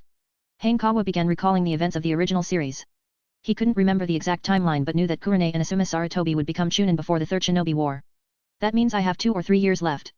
He clenched his fists. I need to grow stronger. When the Third Shinobi War breaks out, there will be no avoiding it. Finding out who the Nine Tails Jinchuriki is may be important, but what's even more critical is that you don't get exposed, Tsuchibashi warned. It seemed the directive wasn't mandatory. Hanekawa immediately felt relieved. When the time came, he could simply brush it off with a half-hearted effort. What about that new book you mentioned? Tsuchibashi's demeanor changed instantly, becoming comically shrewd, as if being a spy was just his side job. There's no new book, Hanekawa replied, shaking his head. Then he asked, have you ever thought about adapting novels into manga? Manga. Tsuchibashi fell into deep thought. Manga is more expensive to produce than novels and doesn't sell as easily. But don't you think that my friend's 3 novels would only truly shine in manga form? Hanekawa suggested persuasively. You know, you might be right. Tsuchibashi's eyes lit up. The thought of seeing ninja girls, elven queens, and mermaids come to life in vivid illustrations filled him with excitement. While novels were great, they couldn't compete with the visual impact of manga. Let's start with one. After a few moments of hesitation, Tsuchibashi finally made up his mind. Hanekawa sighed in relief. At least he'd taken the first step. Though he still had no idea what the B-rank entry master of Dijin would actually do. Well then, Uncle Tsuchibashi, I'll leave it to you. Looking forward to the good news. Having accomplished his goal, Hanekawa didn't linger. He still had to find Might Guy. After leaving the Konoha Knowledge Bookstore, he headed toward the outskirts of the village. Hanekawa had some knowledge of Might Guy's training routines. In the mornings, Guy typically trained by running laps around the village on his hands or doing frog jumps. Climbing a tree, Hanekawa activated scope technique to scan the area. A moment later, he spotted 2 green-clad figures. Body flicker technique. With a burst of speed, Hanekawa caught up to them. Hanekawa. Might Guy's eyes sparkled as he saw him. Let's have a youthful race. Hanekawa's face changed slightly, but it was too late to stop him. Seeing you both so full of energy, I can't lose either. Might do, hearing the word youth, seemed to awaken something deep within him. Guy. Let's burn with the flames of youth. Yes, father. Tears welled up in Guy's eyes. We'll add another 100 laps today. For the first time, Hanekawa felt like pulling his hair out. Can you at least hear what I was going to say? Faster. Faster. Might Guy seemed to have boundless energy, speeding away in an instant. Left with no choice, Hanekawa chased after them. Lap after lap. After running 100 laps around Konoha, Might Guy was panting heavily, drenched in sweat. He instinctively looked at Hanekawa and was utterly shocked. Hanekawa still looked completely unfazed. Shall we take a break? Hanekawa asked, noticing Guy's expression. He could keep going because of his cheats, the C rank entries swift as the wind and strong and sturdy. The former doubled his speed, while the latter doubled his stamina recovery rate. Additionally, he had the C rank entry lightning release, chakra activation, which increased his defense, attack and speed by 50% when active. Even without activation, it still significantly enhanced his physical baseline. Guy, did you see that? Might Do suddenly gave a thumbs up. Even though Hanekawa is the top student in the academy, he still works so hard. Can you give up? Never. Guy's spirit reignited as he shouted, I will never give up. His slowing pace suddenly picked up again. Hanekawa felt like coughing up blood. Watching the two green-clad figures disappear into the distance, he had no choice but to chase after them again. Another 30 laps around the village. This time, Might Guy finally reached his limit. He was still young and far from the powerhouse he'd become in the original series. Father! Collapsing onto the ground, Guy cried out, tears streaming down his face. I failed. No, you didn't. Might Do hugged him tightly and exclaimed, having such an amazing classmate shows you are not wasting your youth. I'm proud of you. Sitting nearby, Hanekawa twitched at the corners of his mouth. So this is what it feels like to have your style suppressed. No wonder they were called the green beasts of Konoha. Hanekawa. Once Guy had cried enough, he looked up and said, let's compete again next time. Let's try something different. Hanekawa finally got his chance to speak. How about a taijutsu match tomorrow? Of course. Guy grinned, his teeth gleaming brilliantly. It would be an honor to spar with you. Guy. Might Do's body trembled as he exclaimed, you've done it. Your hard work has earned the recognition of the academy's best student. Yes, father. Guy choked back tears and hugged his father, both of them crying rivers. Hanekawa pinched the bridge of his nose, feeling utterly drained. Chapter 90. Sparring. The reason Hanekawa suggested a sparring match for the next day wasn't just to avoid taking advantage of Might Guy, it was also to train together. After a sufficient rest, Might Do began teaching taijutsu techniques. Hanekawa openly observed and picked up the moves, and Do didn't mind. After all, both Might Do and Might Guy had such open-hearted personalities. In the original story, even Kakashi Hatake, who had a good relationship with Guy, managed to learn the 8 gates technique although his body could only handle opening the first gate. This time, Do was teaching the Leaf Strong Whirlwind, one of the moves from the Leaf Whirlwind series. Hanekawa had some experience in taijutsu, but it was limited to brute strength techniques. The Leaf Strong Whirlwind was a perfect way to make up for his shortcomings. Simply put, the Leaf Strong Whirlwind is a reverse roundhouse kick, Do explained as he stood before Guy and Hanekawa. Let me demonstrate. Taking a deep breath, Do turned his upper body to the right, pushed off with his right foot, swung his right leg backward in a kick, and then landed gracefully. Now, you two give it a try, he said, looking at both students. All right. Hanekawa glanced at Might Guy, who was also looking at him. Stepping forward, he mimicked Do's movements, turning, pushing off, spinning, and kicking. Hanekawa, as expected of the academy's top student. Do exclaimed in admiration. You've almost mastered it in just one try. Thank you, Uncle Do, Hanekawa replied earnestly. Basic taijutsu wasn't particularly difficult, it mainly required good control over one's body, as well as precise management of power and speed. Thanks to his consistent physical training, especially the enhancements from lightning release, chakra activation, Hanekawa had already met the conditions to learn taijutsu. My turn. Might Guy was visibly excited. A competition with Hanekawa, it's so exhilarating. In the original story, he often challenged Kakashi in all sorts of odd contests. Learning taijutsu now actually seemed normal by comparison. Still, Hanekawa couldn't help but feel a little amused. Guy executed the Leaf Strong Whirlwind. His movements were more standard than Hanekawa's, but his control over power and speed wasn't as precise. Guy. Do's body trembled with emotion. Hanekawa had a bad feeling about what was coming and fell silent. Your hard work has paid off. Do hugged Guy, tears streaming down his face. You're just as good as Hanekawa. Hanekawa sighed deeply. Once the father and son finished crying, the training resumed. By dusk, Hanekawa exhaled in relief. He had obtained a new skill entry, Leaf Strong Whirlwind. After executing the move perfectly once, the technique had automatically reached proficiency. Based on his previous experience, mastering 3 taijutsu techniques would qualify him as a taijutsu genin. Currently, he was just one move away since his brute strength technique counted as taijutsu. How about this? I'll treat you both to Ichiraku ramen today, Hanekawa suggested to the duo. Although he could have gotten a scroll for the Leaf Strong Whirlwind from Tsunade, having a teacher's guidance was far more effective than self-study. Guy. Do immediately lit up with enthusiasm. Let's run to Ichiraku ramen. Yes, father. Guy responded energetically. Hanekawa couldn't help but marvel. While he already considered himself quite diligent, compared to these two, he felt like a slacker. It also made him realize how demanding the conditions for learning the 8 gates technique were. On top of that, the technique's severe side effects made it a high-risk, high-reward skill. Otherwise, more people in Konoha would have mastered it, instead of just the Might family. Moreover, even among those who learned the 8 gates, there were differences in proficiency. For example, Might Guy's performance far surpassed Might Do's in the original story. Hanekawa wasn't aiming too high for now, he just wanted to earn the taijutsu chunin entry. The 3 of them soon arrived at Ichiraku ramen. Since its opening, Ichiraku Ramen had been thriving. Being peak dining time, the place was already full. Kakashi.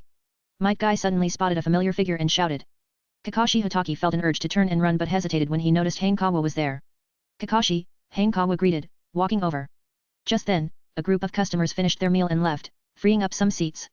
After all, eating a bowl of ramen didn't take too long. Why are you here alone? Hanekawa asked curiously. Asuma and Shisui went home after training, Kakashi Hatake replied casually.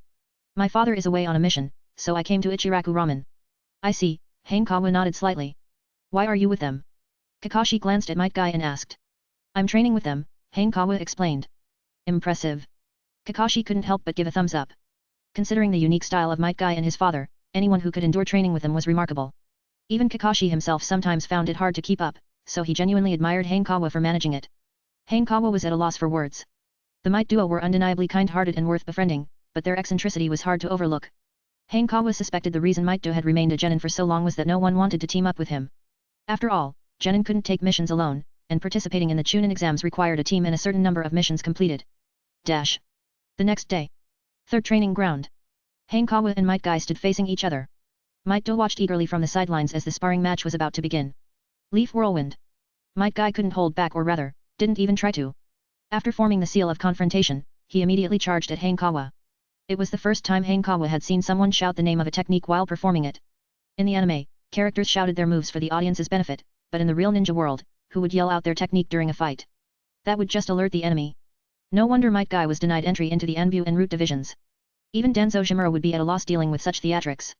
The sound of rushing wind filled the air as Might Guy's kick created a strong gust, aiming straight for Hanekawa. Hanekawa didn't draw his ninja blade. Instead, he crossed his arms to block the kick. The tremendous force made his body sway slightly, but thanks to his skill boosts, he managed to hold his ground. Rather than being frustrated, Might Guy was thrilled. It was the first time he'd encountered a peer who could block his leaf whirlwind. Previously, during the practical exam, Hanekawa had used swordsmanship and ninjutsu. Leaf Great Whirlwind. Might Guy withdrew, supported himself with one hand on the ground, and launched a spinning kick with both legs. The incredible speed and power created a whirlwind. Hanekawa didn't retreat. Instead, he countered with his own move, Leaf Strong Whirlwind. Their legs collided in midair, producing a deep thud and sending shockwaves outward. The two held their ground for a moment before each stepped back. This level of mastery! Might duo exclaimed in astonishment. In just one day, Hanekawa had completely mastered the Leaf Strong Whirlwind, a feat that was truly remarkable. To become the top student at the Ninja Academy, Hanekawa was undoubtedly a genius among geniuses. Leaf Rock Rising. Might Guy, oblivious to Hanekawa's incredible mastery or perhaps too immersed in the fight, jumped forward with astonishing speed, raising his right arm for a powerful elbow strike. Bang! Hanekawa blocked it with both arms. Leaf Strong Whirlwind. He steadied himself and countered with a spinning kick. Leaf Strong Whirlwind. Might Guy mirrored the move. Their legs clashed again, generating a visible shockwave. The force pushed them both backward. Again. Might Guy, brimming with excitement, charged forward with clenched fists. Hanekawa met him head-on, relying mostly on defensive maneuvers and the Leaf Strong Whirlwind for counterattacks. Thanks to his skill boosts, he managed to hold his own against Might Guy. Impressive. Might duo observed keenly, noting that Hanekawa still had energy to spare. Moreover, as Tsunade's student, Hanekawa hadn't even used his monstrous strength yet. Might duo pondered briefly. While the 8 gates shouldn't typically be used on comrades, Might Guy could currently open only the first gate, which wouldn't cause significant harm. Guy. Might duo called out, I permit you to use that move. Yes, father. Might Guy stepped back strategically. 8 gates, first gate, open. A surge of energy rose around him, though it wasn't overly powerful. The first gate mainly removes the brain's mental limits, enhancing speed and reaction time without increasing physical strength. Primary Lotus. Might Guy kicked at Hanekawa while unraveling the bandages on his hands. Body Flicker Technique. Hanekawa recognized the Primary Lotus immediately and accelerated to dodge the fierce kick. As they passed each other, Hanekawa swung his fist. Monstrous strength. The sheer power created a whirlwind, accompanied by a deafening noise as his fist connected. Might Guy was sent flying.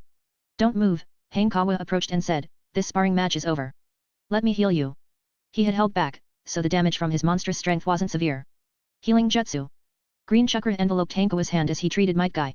Moments later, the treatment was complete. You're incredible, Hanekawa. Might Guy got up, energized, showing no sign of defeat. The 8 gates are very powerful. If you open more gates, I won't stand a chance, Hanekawa admitted with a shake of his head. Wait until I fully master the 8 gates. Then we'll settle this once and for all. Might Guy said excitedly. That's not what I meant. Hanekawa thought, his mouth twitching. Dash. As the match concluded, Hanekawa achieved his goal. D-rank talent, youth without regrets. Trigger condition, defeat young Might Guy. Effect, increases Taijutsu aptitude by 30%. Thanks to Might Guy's use of the 8 gates, the reward was directly a D-rank entry, saving Hanekawa significant time. This is youth. Might Do exclaimed emotionally. Time for more training. Let's run an extra 100 laps today. Father, you forgot something, Might Guy reminded him. Oh, right. Do smacked his forehead and pulled out a green jumpsuit. Hanekawa, this is a gift for you. For the first time, Hanekawa wanted to refuse a gift. But seeing the expectant expressions on Might Do and Might Guy's faces, he couldn't bring himself to say no. Fine, I'll consider it the price of learning Taijutsu. Hanekawa accepted the green jumpsuit. Guy. He's accepted us. Might Do's eyes sparkled. Yes, father. Guy shouted. Finally, someone else is wearing this outfit. The two embraced and cried tears of joy. Hanekawa felt like dying inside. The sacrifices I've made. Dash. 2 months passed quickly. At first, Hanekawa felt embarrassed training with the Might Duo, but over time, he became indifferent, like a knife dulled by years of use. His efforts bore fruit, as he successfully obtained 2 C-rank entries, Taijutsu Chunin and Lightning Release Chunin. Both provided a 50% boost, just like the previous Chunin level entries. These new entries even combined into a higher ranking 1. B-rank Ninjutsu entry, Lightning Release Body. Trigger condition, synthesized from the C-rank entries Taijutsu Chunin and Lightning Release Chunin. Effect, enhances physical strength by 100%, including defense, attack, and speed.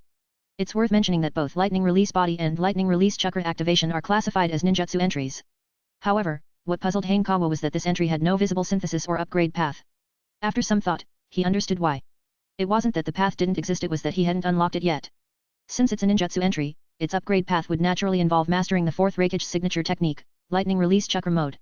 Although Hanekawa couldn't learn it yet, he was already very satisfied with the effects of Lightning Release Body. It was practically superhuman. Dash. Hanekawa. A voice from Kurane snapped him back to reality.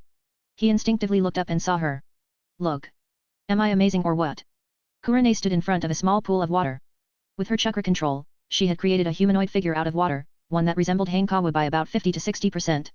Impressive. Hanekawa sincerely praised her. Kurane wasn't just fooling around. She was practicing chakra control and the water release transformation technique as instructed by Maruhoshi Kasuke. Water is formless, yet can take form. The fact that she could shape water into a sculpture resembling Hanekawa showed significant improvement in her control.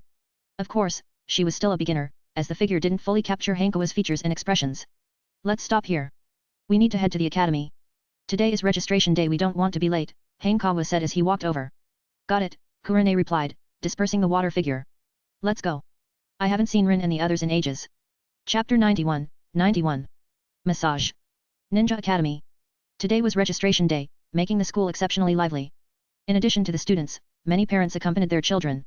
Hanekawa's gaze suddenly sharpened as he spotted 2 familiar figures, Uzuki Yujeo and her father, whom he had met before at the hospital. Kurane, you go to the classroom first. I'll go greet a former patient, Hanekawa said, patting Yi Kurane on the head. Okay, Kurane nodded softly, releasing his hand and heading to class. Hanekawa shifted his focus and walked toward the first-year Class A classroom. New students, being more punctual than older ones, were already lining up for registration. His presence quickly drew attention. After all, being good-looking always attracted extra eyes, no matter where you went. Big brother. Uzuki Yujeo's face lit up with delight upon seeing him. She immediately abandoned her place in line and ran to him. Call me Brother Hanekawa, Hanekawa corrected with a smile. Brother Hanekawa, Uzuki Yujeo repeated, slightly confused but obediently changing her address. Just as Hanekawa was about to speak, he found himself surrounded by a group of curious new students. Are you Hanekawa? The Hanekawa. The top student of the Ninja Academy. Their small faces were filled with curiosity, awe, and unhidden admiration. Since enrolling, Hanekawa had consistently ranked first in the academy. Combined with his reputation at Konoha Hospital, his fame had grown significantly. And, of course, being the student of Tsunade, one of the legendary Sunin, only added to his renown. Wow! Amazing! Uzuki Yujeo exclaimed, her mouth agape as the scene turned into a fan meeting. I'm Hanekawa, he acknowledged with a slight nod. Even he was surprised by how popular he had become at school. Senior Hanekawa. Brother Hanekawa. Ah! So cool! Voices clamored around him with various titles being called out. Let's all introduce ourselves, Hanekawa said, blinking in mild exasperation and deciding to play teacher. As he listened to each name, he was surprised to recognize a few familiar ones, or rather, characters who would later play significant roles. There was Kamizuki Izumo and Hagane Katetsu, the future gatekeepers of Konoha, Heiatgek, who would later wield transparent escape and struggle with his frail health, Irika Umino, who would deeply influence Naruto Uzumaki, and Anko Mitarashi, who hadn't yet developed her bold personality. Though not as legendary as his own peers, this cohort was already impressive in its potential. After all, producing even 1 or 2 genin from a class was considered extraordinary. The homeroom teacher of Class A, standing in the distance, was left speechless. He had been diligently helping students register, only to find that most had flocked to Hanekawa, leaving him alone. Still, Hanekawa was Tsunade's student and a medical ninja to boot. The teacher could only suppress his frustration. "I'm off to register, let's chat later," Hanekawa said, extricating himself from the enthusiastic new students and returning to his classroom. What had started as a simple greeting to Izuki Yujeo had turned into a full-blown meet and greet. Hanekawa had just taken a seat when Rin Nohara approached him. "Good morning, Hanekawa," she greeted him with a gentle smile, though her expression soon turned hesitant. "Rin, do you need something?" Hanekawa asked, smiling. "Well, it's about becoming a medical ninja," Rin said shyly. "I'm not sure what to do next." Over the past 2 years, Rin had diligently studied medical texts and mastered the basics. But as a civilian, she lacked guidance to progress further, especially since she hadn't graduated yet and had no mentor. "Ah, I see," Hanekawa said thoughtfully, rubbing his chin. "You should try improving your chakra control." "How do I do that?" Rin's eyes lit up with interest. How about this?" Hanekawa suggested casually. "After school, join us for training, and I'll teach you." Since he was already training with Sarutobi Asuma, Uchiha Shisui, and Hitaki Kakashi, adding Rin to the group didn't seem like a big deal. "Thank you so much," Rin said, stunned and deeply grateful. She had only planned to ask for some advice, never expecting Hanekawa to offer such generous help. "It's no problem," Hanekawa said with a chuckle. "We're all friends, right?" Rin felt a warmth in her heart at his words. Looking at Hanekawa's handsome face, she blushed slightly, thinking to herself that he truly was a kind person. Hanekawa, unaware that he had just earned himself a nice guy card, was more concerned about Tsunade being late. Soon after, the opening ceremony began, featuring yet another speech on the Will of Fire by the third Hokage, Hiruzen Sarutobi. Yawning, Hanekawa noted how repetitive these speeches had been over the past 4 years. The content of the Will of Fire hadn't evolved much at all, he mused, shaking his head. Just then, a commotion arose. Turning instinctively, Hanekawa saw Tsunade standing nearby. Without hesitation, he bolted. Hiruzen Sarutobi's mouth twitched in annoyance. That brat had run off for 3 consecutive years. If not for Hanekawa's perfect scores on Will of Fire essays, Hiruzen might have started questioning his loyalty. "Are we heading to the casino today?" Hanekawa asked as he caught up with Tsunade, ever eager to repay her kindness. "Not going," Tsunade replied, shaking her head. "Hey." Hanekawa looked at her in shock. "Who are you? You're definitely not my sensei." "Brat." Tsunade glared at him and raised her hand, giving him a solid knock on the head. "So you're real," Hanekawa gasped, rubbing his head. "Why aren't you going to the casino?" "I'm heading to the Konoha hospital today," Tsunade said with a huff, casually patting his head. "You've already mastered most medical ninjutsu, but there's one thing left." "What is it?"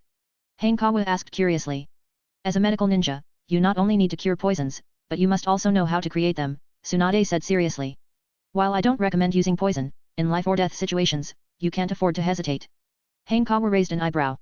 In the original story, Tsunade never used poison. Was it because she couldn't? Clearly not.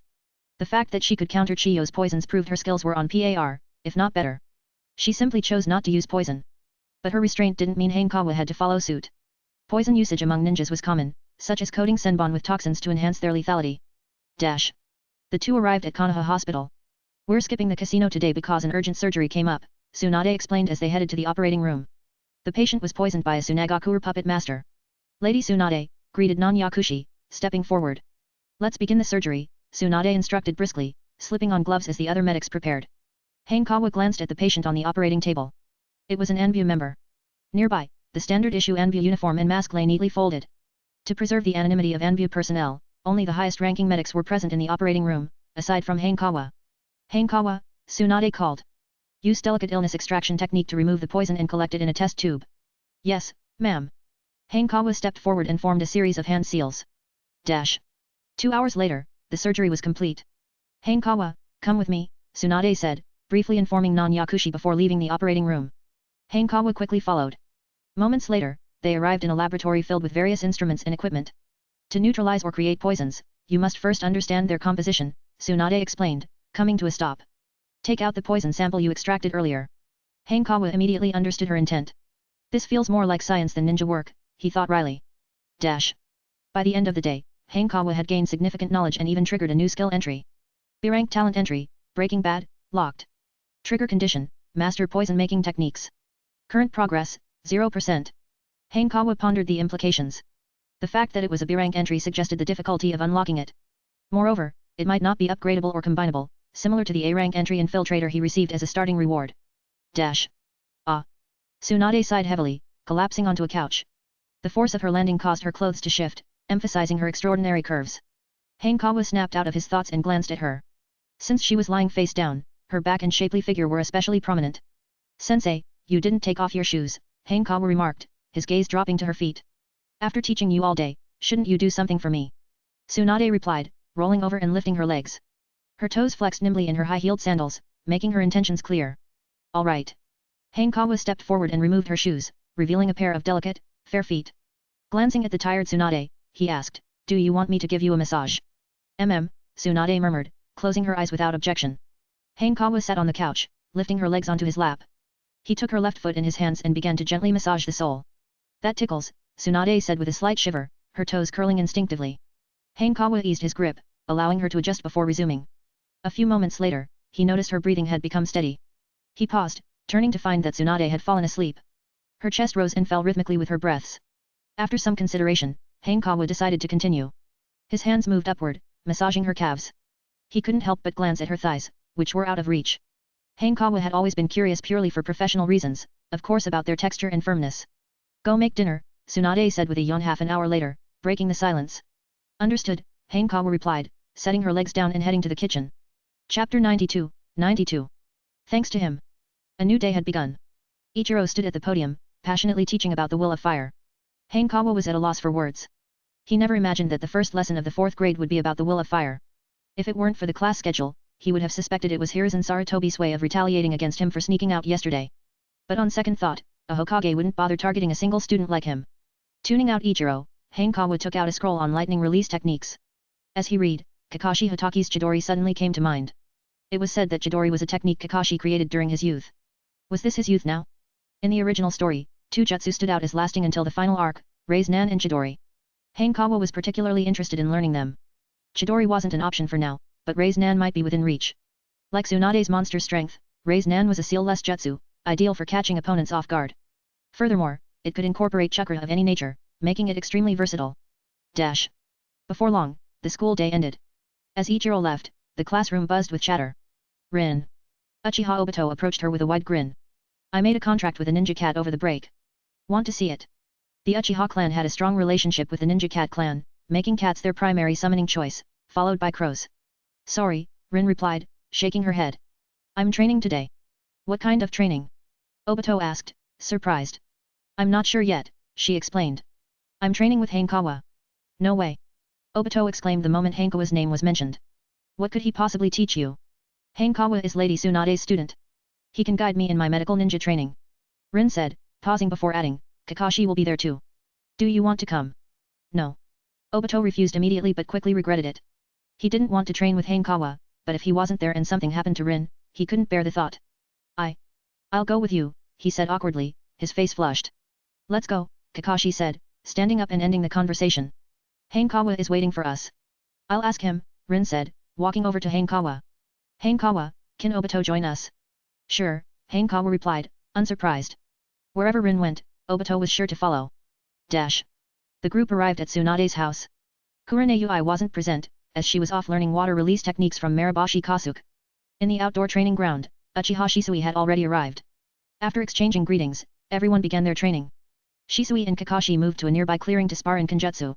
Asuma Sarutobi practiced new wind release techniques with a series of hand seals.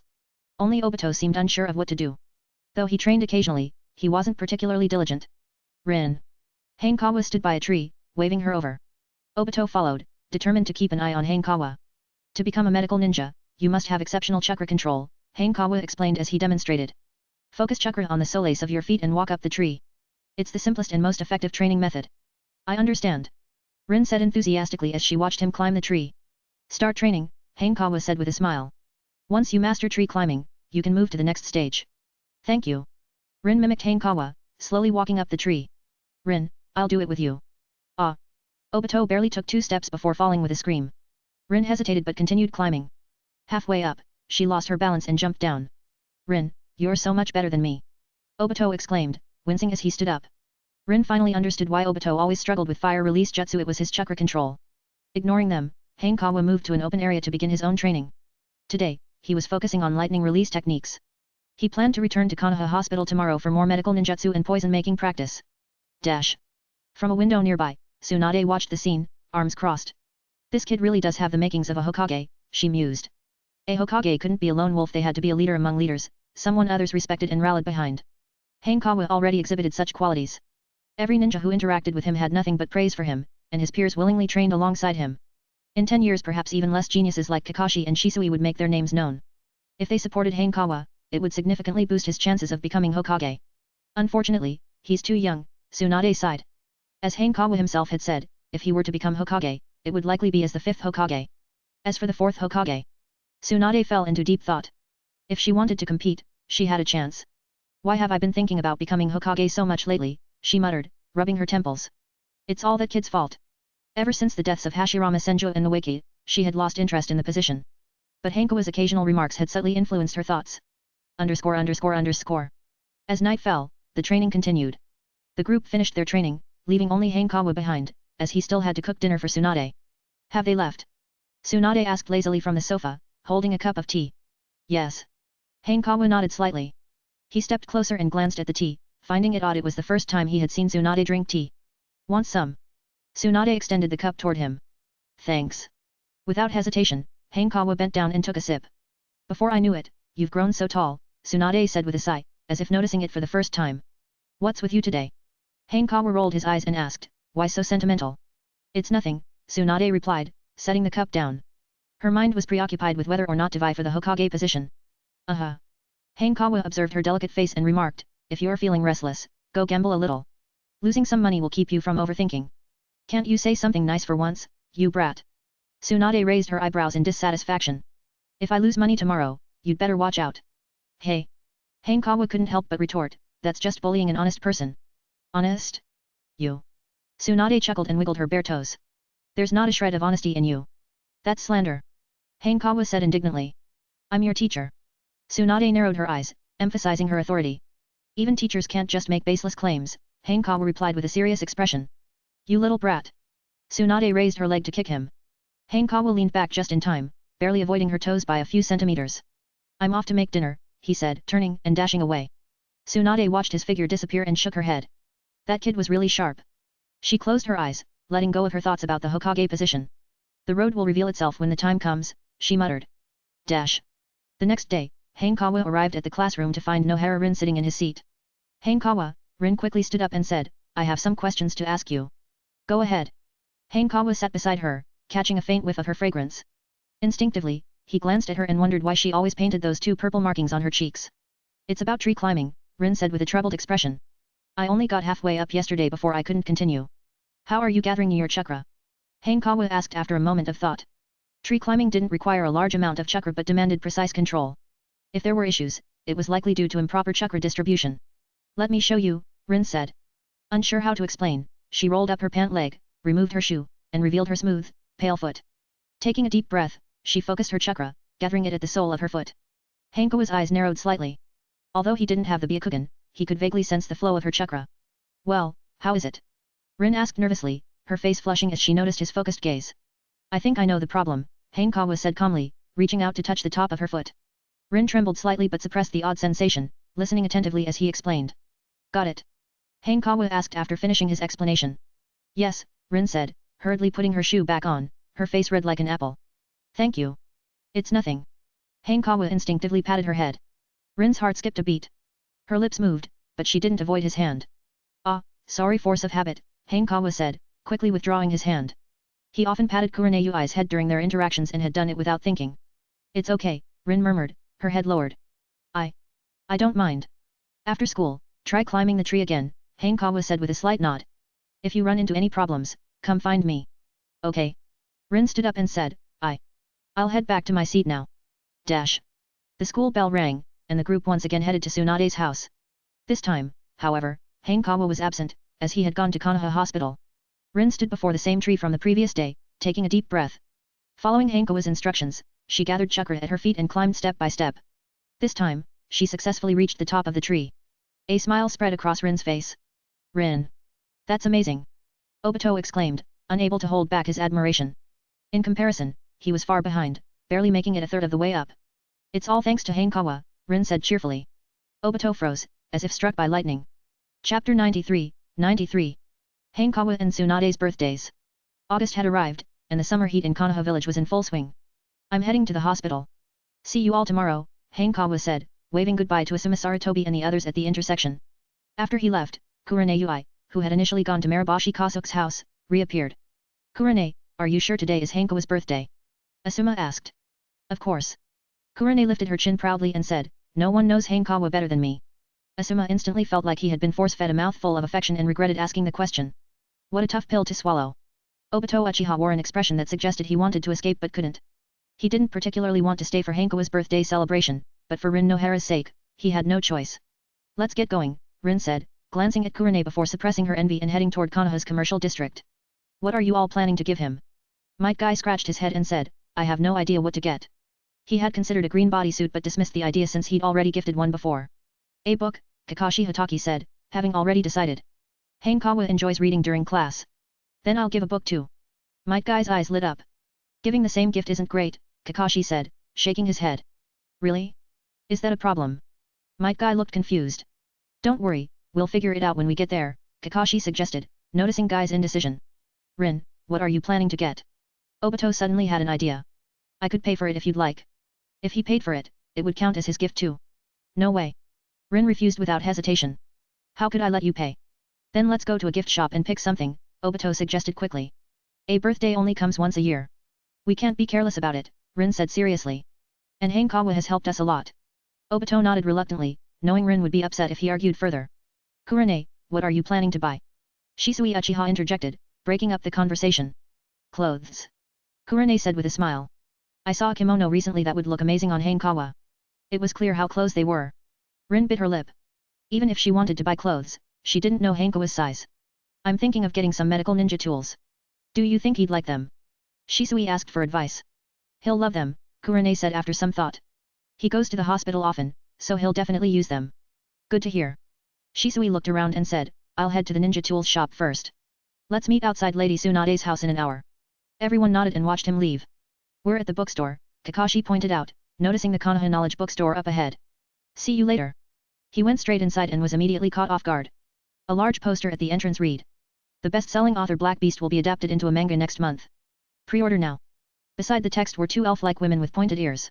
One of them had dark skin, wearing a revealing outfit that made Kakashi's throat go dry. The dark-skinned elf especially caught his attention, such an exotic beauty. Hey, kid, this book isn't for minors, a young female employee at the bookstore said, walking over. Kakashi's heart skipped a beat. So it's a book for adults, hey? Curiosity filled his mind, but he pushed it aside. Looking for something, the employee asked with a smile. Tell me what you need, and I'll recommend something. I'm buying a book as a gift for a friend. He just turned 10, Kakashi explained. Is he a student at the Ninja Academy? She asked, noticing the blade strapped to his back. Yes, Kakashi nodded. I have just the book for him. The employee turned around and returned shortly with a copy of The Tale of a Gutsy Ninja by Jiraiya. Jiraiya? As in the sun in Jiraiya? Kakashi asked, surprised. That's right, she replied with a smile. A lot of ninjas are fond of this book. Then I'll take it. Kakashi decided. Kakashi Hatake didn't hesitate and bought it immediately. The young woman's smile grew even brighter. Finally, another book was sold from the piled-up inventory. But she wasn't lying, she just omitted half the truth. That is, aside from some ninja, no one bought the book at all. The sales were so poor that even the first print run didn't sell out. However, Jiraiya's second novel, Ika Ika Paradise wasn't bad, though it did seem to borrow heavily from Sword of Thunder and Fire. Meanwhile, the other three arrived in front of a gift shop. They were Rin Nohara, Obito Uchiha, and Might Guy. Kurane Yui had gone to a clothing store to buy something else. Asuma Sarutobi left mysteriously without revealing what gift he was buying and didn't join the group. Rin, what are you planning to buy? I need some inspiration. Obito Uchiha suddenly remembered that Rin hadn't mentioned her choice of gift. A pen, Rin replied without hesitation. She often sought advice from Hanekawa, who sometimes wrote out answers by hand. Besides, as a student, a pen was an essential item. Oh, I see. Obito secretly breathed a sigh of relief. A pen sounded like a fairly ordinary gift, not too personal. Then I'll get a notebook. Obito exclaimed excitedly, reasoning that pens and notebooks went hand in hand. Sure, Rin nodded slightly and walked into the nearby stationery shop. Obito quickly followed her. Wow! So many gifts! Might Guy exclaimed in awe as soon as he entered the gift shop. He didn't usually have many friends, and Kakashi Hatake didn't care much for gifts. This time, he had overheard that Hanekawa's birthday was coming up, so he decided to participate. For him, shopping in a gift store was a first. Hello, the shop assistant greeted him. Looking for anything in particular? Do you have anything, youthful? Might Guy asked eagerly. Youthful. The shop assistant pondered for a moment and soon brought out several cherry blossom themed items. These gifts are perfect for a girlfriend. Hey. Might Guy froze and quickly clarified, it's not for a girlfriend. The shop assistant's eyes widened in disbelief. Boyfriend. No, it's for my classmate's birthday, Might Guy replied, puzzled by her reaction. I'd recommend some sports gear, the shop assistant said, suppressing her urge to comment, her smile unwavering. That's perfect. Might Guy's eyes lit up. I can challenge Hanekawa to a youthful sports duel. What's wrong with your version of youth? The shop assistant couldn't help but grumble internally. After some searching, Might Guy bought a tennis ball set. An hour later, everyone who had bought gifts gathered at the training ground outside Tsunade's house. Since Hanekawa hadn't returned yet, they weren't in a rush and continued their training. When Tsunade returned with a large cake, they finally wrapped up their practice and went inside the living room. This kid sure is popular, Tsunade remarked with a smile as she watched everyone hiding behind the sofa. Yesterday, they had approached her, saying they wanted to surprise Hanekawa for his birthday. Naturally, Tsunade didn't refuse and agreed to help them out. Night fell. Hanekawa left the Konoha hospital. Today had been a bit busier than usual. He had performed an extra surgery, which delayed him. Sensei is probably hungry by now, Hanekawa thought, quickening his pace with a small smile. Having lived with Tsunade for almost 4 years, he was long accustomed to their daily meals together. Not home yet. Hanekawa noticed that the lights were off in the house and was a bit surprised. However, Tsunade occasionally came home late from gambling, so it wasn't entirely unusual. Hanekawa took out his key and unlocked the door. Suddenly, he raised an eyebrow, his face showing a hint of alertness. At that moment, the lights turned on, not the overhead lights but the glow of candles. Happy birthday, Hanekawa! Kurenayui, Rin Nohara and the others surrounded a cake and shouted in unison. Thank you, Hanekawa said, momentarily stunned. His heart warmed as a smile spread across his face. Make a wish and blow out the candles, Tsunade said with a smile. Seeing this scene, she was quite pleased. It reminded her of Hashirama Senjo's ideals. Perhaps Hanekawa could achieve them once he became Hokage. Alright. Hanekawa stepped forward, clasped his hands together, made a wish, and then blew out the candles in one go. Let's eat cake first. Tsunade, in a rare show of diligence, took out a knife and cut the cake, distributing it among everyone. After the cake, it was time for the gift exchange. Hanekawa. Kurenayui handed over a delicate gift box and reminded him, open it when you get home. She wanted to see him try on the new clothes herself. Got it. Hanekawa curiously glanced at the box before putting it away. Let's have a tennis match tomorrow. Might Guy presented a tennis racket with great excitement. Thanks, Hanekawa said, though the corner of his mouth twitched. Wasn't this gift just an excuse for you to play? This is for you, Kakashi Hatake said, handing over a book. Hanekawa looked at Tales of Gutsy Ninja and was speechless.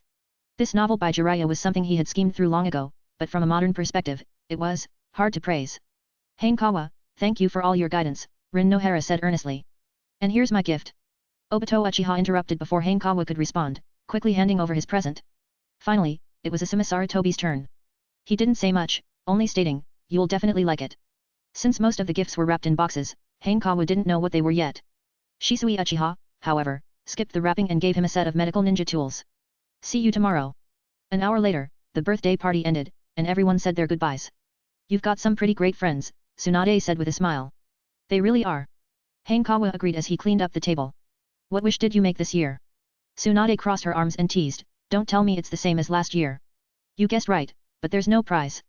Hanekawa raised an eyebrow and smirked. Making the same wish every year, does that even count as a wish anymore? Tsunade rolled her eyes and said, that's more like a curse. If the curse works, that's fine by me. Hanekawa didn't seem to mind. You really want me to become Hokage that badly? Tsunade asked, confused. If you become Hokage, I can walk around the village like a king. No one would dare mess with me. Hanekawa cleared his throat and grinned. Dream on. Tsunade raised her hand in annoyance and flicked his forehead. Hey? So it's not possible. Hanekawa blinked innocently. Just you wait. Tsunade stood up, clearly exasperated. Depends on my mood. Sensei. Hanekawa suddenly produced a gift box as if by magic and said, Happy birthday. Tsunade froze for a moment. Taking the box, she said, I didn't prepare a gift, so I'll make up for it with this. She bent down and planted a kiss on his cheek. Hey. Hanekawa was caught off guard by the sudden move. It wasn't until she left that he realized what had happened, a look of regret crossing his face. Too fast. He didn't even have time to react. How frustrating. At least it wasn't on his forehead this time, so nothing bad should come of it. After washing the dishes, Hanekawa returned to the living room. Sitting across from Tsunade, he laid out all the gift boxes. Unboxing them was a joy, especially when it felt like opening mystery boxes. Remember to take tomorrow off, Tsunade suddenly said. Take the day off. Hanekawa, while unwrapping Rin's gift box, asked, is there a new mission? Yeah, Tsunade explained. The ANBU came by earlier to inform me that the old man has a task he wants me to handle. There are 2 types of missions for ninjas. One involves picking assignments from the mission hall. The other is a direct assignment from Konoha's leadership, particularly the Hokage. The latter is generally non-negotiable. They didn't specify the details, Tsunade added casually. Since it's your birthday, I didn't rush to meet the old man. A task for you probably isn't suitable for me, right? Hanekawa noted that Rin's gift included not just a pen but also a fragrant sachet. We'll see tomorrow, Tsunade said with a slight nod. If it's too difficult, I'll turn it down. Sensei, aren't you worried about angering the Hokage? Hanekawa couldn't help but laugh. Who cares? Tsunade replied confidently. Jiraiya roams around all the time, and no one says a thing to him. You've got a point. Hanekawa agreed with a grin. He now understood why Hiruzen Sarutobi had so little authority over Tsunade. It wasn't just her personality, he had failed to establish himself as both a teacher and a Hokage. The phrase a crooked stick leads to a crooked shadow seemed to fit perfectly here. Chapter 94, 94. Birthday gift, anklet. Sensei, I'm heading out. I'll come back tomorrow morning. Hanekawa stood by the doorway, putting on his shoes. Suddenly, he seemed to recall something and reminded, don't forget to check the gift I gave you. Got it. Tsunade replied lazily, half lying on the sofa.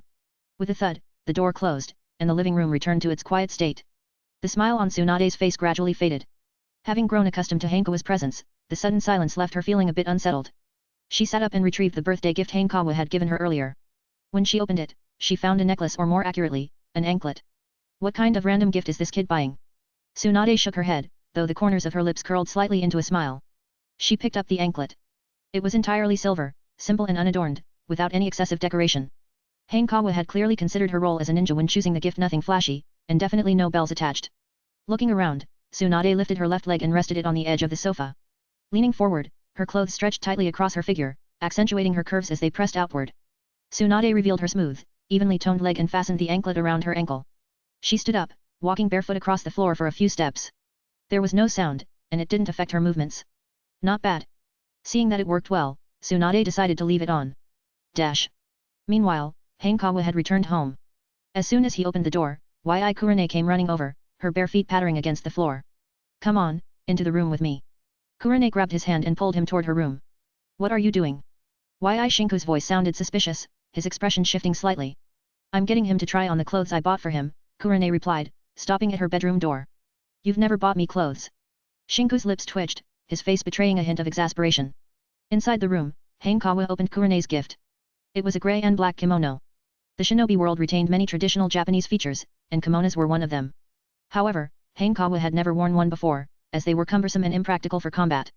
Unless it was a special celebration, ninjas rarely wore kimonos. The outfit came with an instruction manual, and Hanekawa quickly managed to change into it and step out of the room. It looks great. Kurane's eyes sparkled as she carefully examined him, clearly satisfied. Still just a kid, thought Shinku, glancing over with mild disdain. Thanks. Hanekawa patted her head gently. I really like it. Kurane beamed happily. After all, he wore it for her, and it was indeed a pleasing sight. All right, it's late. Time to take a bath and get to bed, Shinku interrupted, unable to hold back anymore. Okay. Hanekawa nodded lightly. The next morning, bathed in the warmth of summer sunlight, Hanekawa walked down the streets, feeling cozy and relaxed. Soon, he arrived at Tsunade's home. Sensei, Hanekawa called out, knocking on the door. After a moment, the door opened, revealing Tsunade's curvaceous figure. Her blonde hair was disheveled from sleep, resembling a puffed-up cat. Hanekawa's gaze drifted downward, noticing the anklet he had gifted her. It hugged her fair ankle snugly, adding a subtle touch of elegance and allure. Go make breakfast, Tsunade instructed before shutting the door behind him. She walked to her wardrobe, removed her sleepwear, leaving herself bare, and quickly dressed in fresh clothes. By the time she had finished washing up, breakfast was already ready. Hanekawa sat at the table, picking up his chopsticks while casually glancing at his system interface. 2 months had passed since the start of the term, and during this time, he had unlocked 2 new entries. D-rank talent entry, Earth Release Chunin. Trigger condition, possess 3 Earth Release techniques. Effect, increases the power of all Earth Release techniques by 30%. The 3 Earth techniques he had learned were taught to him by Kakashi Hatake in exchange for sharing his own lightning release knowledge. This was an expected development. However, the second entry came as a pleasant surprise. D-rank talent entry, intermediate chef. Trigger condition, master the art of cooking. Effect, increases the flavor of dishes by 30%. While its utility was limited, it did earn him frequent praise from Tsunade. After breakfast, the two headed to the Hokage building. As they stepped inside, they ran into Sakumo Hitaki.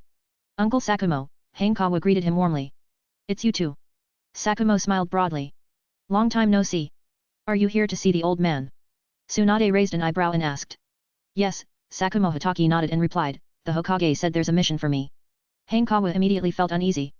Sakumo Hitaki and Tsunade teaming up for a mission? What kind of nightmare difficulty was this? What would he even do there? Cheer them on? We're probably on the same mission, Tsunade said with a soft laugh. I'm curious to see what kind of mission it is. Sounds like trouble, Sakumo realized, his tone serious. The three of them headed upstairs to the Hokage's office. Bang! As always, Tsunade kicked the door open without hesitation. Sakumo couldn't help but click his tongue. He was the perfect example of a disciplined ninja who adhered strictly to the rules. You're here, Hiruzen Sarutobi greeted warmly, completely ignoring Tsunade's actions. He was already used to her antics and mentally apologized to the door. What's the mission? Tsunade asked directly. It's a request from Moroku, the shrine maiden of the land of demons, Hiruzen said, pulling out his pipe. He was about to take a puff when Tsunade snatched it away. There's a child here. You can smoke after we leave, Tsunade said, glancing at Hanekawa. Hiruzen smacked his lips but nodded helplessly. Hanekawa was stunned not because of Tsunade but because of the mission. In the original Naruto movie, Naruto Shippuden, The Will of Fire, the land of demons shrine maiden was not Moroku but her daughter Shin. The story revolved around a creature named Morio, an otherworldly demon sealed by the shrine maidens of the land of demons for generations. Moroku, Shin's mother and the previous shrine maiden, had died while sealing Morio. Years later, a rogue medical ninja named Yomi revived Morio, leading the land of demons to request help from the Hidden Leaf. Tsunade assigned Naruto Uzumaki, Rock Lee, Sakura Haruno, and Niji Hyuga to protect Shin. Shin possessed the ability to foresee people's deaths and predicted Naruto's demise at Morio's hands. However, with his protagonist's luck, Naruto defeated and sealed Morio again. Aside from Morio, there was also Yomi's undead army, which even involved allies from the Sand Village, such as Temari. If Hanekawa calculated the timeline correctly, this mission would mark the events leading to Moroku's death. Moroku claims that Morio possesses the power to destroy the ninja world, Hiruzen continued. This mission is classified as S rank. You three will handle it. Shouldn't this mission go to Minato? Tsunade frowned slightly. His sealing techniques are better suited for such otherworldly creatures. Minato is in the land of lightning, Hiruzen explained. I've sent him a message, and he can use the Flying Thunder God technique to join you if necessary. Is something happening in the hidden cloud? Sakumo asked, his expression serious. There's some activity, Hiruzen admitted. We've spotted a young man who has inherited the title of A near the border. The Hidden Cloud village had a unique tradition where their strongest ninja inherited the title of A. The young man Hiruzen referred to was the future fourth Raikage. No wonder, Sakumo said, realization dawning on his face. Inheriting the title of A meant he was the future Raikage. His presence at the border wasn't a coincidence, it was likely a test of strength and a probe of the Hidden Leaf's defenses. Hanekawa recalled the original series mentioning Minato Namikaze's first encounter with the Kumogakure's AB combo, the future fourth Raikage and Killer B, the Eight Tails Jinchuriki. This likely occurred 2 or 3 years before the Third Great Ninja War broke out, and the current situation seemed to align with that timeline. It appeared the Third Raikage was grooming the AB combo while simultaneously testing the Hidden Leaf. Minato is only a backup plan, Hiruzen said with a smile. Moroku claims she can seal Morio herself. Your task is merely to protect her. Understood, Sakumo agreed. Tsunade, however, looked hesitant. Besides, Moroku has also requested aid from other villages. Both the Hidden Stone and Hidden Mist have agreed to send support, Hiruzen added, noticing Tsunade's expression. Morio might be strong, but it's not stronger than a tailed beast. Don't overthink it. Just to be safe, old man, assign me 2 squads of Anbu, Tsunade demanded, glancing at Hanekawa. Tsunade, you need to learn to delegate, Hiruzen chuckled. He didn't mind her request. If anything, it showed her growing attachment to her comrades, which ultimately strengthened her bond with the village. Stop rambling. Tsunade slammed the pipe onto the desk. 2 squads of Anbu, not 1 less. Careful with that. Hiruzen snatched the pipe back, inspecting it for damage. Once satisfied, he sighed in relief. An Anbu squad, like a regular ninja squad, consisted of 4 members. 2 squads meant an additional 8 operatives. Fine, take them, Hiruzen relented with a wave of his hand. Just make sure to return quickly and don't waste too much time. He felt that the combination of Sakumo Hitaki, Tsunade, and potentially Minato Namikaze was overkill for dealing with Morio. Their presence alone could start a war. Chapter 95, 95. Discussing the Hokage. Meet at the village gate at 9 o'clock, Tsunade said as she left the Hokage's office. Understood, Hanekawa replied before parting ways with them to head to the Ninja Academy. He didn't have much to do there, just needed to request leave. As for Kurenei, he had already mentioned it to her earlier that morning. Time quickly flew by, and soon it was 9 a.m. At the village gate, Hanekawa saw 8 Anbu standing in a neat formation. They wore standard Anbu uniforms with various masks covering their faces. Standing together, they exuded an aura that warned others to stay away. The 2 gatekeepers of the Hidden Leaf were visibly shaken, sitting uneasily at a distance, drenched in sweat. To many ninjas, the Anbu and Root division were akin to gods of death, figures to be respected and avoided. Sensei, Hanekawa greeted as he approached. Uncle Sakumo. Let's go, Tsunade said with slight irritation. We need to move quickly. The land of demons lay between the land of wind and the land of earth. For an average ninja, it would take 5 to 6 days of running to get there. This was definitely a long journey. Tsunade and Sakumo Hatake could handle it just fine, but she was slightly worried about Hanekawa keeping up. Still, she had faith in him. With a swish, the 8 Anbu vanished instantly, blending into the shadows as their role required. Hanekawa quickly followed behind Tsunade and Sakumo Hatake.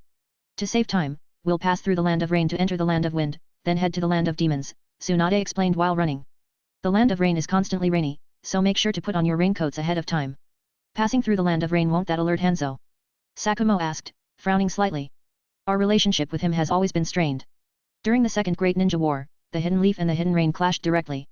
One of the most famous battles was between the young Jiraiya, Orochimaru, and Tsunade against Hanzo, the leader of the Hidden Rain village. Hanzo, known as the demigod of the ninja world, was the very person who gave the trio the title Legendary Sunin.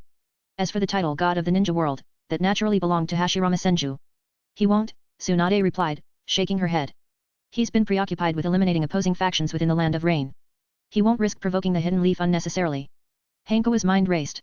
At this point in time, there was only one opposing faction in the Land of Rain, the Akatsuki, founded by Nagato, Yahiko, and Konan.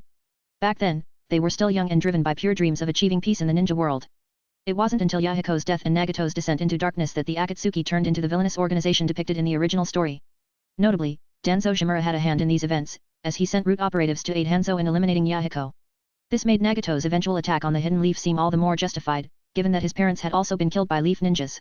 As they reached the Land of Rain, the weather shifted suddenly. Torrential rain poured down without warning. We'll rest once we reach the Land of Wind, Tsunade called out, putting on a raincoat. Her voice was slightly muffled by the sound of the rain. Sakumo and Hanekawa said nothing, silently following her through the downpour. By nightfall, the trio had reached the border of the Land of Wind. They didn't venture deeper, as the endless desert lay just ahead. One of the reasons the Hidden Leaf was so sought after in the ninja world was its lush and favorable environment. Hanekawa, set up the tents here, Tsunade said after a pause. Make it 2 tents. I'll go find something to eat, Sakumo volunteered. Once Hanekawa had set up the tents, he went to collect dry branches and leaves. He found a bare tree branch and couldn't resist waving it around like a sword. If he were a child, such a branch would undoubtedly make him the envy of his friends. Finally, a fire was lit, and Hanekawa and Tsunade sat around it. A short while later, Sakumo returned with 3 skewers of fish in hand. The fish had already been cleaned, blood still dripping from them. There's a river nearby, Sakumo explained casually before placing the fish over the fire. I brought seasonings, Hanekawa said, pulling out a storage summoning scroll. You brought seasonings? Sakumo asked, a bit surprised. It wasn't unusual for someone Hanekawa's age to carry random things, but bringing seasonings was certainly peculiar. I'm a chef. Isn't it natural to bring seasonings? Hanekawa replied with a grin. Fair enough, Sakumo nodded, though he seemed slightly taken aback. Tsunade pouted. She had a feeling Hanekawa was indirectly calling her out. The truth was, he carried all these seasonings solely because Tsunade liked flavorful meals. At first, she had followed mission protocols strictly. But after a few missions, she started ignoring them altogether. As Tsunade put it, you're already a capable ninja. Stop worrying about unnecessary rules. Hanekawa, I have a question, Sakumo said, casually chatting while grilling the fish. Why didn't you graduate early? Not strong enough, Hanekawa replied after a moment's thought. You're just as modest as Kakashi said, Sakumo chuckled. If Hanekawa considered himself not strong enough, what did that make Kakashi, Asuma, or Kurane at his age? Using 10-year-olds as a benchmark, Sakumo couldn't think of anyone stronger than Hanekawa. I'm just being honest, Hanekawa said with a cough. Having memories of his previous life, he knew of individuals like Madara Uchiha and Kagaya Otsutsuki. Compared to them, his strength was indeed negligible. All right, kid, Tsunade said, ruffling Hanekawa's hair. So, are you planning to graduate the normal way? Sakumo asked, flipping the fish skewers. Not necessarily, Hanekawa replied. Hanekawa shook his head and said, maybe I'll graduate next year. In the original timeline, due to the war, Kurane Yui and Asuma Sarutobi graduated in their 5th year, which is next year. He figured he couldn't avoid the same fate. If Kakashi hears this, he'll be thrilled, Sakumo Hatake said with a smile. He's been wanting to graduate since his 2nd year, but you stopped him. You can't blame me for that, Hanekawa replied, reminiscing. He said he wouldn't graduate unless he defeated me. Actually, I should thank you, Sakumo added, changing the subject. Graduating too early isn't always a good thing. Hanekawa nodded in agreement. Because of the nature of being a ninja, this world rarely paid attention to the mental health of young people. The most notable example was Ataki Uchiha. Going to the battlefield and killing at the age of 4, it's no wonder his psyche was twisted. Here, Sakumo said, handing the grilled fish to Tsunade and Hanekawa. Thanks, Hanekawa replied, taking the skewer. Each skewer had 4 sizable fish, which, combined with the rice balls and sushi he brought, were enough to fill them up. Surprising that the hidden sand didn't send any ninjas to the land of demons this time, Sakumo commented, referring to the priestess Moroko's request. If the demon Morio escaped, the first to suffer would be the neighboring lands of wind and earth. Logically, they should be the most proactive. Not sure, Tsunade said after some thought, shaking her head. Taking a bite of the fish, Hanekawa thought of a possibility. Could it be that the third Kazekage had already gone missing?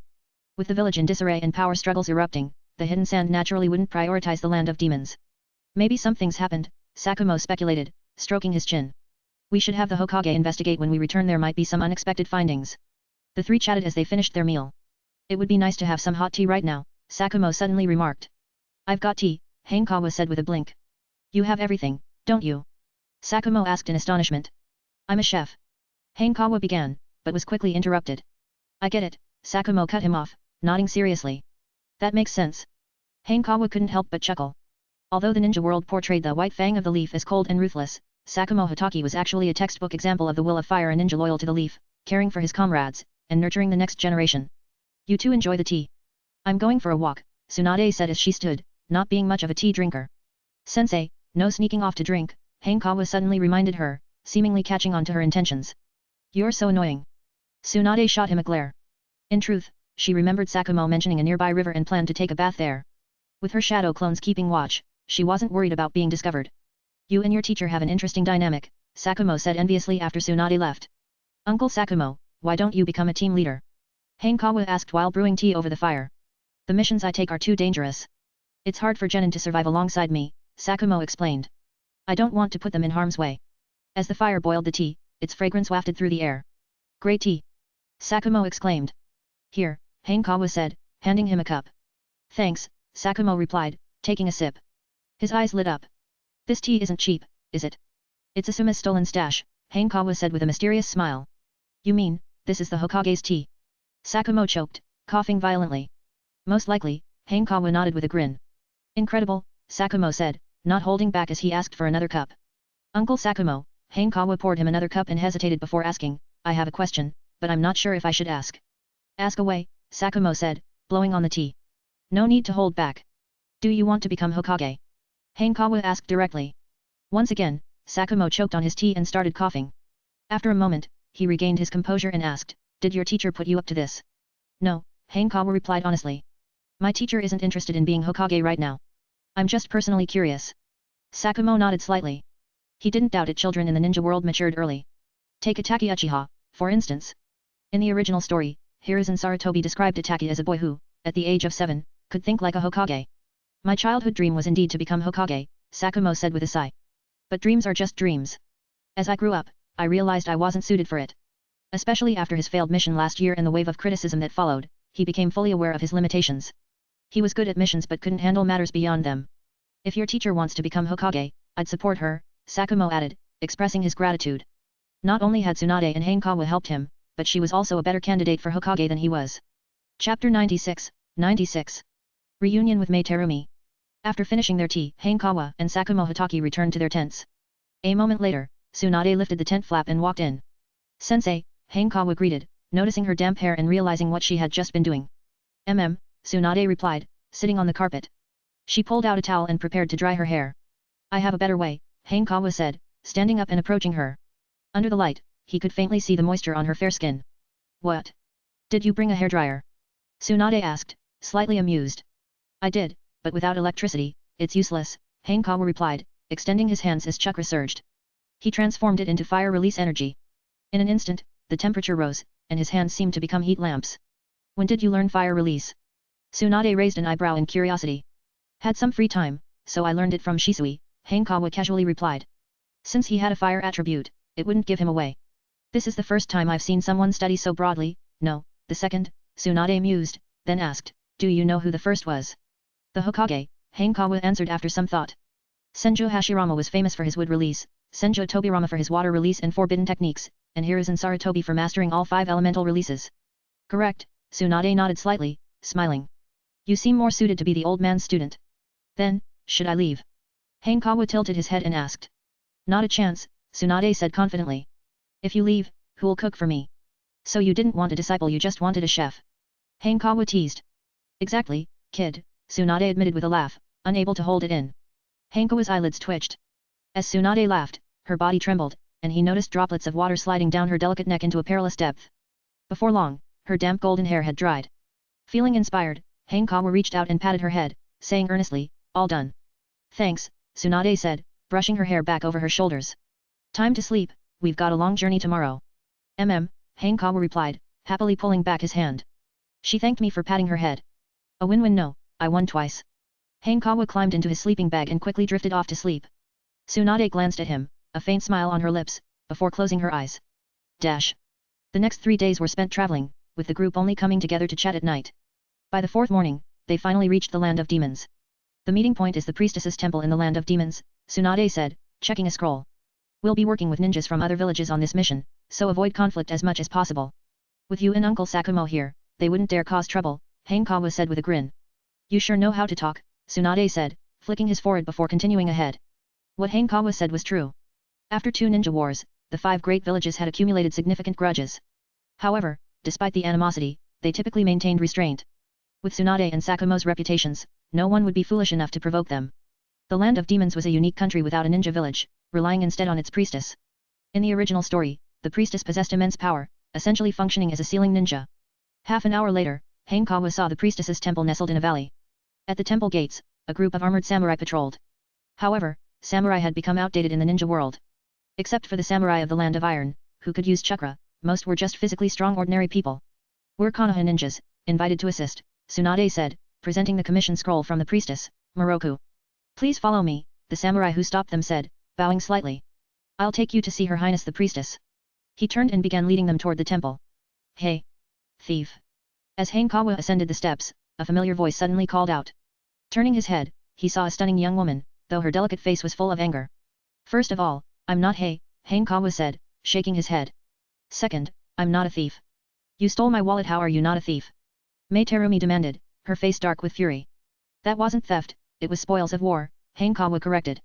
You lost to me. Taking your wallet is perfectly normal. I didn't lose. Mei gritted her teeth. If it weren't for your teacher interfering, the one who would have lost is you. Really? Hanekawa chuckled and said, then wait for me. After I meet the Shrine Maiden, I'll come back and defeat you. You jerk. Mei Terumi trembled with rage at his dismissal. As one of the most talented young shinobi in Kirigakure, she had never been treated this way, not even by Zabuza Mamakai.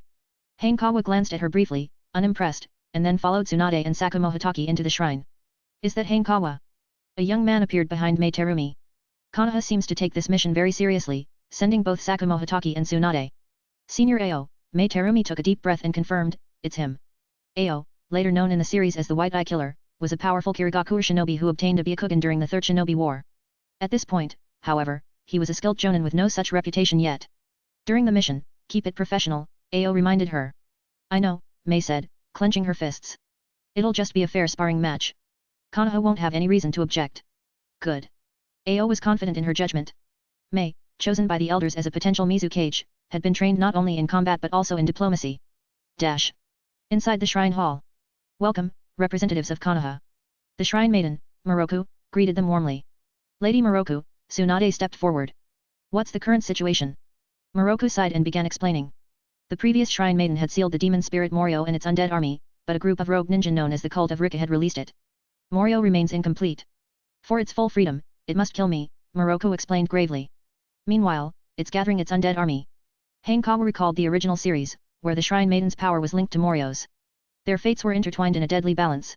When Morio emerges, I'll need your help escorting me to the land of marshes, Moroku continued. There, a stronger seal left by previous Shrine Maidens can restrain its physical form. And the spirit? Sakumo asked. The spirit will be sealed back in the land of demons, Moroku replied. This separation minimizes the risk of its return. What she left unsaid was that performing the seal would cost her life. Hanekawa thought of Minato Namikaze. If he were here, perhaps the sealing techniques of the Uzumaki clan could save her life. But Minato always seemed to arrive too late in critical moments. I've prepared accommodations for you, Moroku concluded. Please remain vigilant. Morio's forces could strike at any time. When they exited the shrine, Mei Terumi was still waiting, her face dark with frustration. Youngsters these days sure have energy, Sakumo joked. They're just causing trouble, Tsunade snorted. I didn't do anything, Hanekawa said innocently but couldn't help feeling amused at teasing Mei. Fight me. Mei demanded coldly, stepping forward. All right, here works. Hanekawa walked to the open plaza in front of the shrine. Mei Terumi and Zabuza Momokai are the most promising talents of Kirigakure, Sakumo remarked. Let's see how strong they are. Tsunade was also curious. The strength of a shinobi village was often gauged by its new generation. Not far away, Ao, along with 2 other Kirigakure jonin, Bai and Kenbei, watched the scene unfold. I heard Mei lost to Hanekawa before, Kenbei remarked. Not exactly, Ao corrected. Their fight was interrupted by Tsunade and Jozo Biwa. Hanekawa is Tsunade's student a medical nin. He can't win against Mei, Bai said confidently. Kenbei nodded. Especially since Mei has been developing her boil release. The boil release, a combination of water and fire chakra, was an advanced Kekki Genkai that required both exceptional talent and deep mastery of elemental jutsu. Begin. Mei's expression was serious as she activated a jutsu, cloaking the area in thick fog. Hanekawa frowned slightly. Without Byakugan, the mist was indeed troublesome. From within the mist, a water dragon roared toward him. Hanekawa immediately used body flicker technique, turning into a blur and closing the distance between them. He saw Mei's surprised expression but quickly realized it was a water clone when his blade struck. Behind him, Mei appeared silently, wielding a water blade aimed at his back. With a loud clang, Hanekawa's blade intercepted hers. How did you know? Mei asked, shocked. Because you're predictable, Hanekawa replied with a smirk. Idiot. Mei glared at him, angered by his mockery. You are too slow. Hanekawa dropped his sword and formed a quick sequence of hand seals. Demonic illusion, hell viewing technique. Mei froze, trapped in a terrifying illusion of her parents' deaths. Just as Hanekawa was about to finish the spar, a whip of water coiled around his body. The Mei before him vanished in a puff of smoke. It was a shadow clone. Who's the idiot now? Mei smirked, tightening the whip. Still you, Hanekawa replied calmly, his hands sparking with lightning. Water conducted electricity, and the Chidori current spread through the whip in an instant. Mei was hit, her hair standing on end and her movements paralyzed. Fortunately, her strong ninja physique kept her from collapsing entirely. You. Mei gritted her teeth, barely able to stand, but the fight was clearly over. Chapter 97, 97. Mei Terumi, pervert. For ninjas, combat is a battle of intelligence. Mei Terumi hadn't anticipated Hanekawa using lightning release and suffered a major setback because of it.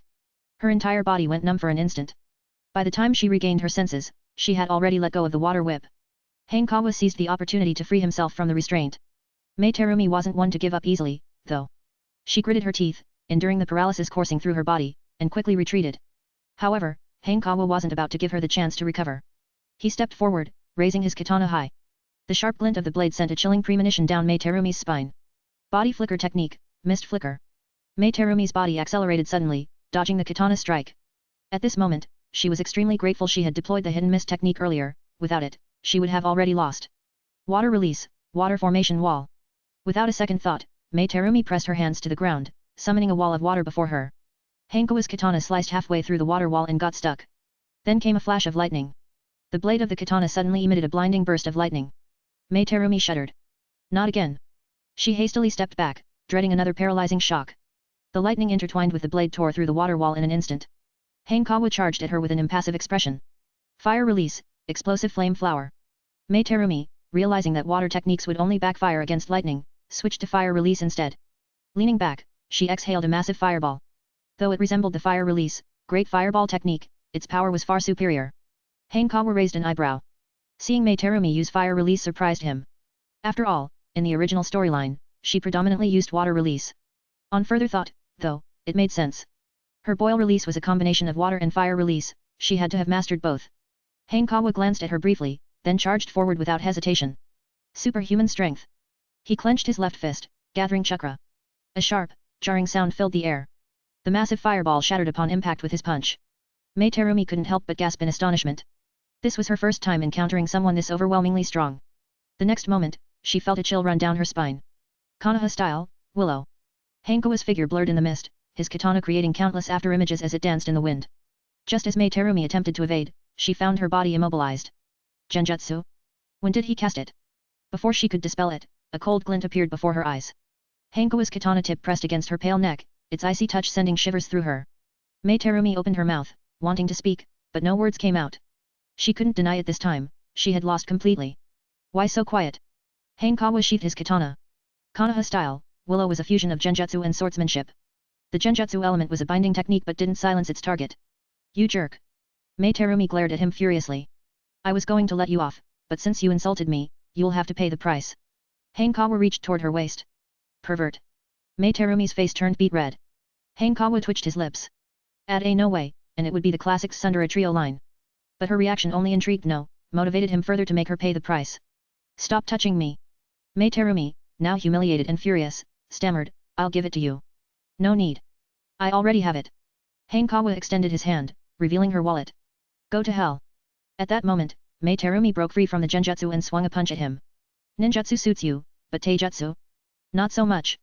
Hanekawa easily caught her wrist. Noticing her left hand moving, he seized that too. Now both of Mei Terumi's hands were restrained, leaving her unable to attack. Frustrated and humiliated, she lost her composure and bit down hard on Hanekawa's hand. Are you a dog? Hanekawa was caught off guard by her sudden assault. Reflexively, he yanked his hand back, leaving behind 2 rows of teeth marks. But thanks to his no-hand sign healing, the marks disappeared almost instantly. You're the dog.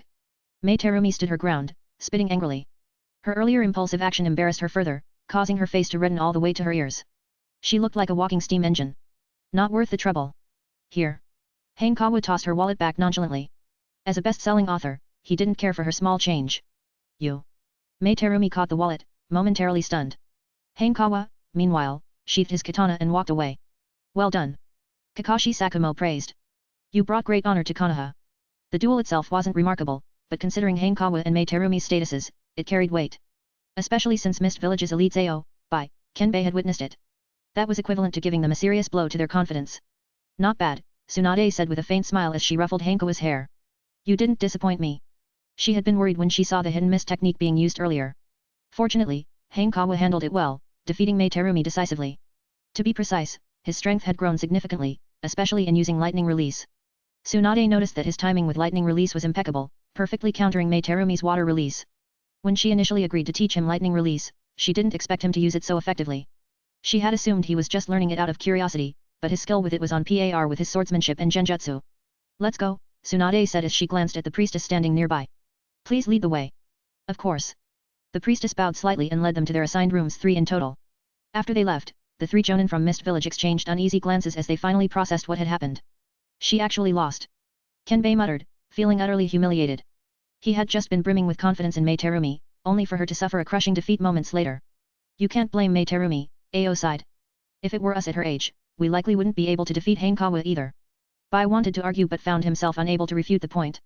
Mei Terumi isn't lacking in skill, she's just short on experience and intelligence, Kenbei added, trying to console himself. We can't let her lose confidence, Bibi said, looking worriedly at Mei Terumi, who remained frozen in place. He feared that the loss would deal a heavy blow to her morale, potentially derailing her growth as a prodigy. Mei Terumi, Ao called out as he walked up to her. I'm fine. Mei Terumi cut him off, stuffed her wallet back into her pouch, and turned to leave. The 3 exchanged looks before hurrying after her. Their rooms were located to the right of Konoha's accommodations, just before the ones assigned to Uegakure. Mei. Ao began again, but before he could finish, there was a loud bang. Mei Terumi had slammed her door shut and entered her room. She sat on the bed for a moment before lying back, staring at the unfamiliar ceiling with her eyes closed. A few minutes later, she bolted upright, fuming. That jerk. Why did he return my wallet? Does he think I'm not worth stealing from? Meanwhile, Hanekawa didn't heard her outburst. He opened his window and found himself face to face with 3 unfamiliar ninjas. They wore earth-colored headbands and attire, and their forehead protectors clearly identified them as being from Uegakure. Hanekawa nodded politely to acknowledge them, then casually shut the window. He's a Konoha ninja, the priestess explained. Why is such a brat here? An irritable young man asked. His name was Hirohito, a jonin from Uegakure. Who else from Konoha is here? Asked a more composed youth. This was their team leader, Kitsuki, the son of the 3rd Tsuchikage Oniki and father of the future 4th Tsuchikage, Kuratsuki. Tsunade and Sakumo Hitaki, the priestess replied. Kitsuki narrowed his eyes. Both names carried significant weight in the ninja world, but he wasn't overly concerned. After all, this was just a mission, not a battlefield. Having such skilled allies could only be seen as a good thing. Without further questions, the 3 Uegakure ninjas followed the priestess to their rooms. As night fell, Hanekawa, having finished dinner, pulled out a medical text, or more accurately, a poison manual. This book had once belonged to Cho, the legendary puppeteer of Tsunagakure. It was a spoil of war taken during the Second Shinobi World War when Sakumo Hitaki had killed her son and daughter-in-law. The manual contained numerous recipes for poisons. Crafting and countering poisons were far more complex than medical ninjutsu. Hanekawa's progress in his master poisoner skill was only halfway complete, despite it being a B-rank specialty. In comparison, his medical special jonin progress was much faster. He estimated he could achieve mastery before finishing his 5th year of training. However, other areas like genjutsu, water release, and lightning release would take much longer to advance to the same level. After all, he had spent a lot of time practicing medical ninjutsu at Konoha Hospital. Just as he became immersed in the manual, a knock at the door startled him. Hanekawa paused, confused. Could it be Tsunade? But they had just eaten together. He put the book down and went to the door. When he opened it, he was surprised to find Mei Terumi standing there, her face dark and stormy. Another spar? Hanekawa asked, glancing at her. No matter how many times we fight, you won't beat me. Mei Terumi gritted her teeth, her voice trembling with anger as she forced out two words, it's not. Not. Hanekawa blinked in confusion and asked, then why are you here? To chat. Take this. Mei Terumi extended her hand, holding her wallet. Hanekawa glanced at the wallet, then at Mei, hesitant to speak. Was there something wrong with this girl? Take it. Mei demanded coldly. I'll win it back in the future. I don't need you returning it to me. Hanekawa finally understood her thoughts. As a genius and the future 5th Mizukage, her pride was undoubtedly immense. While Hanekawa had no intention of insulting her by returning the wallet, he simply didn't need the money, he decided not to argue. Thank you. Hanekawa nodded after a brief pause and accepted the wallet. Considering his current water release talent, only Kurane Ui and Mei Terumi had dropped relevant traits. Kurane's contribution was an accident, so she didn't count. Mei Terumi's talent was undoubtedly superior. In other words, she would likely become a Jonin before Kurane. When that time came, Hanekawa could defeat her again to upgrade his water release talent. Accepting the wallet also gave him a valid reason for their next encounter. Want to come in and sit? Hanekawa smiled. I could make you some tea to calm your anger. No. Mei glared at him. He had a decent face, but why did he give off such an irritating vibe that made her want to punch him? You're missing out, it's Hokage tea. Hanekawa's smile widened. Watching a beautiful girl fume was an amusing pastime for him. Ahem. He clarified to himself that he wasn't a pervert, just an admirer of beauty. What's the big deal? Mei scoffed, irritated by his smugness. I've got Mizukage tea. I don't believe you. Hanekawa paused for a moment, then added, unless you let me taste it. Mei stared at him, dumbfounded. Does this guy have no shame? Come in. Hanekawa smirked, baiting her. Or are you too scared? Why would I be scared? Mei snorted coldly and strode into his room without hesitation. She sat at the table without ceremony, then noticed the open book lying on it. Mei's face twisted in confusion. The book was open, and a quick glance revealed it was all about poisons. A shiver ran down her spine as a chilling thought occurred to her. Is he planning to poison me under the guise of tea? You know I'm a medical ninja, right? Hanekawa noticed her expression change and spoke casually. Mei froze, then remembered he was Tsunade's student, specializing in medical ninjutsu rather than swordsmanship, genjutsu, or lightning release. Her fists clenched unconsciously, the sting of defeat settling deeper in her chest. Everyone knew medical ninjas weren't typically skilled in combat, yet she'd lost so miserably. So, where's the tea? Hanekawa set the book aside and held out his hand. Mei snapped out of her thoughts and pulled out a packet of tea. She hadn't lied, it was indeed the same tea the 3rd Mizukage often drank, though she had obtained it from Elder Genji. Wait, I'll brew it, Mei said, suddenly recalling her earlier suspicion. What if he was planning to poison her? Fine by me. Hanekawa shrugged. He watched Mei prepare the tea, raising an eyebrow in mild surprise. Could this be the legendary art of tea making? You seem pretty skilled at this, Hanekawa commented with genuine curiosity. You don't look like the type to sit down and enjoy tea. If you don't know how to speak properly, then don't speak. Mei snapped, tempted to kick him in the face. Don't be so aggressive. Hanekawa shook his head. Careful, or you'll scare off any potential suitors. Impossible. Mei retorted without hesitation. There are enough people chasing me to form a line from the Hidden Mist village to Konoha. Well, that might actually be true, Hanekawa thought. In the original timeline, Mei Terumi never married not because she lacked suitors but because her standards were impossibly high. Hanekawa recalled that she seemed to favor guys like Kakashi Hatake and Sasuke Uchiha. I often brew tea for the elders, Mei admitted with a deep breath as she poured him a cup. Smells great. Hanekawa took a sniff before downing the tea in one gulp. You're wasting it by drinking it like that. Mei exclaimed, unable to hold back her criticism. I'm no tea connoisseur, Hanekawa said as he casually pulled out a packet of tea. Here, this is Hokage tea. Consider it a gift. Mei hesitated for a moment. Relax, it's not poisoned, Hanekawa teased with a chuckle. I know that. Mei grabbed the tea and shot back defiantly, as if you'd dare. By the way, doesn't your village have a genius named Zabuza Mamakai? Why didn't he come along? Hanekawa placed the empty teacup in front of Mei Terumi and asked, didn't he come? Mei poured him another cup of tea and frowned. No, his personality is terrible, not a team player. Hanekawa nodded slightly. During graduation, he slaughtered all his classmates. How could someone like that fit in? That said, the ninja world was undeniably twisted. Zabuza Mamakai's bloody rampage had no consequences, instead, he became a ninja and even joined the 7 Swordsmen of the Mist. By comparison, the Hidden Leaf Village seemed like paradise as long as you weren't an Uchiha or caught the Hokage's attention. Does your village have any geniuses stronger than you? Mei asked after sipping her tea, her eyes narrowing slightly. As of now, no, Hanekawa replied after some thought. If Obito Uchiha or Shisui Uchiha awakened their Mangekyo Sharingan, then it would be a different story. Mei secretly breathed a sigh of relief. Losing to the strongest genius in Konoha was something she could accept. Alright, I should get going, Mei said, placing her teacup down after about half an hour. See you tomorrow, Hanekawa waved her off. Mei gave a slight nod. This guy is tolerable when he isn't being a jerk. She reached the door but suddenly remembered something. Turning back, she said, don't lose the wallet I gave you. I'm coming to get it back.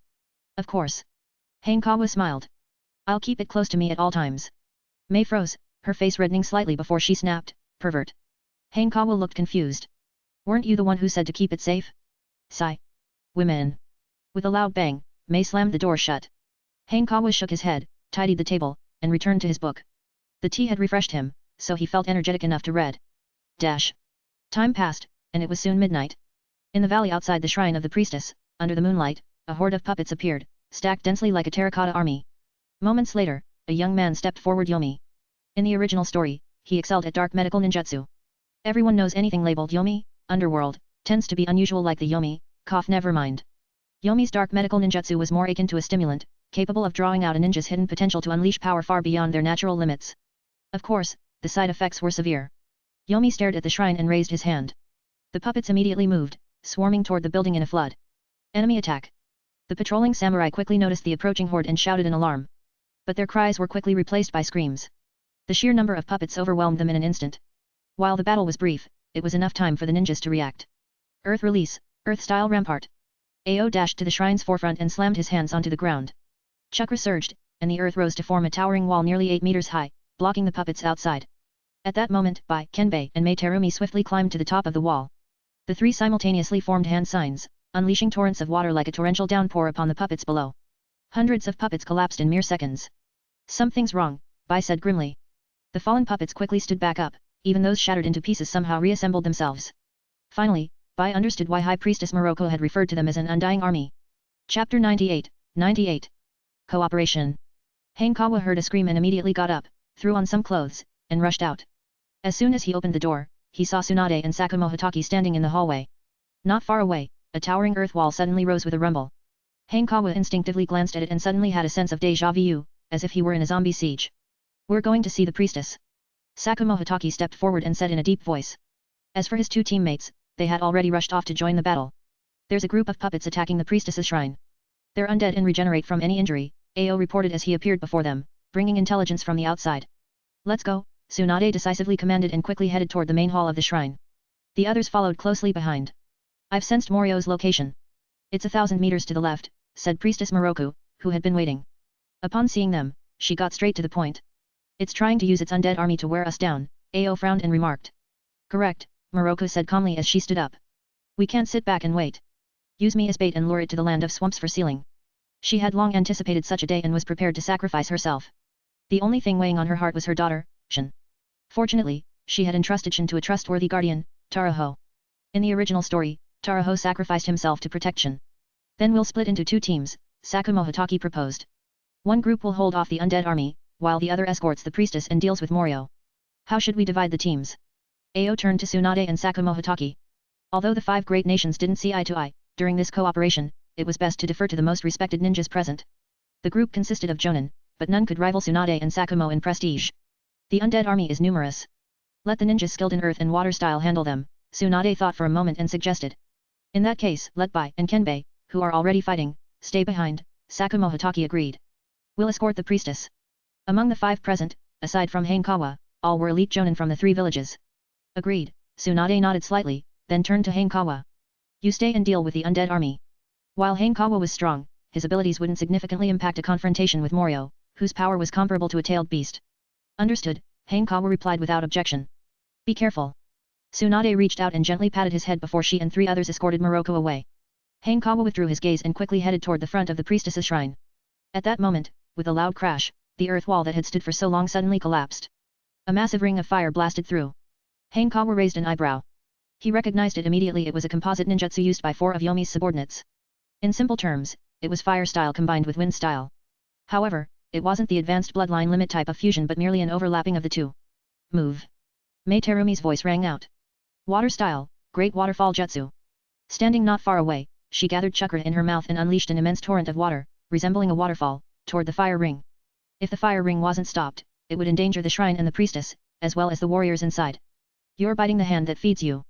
Hanekawa used the body flicker technique to dodge the waterfall and appeared beside her. When did I owe you a favor? Mei Terumi glared at him and asked. You do now. Hanekawa raised an eyebrow, drew his katana, and leaped behind her. With a flash of dazzling blade light, he decapitated 2 puppets. As the earth wall fell, many puppets charged into the square in front of the shrine. Not just them Bai, Kenbei and the others were also embroiled in fierce battles. Humph. Mei Terumi glanced at the extinguished fire ring and said, even if you didn't help, I could have handled it. As she spoke, her hands swiftly formed seals. Water style, water dragon jutsu. A massive water dragon roared to life and flew forward under her control. Lightning style, thunderbolt. Seeing this, Hanekawa sheathed his katana and formed hand seals with both hands. His seal speed was faster than Mei's, and almost simultaneously, he released a spear-like bolt of lightning from his mouth. The water dragon descended from above, drenching a large swath of the puppets. Hanekawa's lightning spear followed closely, merging into the torrent. In an instant, the combination of water and electricity created an explosive reaction, with countless sparks scattering in all directions. A series of crackling sounds filled the air as the puppets fell one by one. Good teamwork, Hanekawa said with a smile. Mei was about to respond but quickly frowned as the puppets they had just defeated began to rise again. This is trouble, Mei said grimly. If this continues, we'll eventually run out of chakra, and then we'll be at their mercy. Did you notice the fire ring earlier? Hanekawa asked after a brief moment of thought. What about it? Mei asked, momentarily taken aback. That was ninjutsu, Hanekawa said as he swung his blade, decapitating an approaching puppet. Do you think these puppets can use ninjutsu on their own? You're saying someone is controlling them. Mei's eyes lit up as she spoke. Exactly, Hanekawa replied with a smile. If we take out the controller, these puppets will become nothing more than scattered pawns. In the original story, the puppets were controlled by Morio. However, Morio's sole aim was to kill the priestess, so the actual commander was Yomi. Yomi's dark medical ninjutsu was impressive, but his strength was mediocre at best, comparable to an elite jonin. As for his subordinates, they were far weaker. With Hanekawa and Mei working together, they stood a fair chance. Why not send them instead? Mei asked, pointing toward Bai and Kenbei in the distance. They're too strong. If they make a move, it'll alert the mastermind and make it harder to approach unnoticed, Hanekawa explained.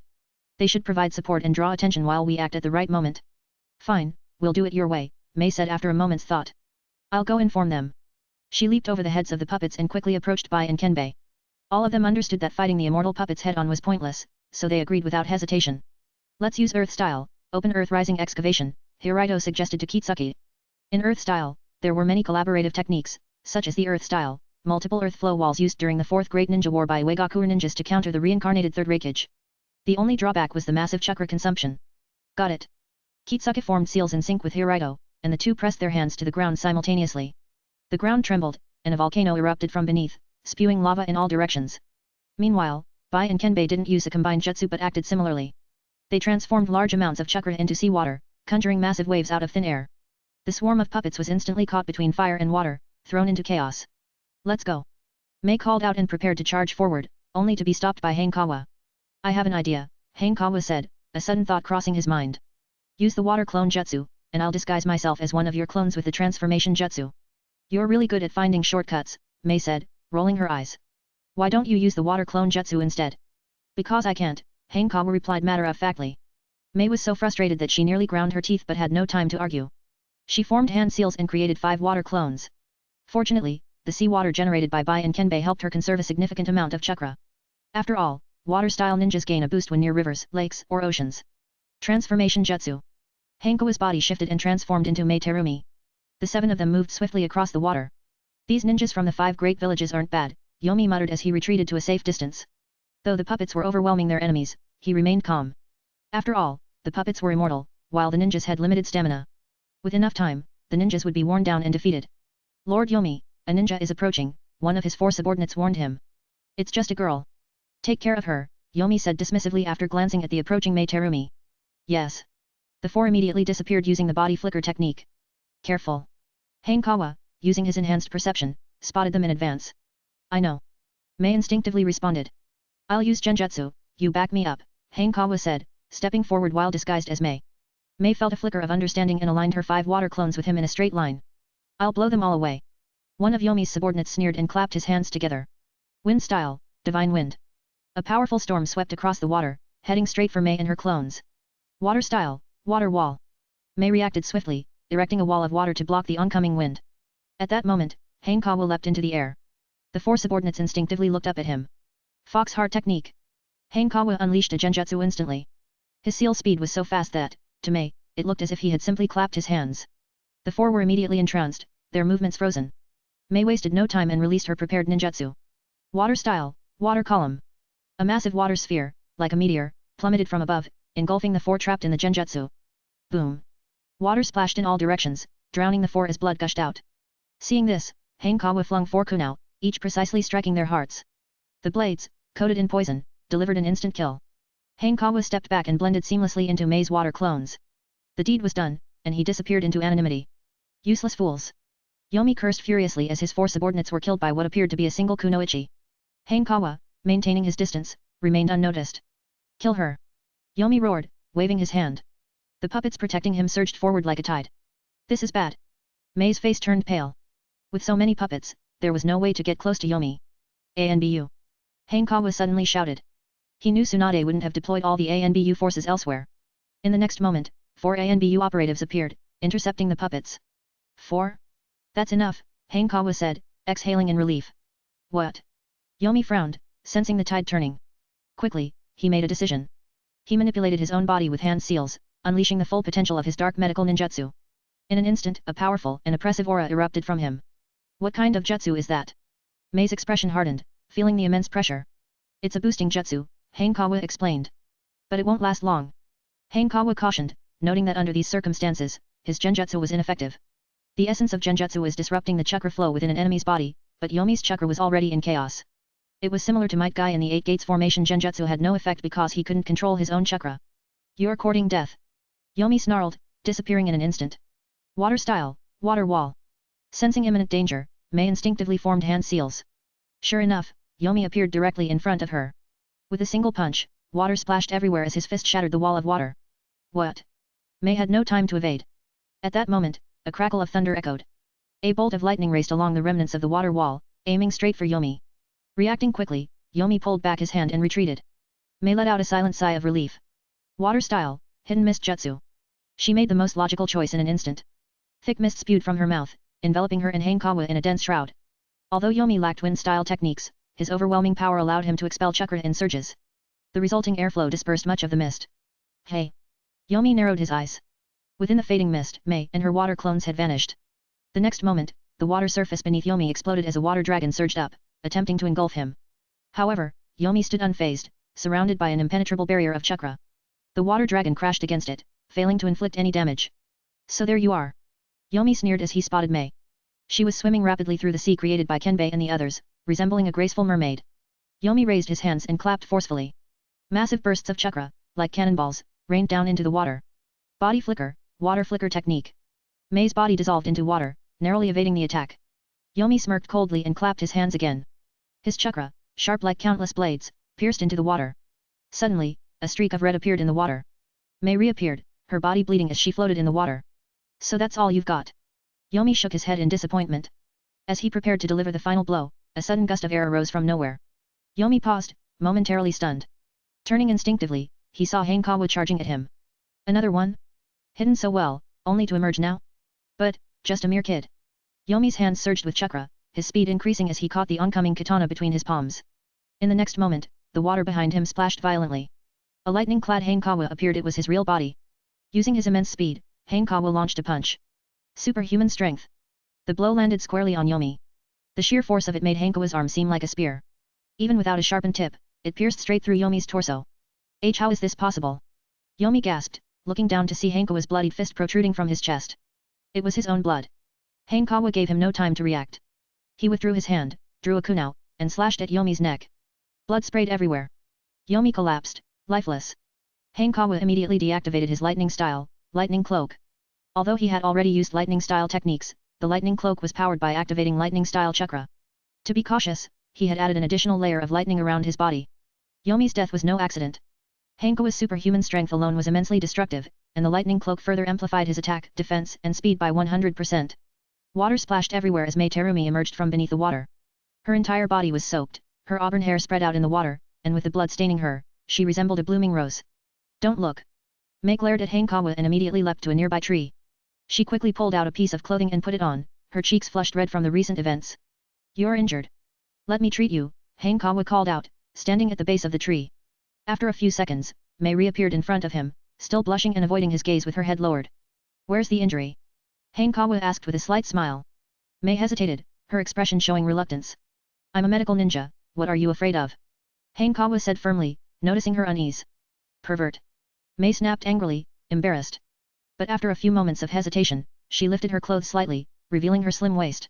Her once fair skin was now bloodied and torn. Hanekawa extended his hands, a pale green chakra enveloping her injury. 10 minutes later, the wound was fully healed. Thank you, Mei whispered softly, quickly pulling her clothes back down. The puppets are still fighting, Hanekawa remarked, noticing her shyness and changing the subject by looking toward the distant battlefield. The puppets should be controlled by Morio, Mei said with concern. Everything depends on what happens with Ao and the others. Don't worry. They're incredibly strong, they'll handle it, Hanekawa reassured her. In the original storyline, it was mentioned that Morocco used her life to seal Morio. However, the specifics of which ninja from the 5 great villages participated were unclear. No matter how powerful the enemy, they couldn't compare to the current lineup of Tsunade and Sakumo Hitaki. Failure was unlikely. The only uncertainty was whether Morocco would survive. Do you need to change clothes? Hanekawa asked, noticing Mei had only thrown on a jacket. I can keep watch for you. Pervert. Mei couldn't help but scold. You're definitely trying to sneak a peek. That's slander, Hanekawa replied with a straight face, unfazed. Wait. Mei suddenly stood up, looking into the distance. Look at the puppets. Hanekawa turned to see that all the puppets had stopped moving. Had Tsunade and the others succeeded? Or was Morio no longer able to divide its attention to control them? Looks like the mission is over, Hanekawa exhaled, feeling relieved. This collaboration with Mei to take down Yomi had shown him what it truly meant to dance on the edge of a blade. Yet, Mei nodded, glancing at him. For some reason, a trace of sadness flickered across her expression. The next time they met, it might be on the battlefield. Chapter 99, 99. Let me pat your head. As the puppets stopped, everyone collapsed to the ground, gasping for breath. Although the battles of Hanekawa and Mei Terumi had been perilous, the others were equally exhausted. To provide support, Kenbei, Bai, and the rest had to use chakra-intensive large-scale jutsu to fend off the seemingly endless puppets. If the fight had continued, they would have reached their limits before Hanekawa and Mei Terumi. After all, apart from the abnormal chakra reserves of the Senju and Uzumaki clans, most people only had average amounts of chakra. I'm going to change my clothes, Mei Terumi said after regaining her composure. She was wearing a standard-issue vest over a tight grey outfit, which, while not revealing, became uncomfortable when soaked. Do you need me to? Hanekawa began to say, only to sharply inhale as Mei stepped on his foot. Without another word, she walked past him toward the shrine. Only kids step on people's feet, Hanekawa muttered under his breath. Shut up. Mei glared at him before turning back around and storming off. Hanekawa shook his head and followed her. Why are you following me? Mei noticed him and frowned. You're not some kind of creep, are you? Of course not, Hanekawa snorted dismissively. I'm heading back to rest. Besides, what's there to see? Mei Terumi, though she had a good figure later in life, was currently nothing special. Compared to someone like Tsunade, there really wasn't much competition. You jerk. Mei was infuriated by his words, clenching her teeth as she cursed him. So, do you want me to look or not? Hanekawa sighed, exasperated. Mei froze, realizing his point. She turned away, deciding to ignore him altogether. If this conversation continued, she'd want to bite him out of sheer frustration.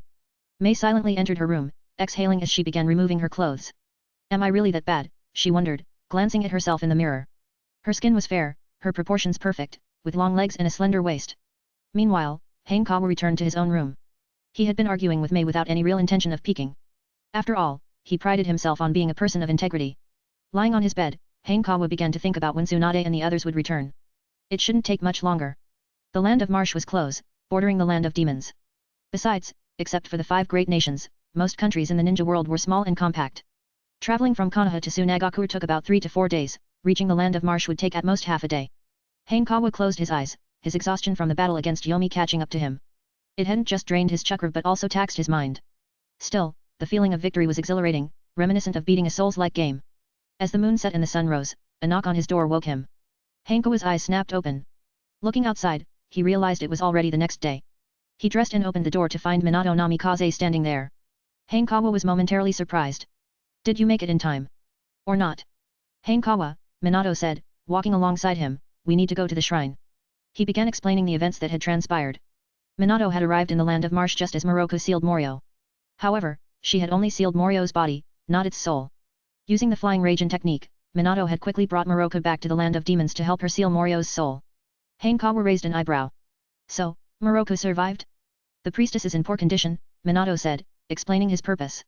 Tsunade is still in the land of marsh, so I need you to take a look.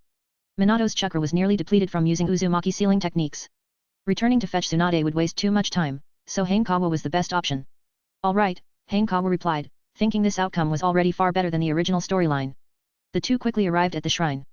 Moroku was half sitting, half lying in her priestess's chair, her face pale as if she'd lost too much blood. Your Highness, Hanekawa said, stepping forward and extending his hands. Pale green chakra flowed through her body, quickly revealing her condition to him. It's not too serious, just some loss of lifespan, Hanekawa murmured after a moment of thought. Minato was stunned. Losing lifespan wasn't serious. Thank you, Moroku said with a smile. I didn't expect to survive. Even if I don't know how long I have left, it's a blessing to be alive. Minato was taken aback, recalling the sealing techniques Moroku had used. He now realized that each use had sapped her vitality. As a ninja, Hanekawa said, once you accept a mission, you must do your best to see it through. Hanekawa raised his hand and continued to heal her. I understand, Moroku nodded and said, I will increase the mission's reward. Hanekawa blinked in surprise. He swore he hadn't intended to ask for more money. But since she was so considerate, Hanekawa wasn't going to refuse. This mission was already S rank, with a generous reward. If it was increased further, he might end up with over 1,000,000 ryo. By the afternoon, Tsunade and the others finally returned to the priestess's shrine. Sensei, Hanekawa quickly greeted her. Looks like everything's fine, Tsunade said, glancing at him with relief. Nothing happened, Hanekawa explained. Once you sealed Morio, the undead army stopped attacking. As expected, Tsunade said as she patted his head, then turned to Minato Namikaze. How is Her Highness, the priestess? Hanekawa already checked her. There's no major issue, Minato replied with his signature smile. That's good. Tsunade knew Hanekawa's proficiency in medical ninjutsu, so the likelihood of a misdiagnosis was slim. You've all worked hard. Rest in your rooms, Minato suggested, glancing around. The battle with Morio hadn't been easy, but thanks to Tsunade, there were no casualties. Sensei, let's go, Hanekawa said, grabbing her hand and leading her to her room. Tsunade, accustomed to holding hands, wasn't surprised. When they arrived, she immediately lay down on the bed. Hanekawa knelt to remove her shoes, then lifted her legs and tucked them into the blanket. After finishing, he looked up to find that Tsunade had already fallen asleep. Her breathing caused her alluring figure to rise and fall gently. Due to the pressure from both sides, the pale, deep abyss seemed even more pronounced than usual. Hanekawa pulled the blanket over her, then turned to leave. Why are you standing outside? Closing the door, Hanekawa turned to see Mei Terumi waiting nearby. I'm here to say goodbye, Mei said after a brief silence. What? You can't bear to leave me. Hanekawa teased with a smile. Shut up. Mei snapped, her face flushing with embarrassment. I'm just here to remind you. Your wallet, right? Hanekawa interrupted. Don't worry, you can get it when you come back. Next time, I'll beat you so badly you'll be looking for your teeth. Mei growled. Make sure to bring usable wallet, Hanekawa replied leisurely. You. Mei, catching his implication, raised her leg to kick him in anger. Hanekawa dodged easily, only to notice she was wearing fishnet stockings. Don't die. I'll come find you again. Mei said angrily. Is that supposed to be a blessing? Hanekawa asked, stroking his chin. No. Mei glared at him before turning and walking away. Hanekawa, you're really popular with girls, Minato said, walking over with a laugh. Minato-senpai, aren't you going to rest? Hanekawa asked in surprise. No, I need to head back immediately, Minato said, shaking his head. Under a lot of pressure. Hanekawa raised an eyebrow. When's the war starting? Hard to say, Minato replied seriously. But the younger generation from Kumogakure is impressive. I don't have much of an edge. He was referring to the future fourth Raikage and Killer Bee. Hanekawa smirked. You sound like you're showing off. Taking on two of them, what more do you want? He had to admit, the Flying Thunder God technique was overpowered. Even against someone like Madara Uchiha, Minato could hold his own. Minato's only weakness was his lack of offensive power. Although he'd developed the Raise Nan, it still wasn't enough. I'm off. Let Lady Tsunade know for me, Minato said, waving before vanishing on the spot. He'd left Flying Thunder God markings along the route, allowing him to travel quickly. The downside was the high chakra consumption, requiring him to rest periodically. But it was still faster than running normally. The next morning, after breakfast, Hanekawa and the others bid farewell to Moroku and began heading back to Konoha. The ninja from Kirigakure and Uegakure had left the day before. ________. 5 days later, the three of them returned to Konoha. It's good to be home, Hanekawa said, looking at the familiar streets with a sigh of relief. The journey had been brutal, with deserts and torrential rain. Konoha's moderate climate made it the most livable place in comparison. I'll report the mission, Sakumo Hitaki volunteered. Once we receive the reward, I'll distribute it. Thanks, Tsunade agreed without hesitation, then grabbed Hanekawa and headed to the gambling den. Hanekawa didn't even realize it before automatically following Tsunade into the casino. Shaking his head, he decided to let her gamble as she pleased. After all, the 2-week journey back and forth must have tested her patience. Tsunade sat at the gambling table, while Hanekawa took the seat beside her. Ever since his growth spurt, he had lost his softest pillow. He could no longer sleep nestled in Tsunade's embrace. This, without a doubt, was the greatest cost of growing up. Hokage's office. Sakumo Hitaki knocked on the door, and after receiving permission, stepped inside. You're back. Hiruzen Sarutobi asked, noticing he was alone. Tsunade took Hanekawa to the casino again, didn't she? Yes, Sakumo nodded slightly. I knew it. I should never have let Hanekawa become her student, Sarutobi sighed. Hanekawa's natural talent was now evident. He was undoubtedly a future pillar of Konoha. But Sarutobi worried Tsunade's bad habits might corrupt him. Dealing with one Tsunade was already troublesome, he didn't want another. I think Tsunade has been a great teacher, Sakumo remarked, recalling Hanekawa's performance during their discussions about the Hokage and his impressive behavior during the recent mission. He's already outstanding. Not only was his talent remarkable, but his sharp instincts were equally praiseworthy. Even his subtle mention of the Hokage was likely out of consideration for Tsunade. I'm well aware of Tsunade's teaching capabilities, Sarutobi said, tapping his pipe and taking a puff. Thankfully, Hanekawa hasn't picked up any bad habits from her. Here's the mission report, Sakumo said with a smile, placing a scroll on the desk. I've already read the Enview's report on the mission, Sarutobi said approvingly. You all did an excellent job. Priestess Moroka was very pleased and even expressed interest in forming closer ties with Konoha. Ties? Sakumo asked in surprise. Isn't the land of demons a neutral country? It is, but when lives are at stake, neutrality becomes less important, Sarutobi said with a chuckle. Traditionally, the priestess's line had sealed Morio at the cost of their lives. However, Minato Namikaze's intervention had created a turning point. Sacrificing lifespan was far better than outright death. Even losing half a lifespan was considered a major gain. And forming ties is not the same as forming an alliance, Sarutobi added after a pause. Even as a friendly relationship, Konoha stood to benefit. The most immediate advantage was increased mission commissions. With Moroka favoring Konoha, its shinobi would undoubtedly receive more tasks. The land of demons lacked shinobi, so their missions were numerous. This mission's reward has been doubled to 3 million ryo, Sarutobi said after some thought. This time, Konoha will forego its cut, and you can split it among yourselves. Thank you, Lord Hokage, Sakumo said with a slight bow. You've earned it, Sarutobi said, exhaling a cloud of smoke. Do you think it's time to let Hanekawa graduate early? Kumogakure was showing signs of unrest, and war seemed inevitable. Most importantly, Hanekawa's strength was extraordinary. From his performance in this mission, it was clear he was already beyond the level of a chunin, possibly even at jonin level. Yet he hadn't even graduated from the academy and wasn't officially a genin. Was this reasonable? That's something you'd have to ask Hanekawa himself, Sakumo said after some thought, avoiding a direct recommendation. True, Sarutobi said, thinking of Asuma Sarutobi. Perhaps he could ask for his son's opinion later that night. Nightfall. Hanekawa yawned, stretching. Having gone without gambling for so long, Tsunade was especially excited today and had been playing for most of the day. Sensei, Hanekawa turned to her and asked, aren't you hungry? Just one more round. Tsunade replied without even looking up. I've heard that many times already. Hanekawa muttered, unable to hold back his exasperation. But Tsunade ignored him, her eyes fully focused on the gambling table. Hanekawa's mouth twitched in frustration. Reaching out, he pinched her thigh. The soft flesh quivered slightly under his touch. What are you doing? Tsunade glared at him. Time to go home. Hanekawa said firmly. I said one more round. Stop causing trouble. To prevent him from interfering further, Tsunade pulled him into her embrace. Hanekawa's face was suddenly subjected to immense pressure. The overwhelming fragrance mixed with the oxygen and rushed into his nose, making him feel lightheaded. I won. Tsunade exclaimed triumphantly. Tsunade's face lit up with excitement. She hugged Hanekawa tightly, patting him a few times in celebration. Can we leave now? Hanekawa broke free from her embrace, taking deep breaths of fresh air. Just now, it had felt like a near-death experience. Let's go. Tsunade collected the money on the table, her smile brimming with satisfaction as she left the casino. Not only had she gambled for hours, but she had also won a significant amount, thoroughly indulging herself. Let's go eat something good, Tsunade said, rubbing her chin. How about barbecue? As long as you don't drink, Hanekawa sighed. Not drinking is impossible. Tsunade declared. Suddenly, she seemed to remember something and stared at him. Did you pinch me earlier? Nope. Hanekawa's expression shifted slightly, and he quickly denied it. You must have imagined it. Really? Tsunade clenched her fists, and a cracking sound echoed. I was just reminding you. Hanekawa immediately caved, admitting his guilt. Is that how you remind people? Tsunade snorted and said, I'm your teacher, you know. Yes, sensei, I was wrong, Hanekawa replied obediently. That's more like it. Seeing his docile response, Tsunade couldn't help but pinch his cheeks. She had to admit, this kid was quite cute. Feeling amused, she patted his head too. That's going too far. Hanekawa glared at her. What's there to be mad about? Tsunade laughed even harder.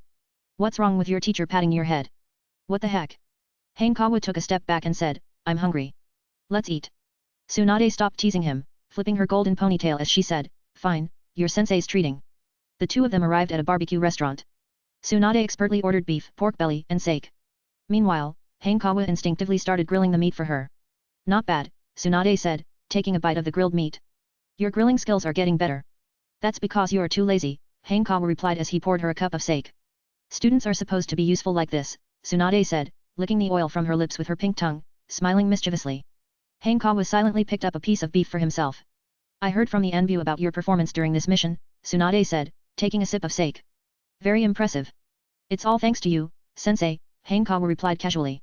Come on, no one else is here, Tsunade said, waving her hand dismissively. I know how hard you've worked. Does that mean there's a reward? Hanekawa coughed lightly and asked. Nope.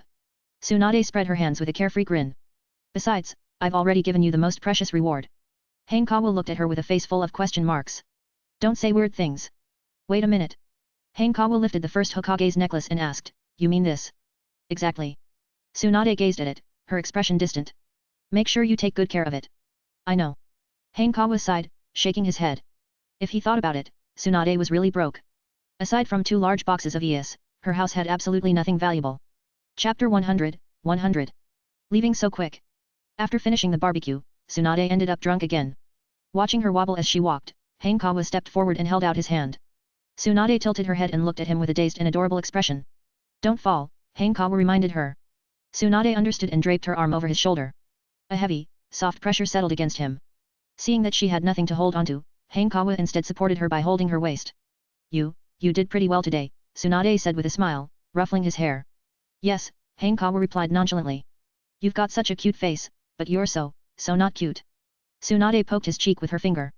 Yes, Hanekawa said again, glancing at her finger and resisting the urge to bite it. Really now, can't you come up with another word? Tsunade leaned against his shoulder, her warm breath brushing against his face.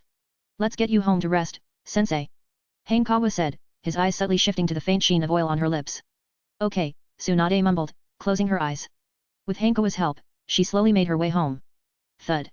As soon as Hanekawa let go, Tsunade collapsed onto her bed. Shaking his head in resignation, he took off her shoes. I'll come back tomorrow, Hanekawa said, giving her a quick farewell before shutting the door behind him. Not long after, he arrived at Kurene's house. Although it was already late, it wasn't quite bedtime yet, and the lights inside were still on. Hanekawa raised his hand and knocked on the door. Even though he had a key, barging in after being away for so long might have been too startling. Who's knocking this late? Why? Shinku wondered aloud. Could it be Hanekawa? Kurene jumped off the couch and said, I'll go check. She ran to the door and opened it. When she saw Hanekawa, she froze in place. The next moment, Kurene leapt forward, wrapping her arms around him. Hanekawa blinked in surprise, then smiled and patted her head. Her long black hair was soft and had a faint, clean fragrance completely different from Tsunade's. Ahem. Why? Shinku's face darkened as he let out a loud cough. Uncle Shinku, do you have a cold? Hanekawa blinked innocently. I know some medical ninjutsu. I can treat you. You little brat. Shinku glared at him. Dad, why are you scolding him? Kurene asked, clearly displeased. Shinku looked utterly exasperated. Hanekawa, why are you back so late? Kurene asked, her ruby-like eyes curving into crescent moons as she beamed with happiness. I just finished dropping off my sensei, Hanekawa replied with a smile. Alright, stop chatting at the door. It's windy outside, Shinku sighed, resigned. Even if his daughter's loyalty lay elsewhere, he still had to fulfill his duties as her father. Okay. Hanekawa patted Kurene's back, signaling her to let go. Realizing what she was doing, Kurene's cheeks flushed as she quickly stepped back, putting some distance between them. How cute. Hanekawa smiled, closed the door, and walked into the living room with her. What kind of mission was it this time? Why did it take so long? Shinku asked, seated across from them. He knew Hanekawa often went on missions with Tsunade, but the missions were usually low-level, around B rank. Most of them only lasted 2 or 3 days, rarely over a week. This one had taken nearly 2. Sorry, Hanekawa said, shaking his head. According to village rules, I can't say. What's there to wait, was it A rank? Shinku suddenly realized, his eyes widening in surprise. Generally, A rank and S rank missions required strict confidentiality unless the Hokage gave special permission. It was S rank, Hanekawa corrected. What? Shinku froze, disbelief written all over his face. Are you serious? As a Jonin, he had completed only a few S-rank missions himself. These missions were rare and exceptionally challenging. Even someone like Sarutobi Asuma, according to official records, had completed only 20 S-rank missions. Kurone had completed just 14. Only elites like Orochimaru and Jiraiya, the cream of the crop, managed to complete over 100 S-rank missions. Yet Hanekawa, at just 10 years old, had already completed one. The revelation left Shinku utterly stunned. Hanekawa must be telling the truth. Kurone said, looking at him with pure admiration. This time, I traveled with my teacher and Uncle Sakumo, Hanekawa said, patting Kurone's head. They were handling an S-rank mission, while my part was roughly equivalent to an A-rank mission in difficulty. After using dark medical ninjutsu, Yomi indeed achieved the level of a full-fledged Jonin. However, aside from having a large chakra reserve, he lacked extensive ninjutsu knowledge, which slightly reduced his overall strength. Even so, describing his role as A-rank was entirely accurate. Even A-rank is already impressive, Shinku remarked, sighing. The students nowadays are getting stronger with each generation. After speaking, he felt a bit odd. The idea of a student being associated with an S-rank mission was almost unimaginable. Shinku exhaled deeply, watching the close bond between Kurone and Hanekawa. His emotions were a mix of pride and complexity. No matter what, their family seemed to have gained quite the advantage. Get some rest early, there's class tomorrow, Shinku reminded them as he snapped out of his thoughts. Got it, Hanekawa nodded slightly. Having spent 2 hours earlier dealing with a drunk Tsunade, he was indeed exhausted. After taking a shower and saying good night to Kurone, he returned to his room. The moon rose and set, and a new day began. Hanekawa. Kurone's voice jolted him awake. Rubbing his eyes, Hanekawa changed into his clothes and opened the door. Kurone was dressed in a thin white tracksuit, under which a long-sleeved shirt was faintly visible. Her black hair was tied back into a ponytail, giving her a lively and energetic appearance. Let's go running. Kurone said enthusiastically. She hadn't been able to run with Hanekawa for nearly 2 weeks, so her excitement was evident. All right, Hanekawa replied with a slight nod. To improve his taijutsu talent, he often ran in the mornings with Might Guy. However, he couldn't stand the green spandex suit. One day, he cleverly invited Kurone to join him. As a ninja, even if she wasn't focused on taijutsu, physical training was always beneficial. Might Guy warmly welcomed Kurone's arrival and even offered her a green spandex suit, but she refused without hesitation. Seizing the opportunity, Hanekawa also requested to forego the suit. With a 2-to-1 vote, he and Kurone won. Hanekawa. Might Guy's face lit up when he saw them. You're finally back in the village. Yeah, Hanekawa replied as they ran side by side. To celebrate your return, let's have a youthful showdown today. Might Guy exclaimed with excitement, his eyes blazing with passion. I have class today, Hanekawa quickly declined. No intense exercise for me. Alright then, Might Guy hesitated for a few seconds before reluctantly giving up. Hanekawa breathed a sigh of relief. It wasn't that he feared losing to Might Guy, but the man's energy was overwhelming. Even if he won, Might Guy would keep wanting more challenges. Now, Hanekawa understood how Kakashi felt in the original story. Facing Might Guy, most people truly couldn't keep up. After running 3 laps around the Hidden Leaf village, dawn began to break. Hanekawa and Kurone said goodbye to Might Guy and returned home. After breakfast, they headed to the academy. Hanekawa received a warm welcome, with greetings from people all along the way. When he entered the classroom, the enthusiasm reached its peak. Anyone unaware of the situation might have thought a celebrity had just arrived. Show off, Sarutobi Asuma muttered, shaking his head. But deep down, he envied Hanekawa, wishing he could be in his place. Kakashi glanced briefly at the commotion before turning away. He was used to this. In the past, it was him who was surrounded. Now, it was Hanekawa's turn. Honestly, Kakashi didn't mind, he didn't like dealing with such situations anyway. Hanekawa. Nohara-rin's eyes lit up as a smile spread across her face. She had been struggling with questions during Hanekawa's 2-week absence. Now that he was back, she could train and study with him again. Unbelievable. Uchiha Obito noticed Rin's expression and subconsciously clenched his fists. Long time no see, Hanekawa said as he finally made his way over to their group. Rin and the others responded warmly, while Obito gave a reluctant greeting. That guy told me to ask you something, Asuma suddenly recalled, breaking the moment. That guy. Hanekawa raised an eyebrow. You mean the Hokage? Exactly, Asuma confirmed. Sarutobi Asuma nonchalantly said, he wants to know when you plan to graduate. At the mention of graduation, Kakashi immediately turned to look at Hanekawa. If not for Hanekawa, Kakashi would have graduated as a genin after just 1 year instead of still being a student. Nohara-rin's heart stirred. When it came to graduation, she felt both hopeful and reluctant. Hopeful because it meant having a team led by a jonin teacher, but reluctant because it also meant the group might separate. Next year, Hanekawa replied after some thought. Minato Namikaze had already faced the Abduo from the Hidden Cloud Village, so staying low to develop further wasn't realistic anymore. Next year, he would be in 5th grade, which was only a year early, still within reason. Then I'll graduate next year too, Sarutobi Asuma declared immediately. When the time comes, you and I can be on the same team. We'll make a name for ourselves across the ninja world as the next legendary Sunin of Konoha. Hanekawa's lips twitched slightly. Not a chance. Kurone suddenly stepped forward, grabbing Hanekawa's hand and retorting, he's going to be on my team. It could be me. Might Guy chimed in, though he wasn't just stirring the pot, he genuinely wanted to team up with Hanekawa and add Kakashi to the mix. Nohara Rin pressed her lips together, hesitant to speak. She couldn't deny wanting to be on Hankawa's team, but her personality made it impossible to voice it as boldly as Kurane. Rin, team up with me. I'll protect you. Uchiha Obito blurted out in a panic. He was terrified that Rin would utter Hankawa's name, which would spell disaster for him.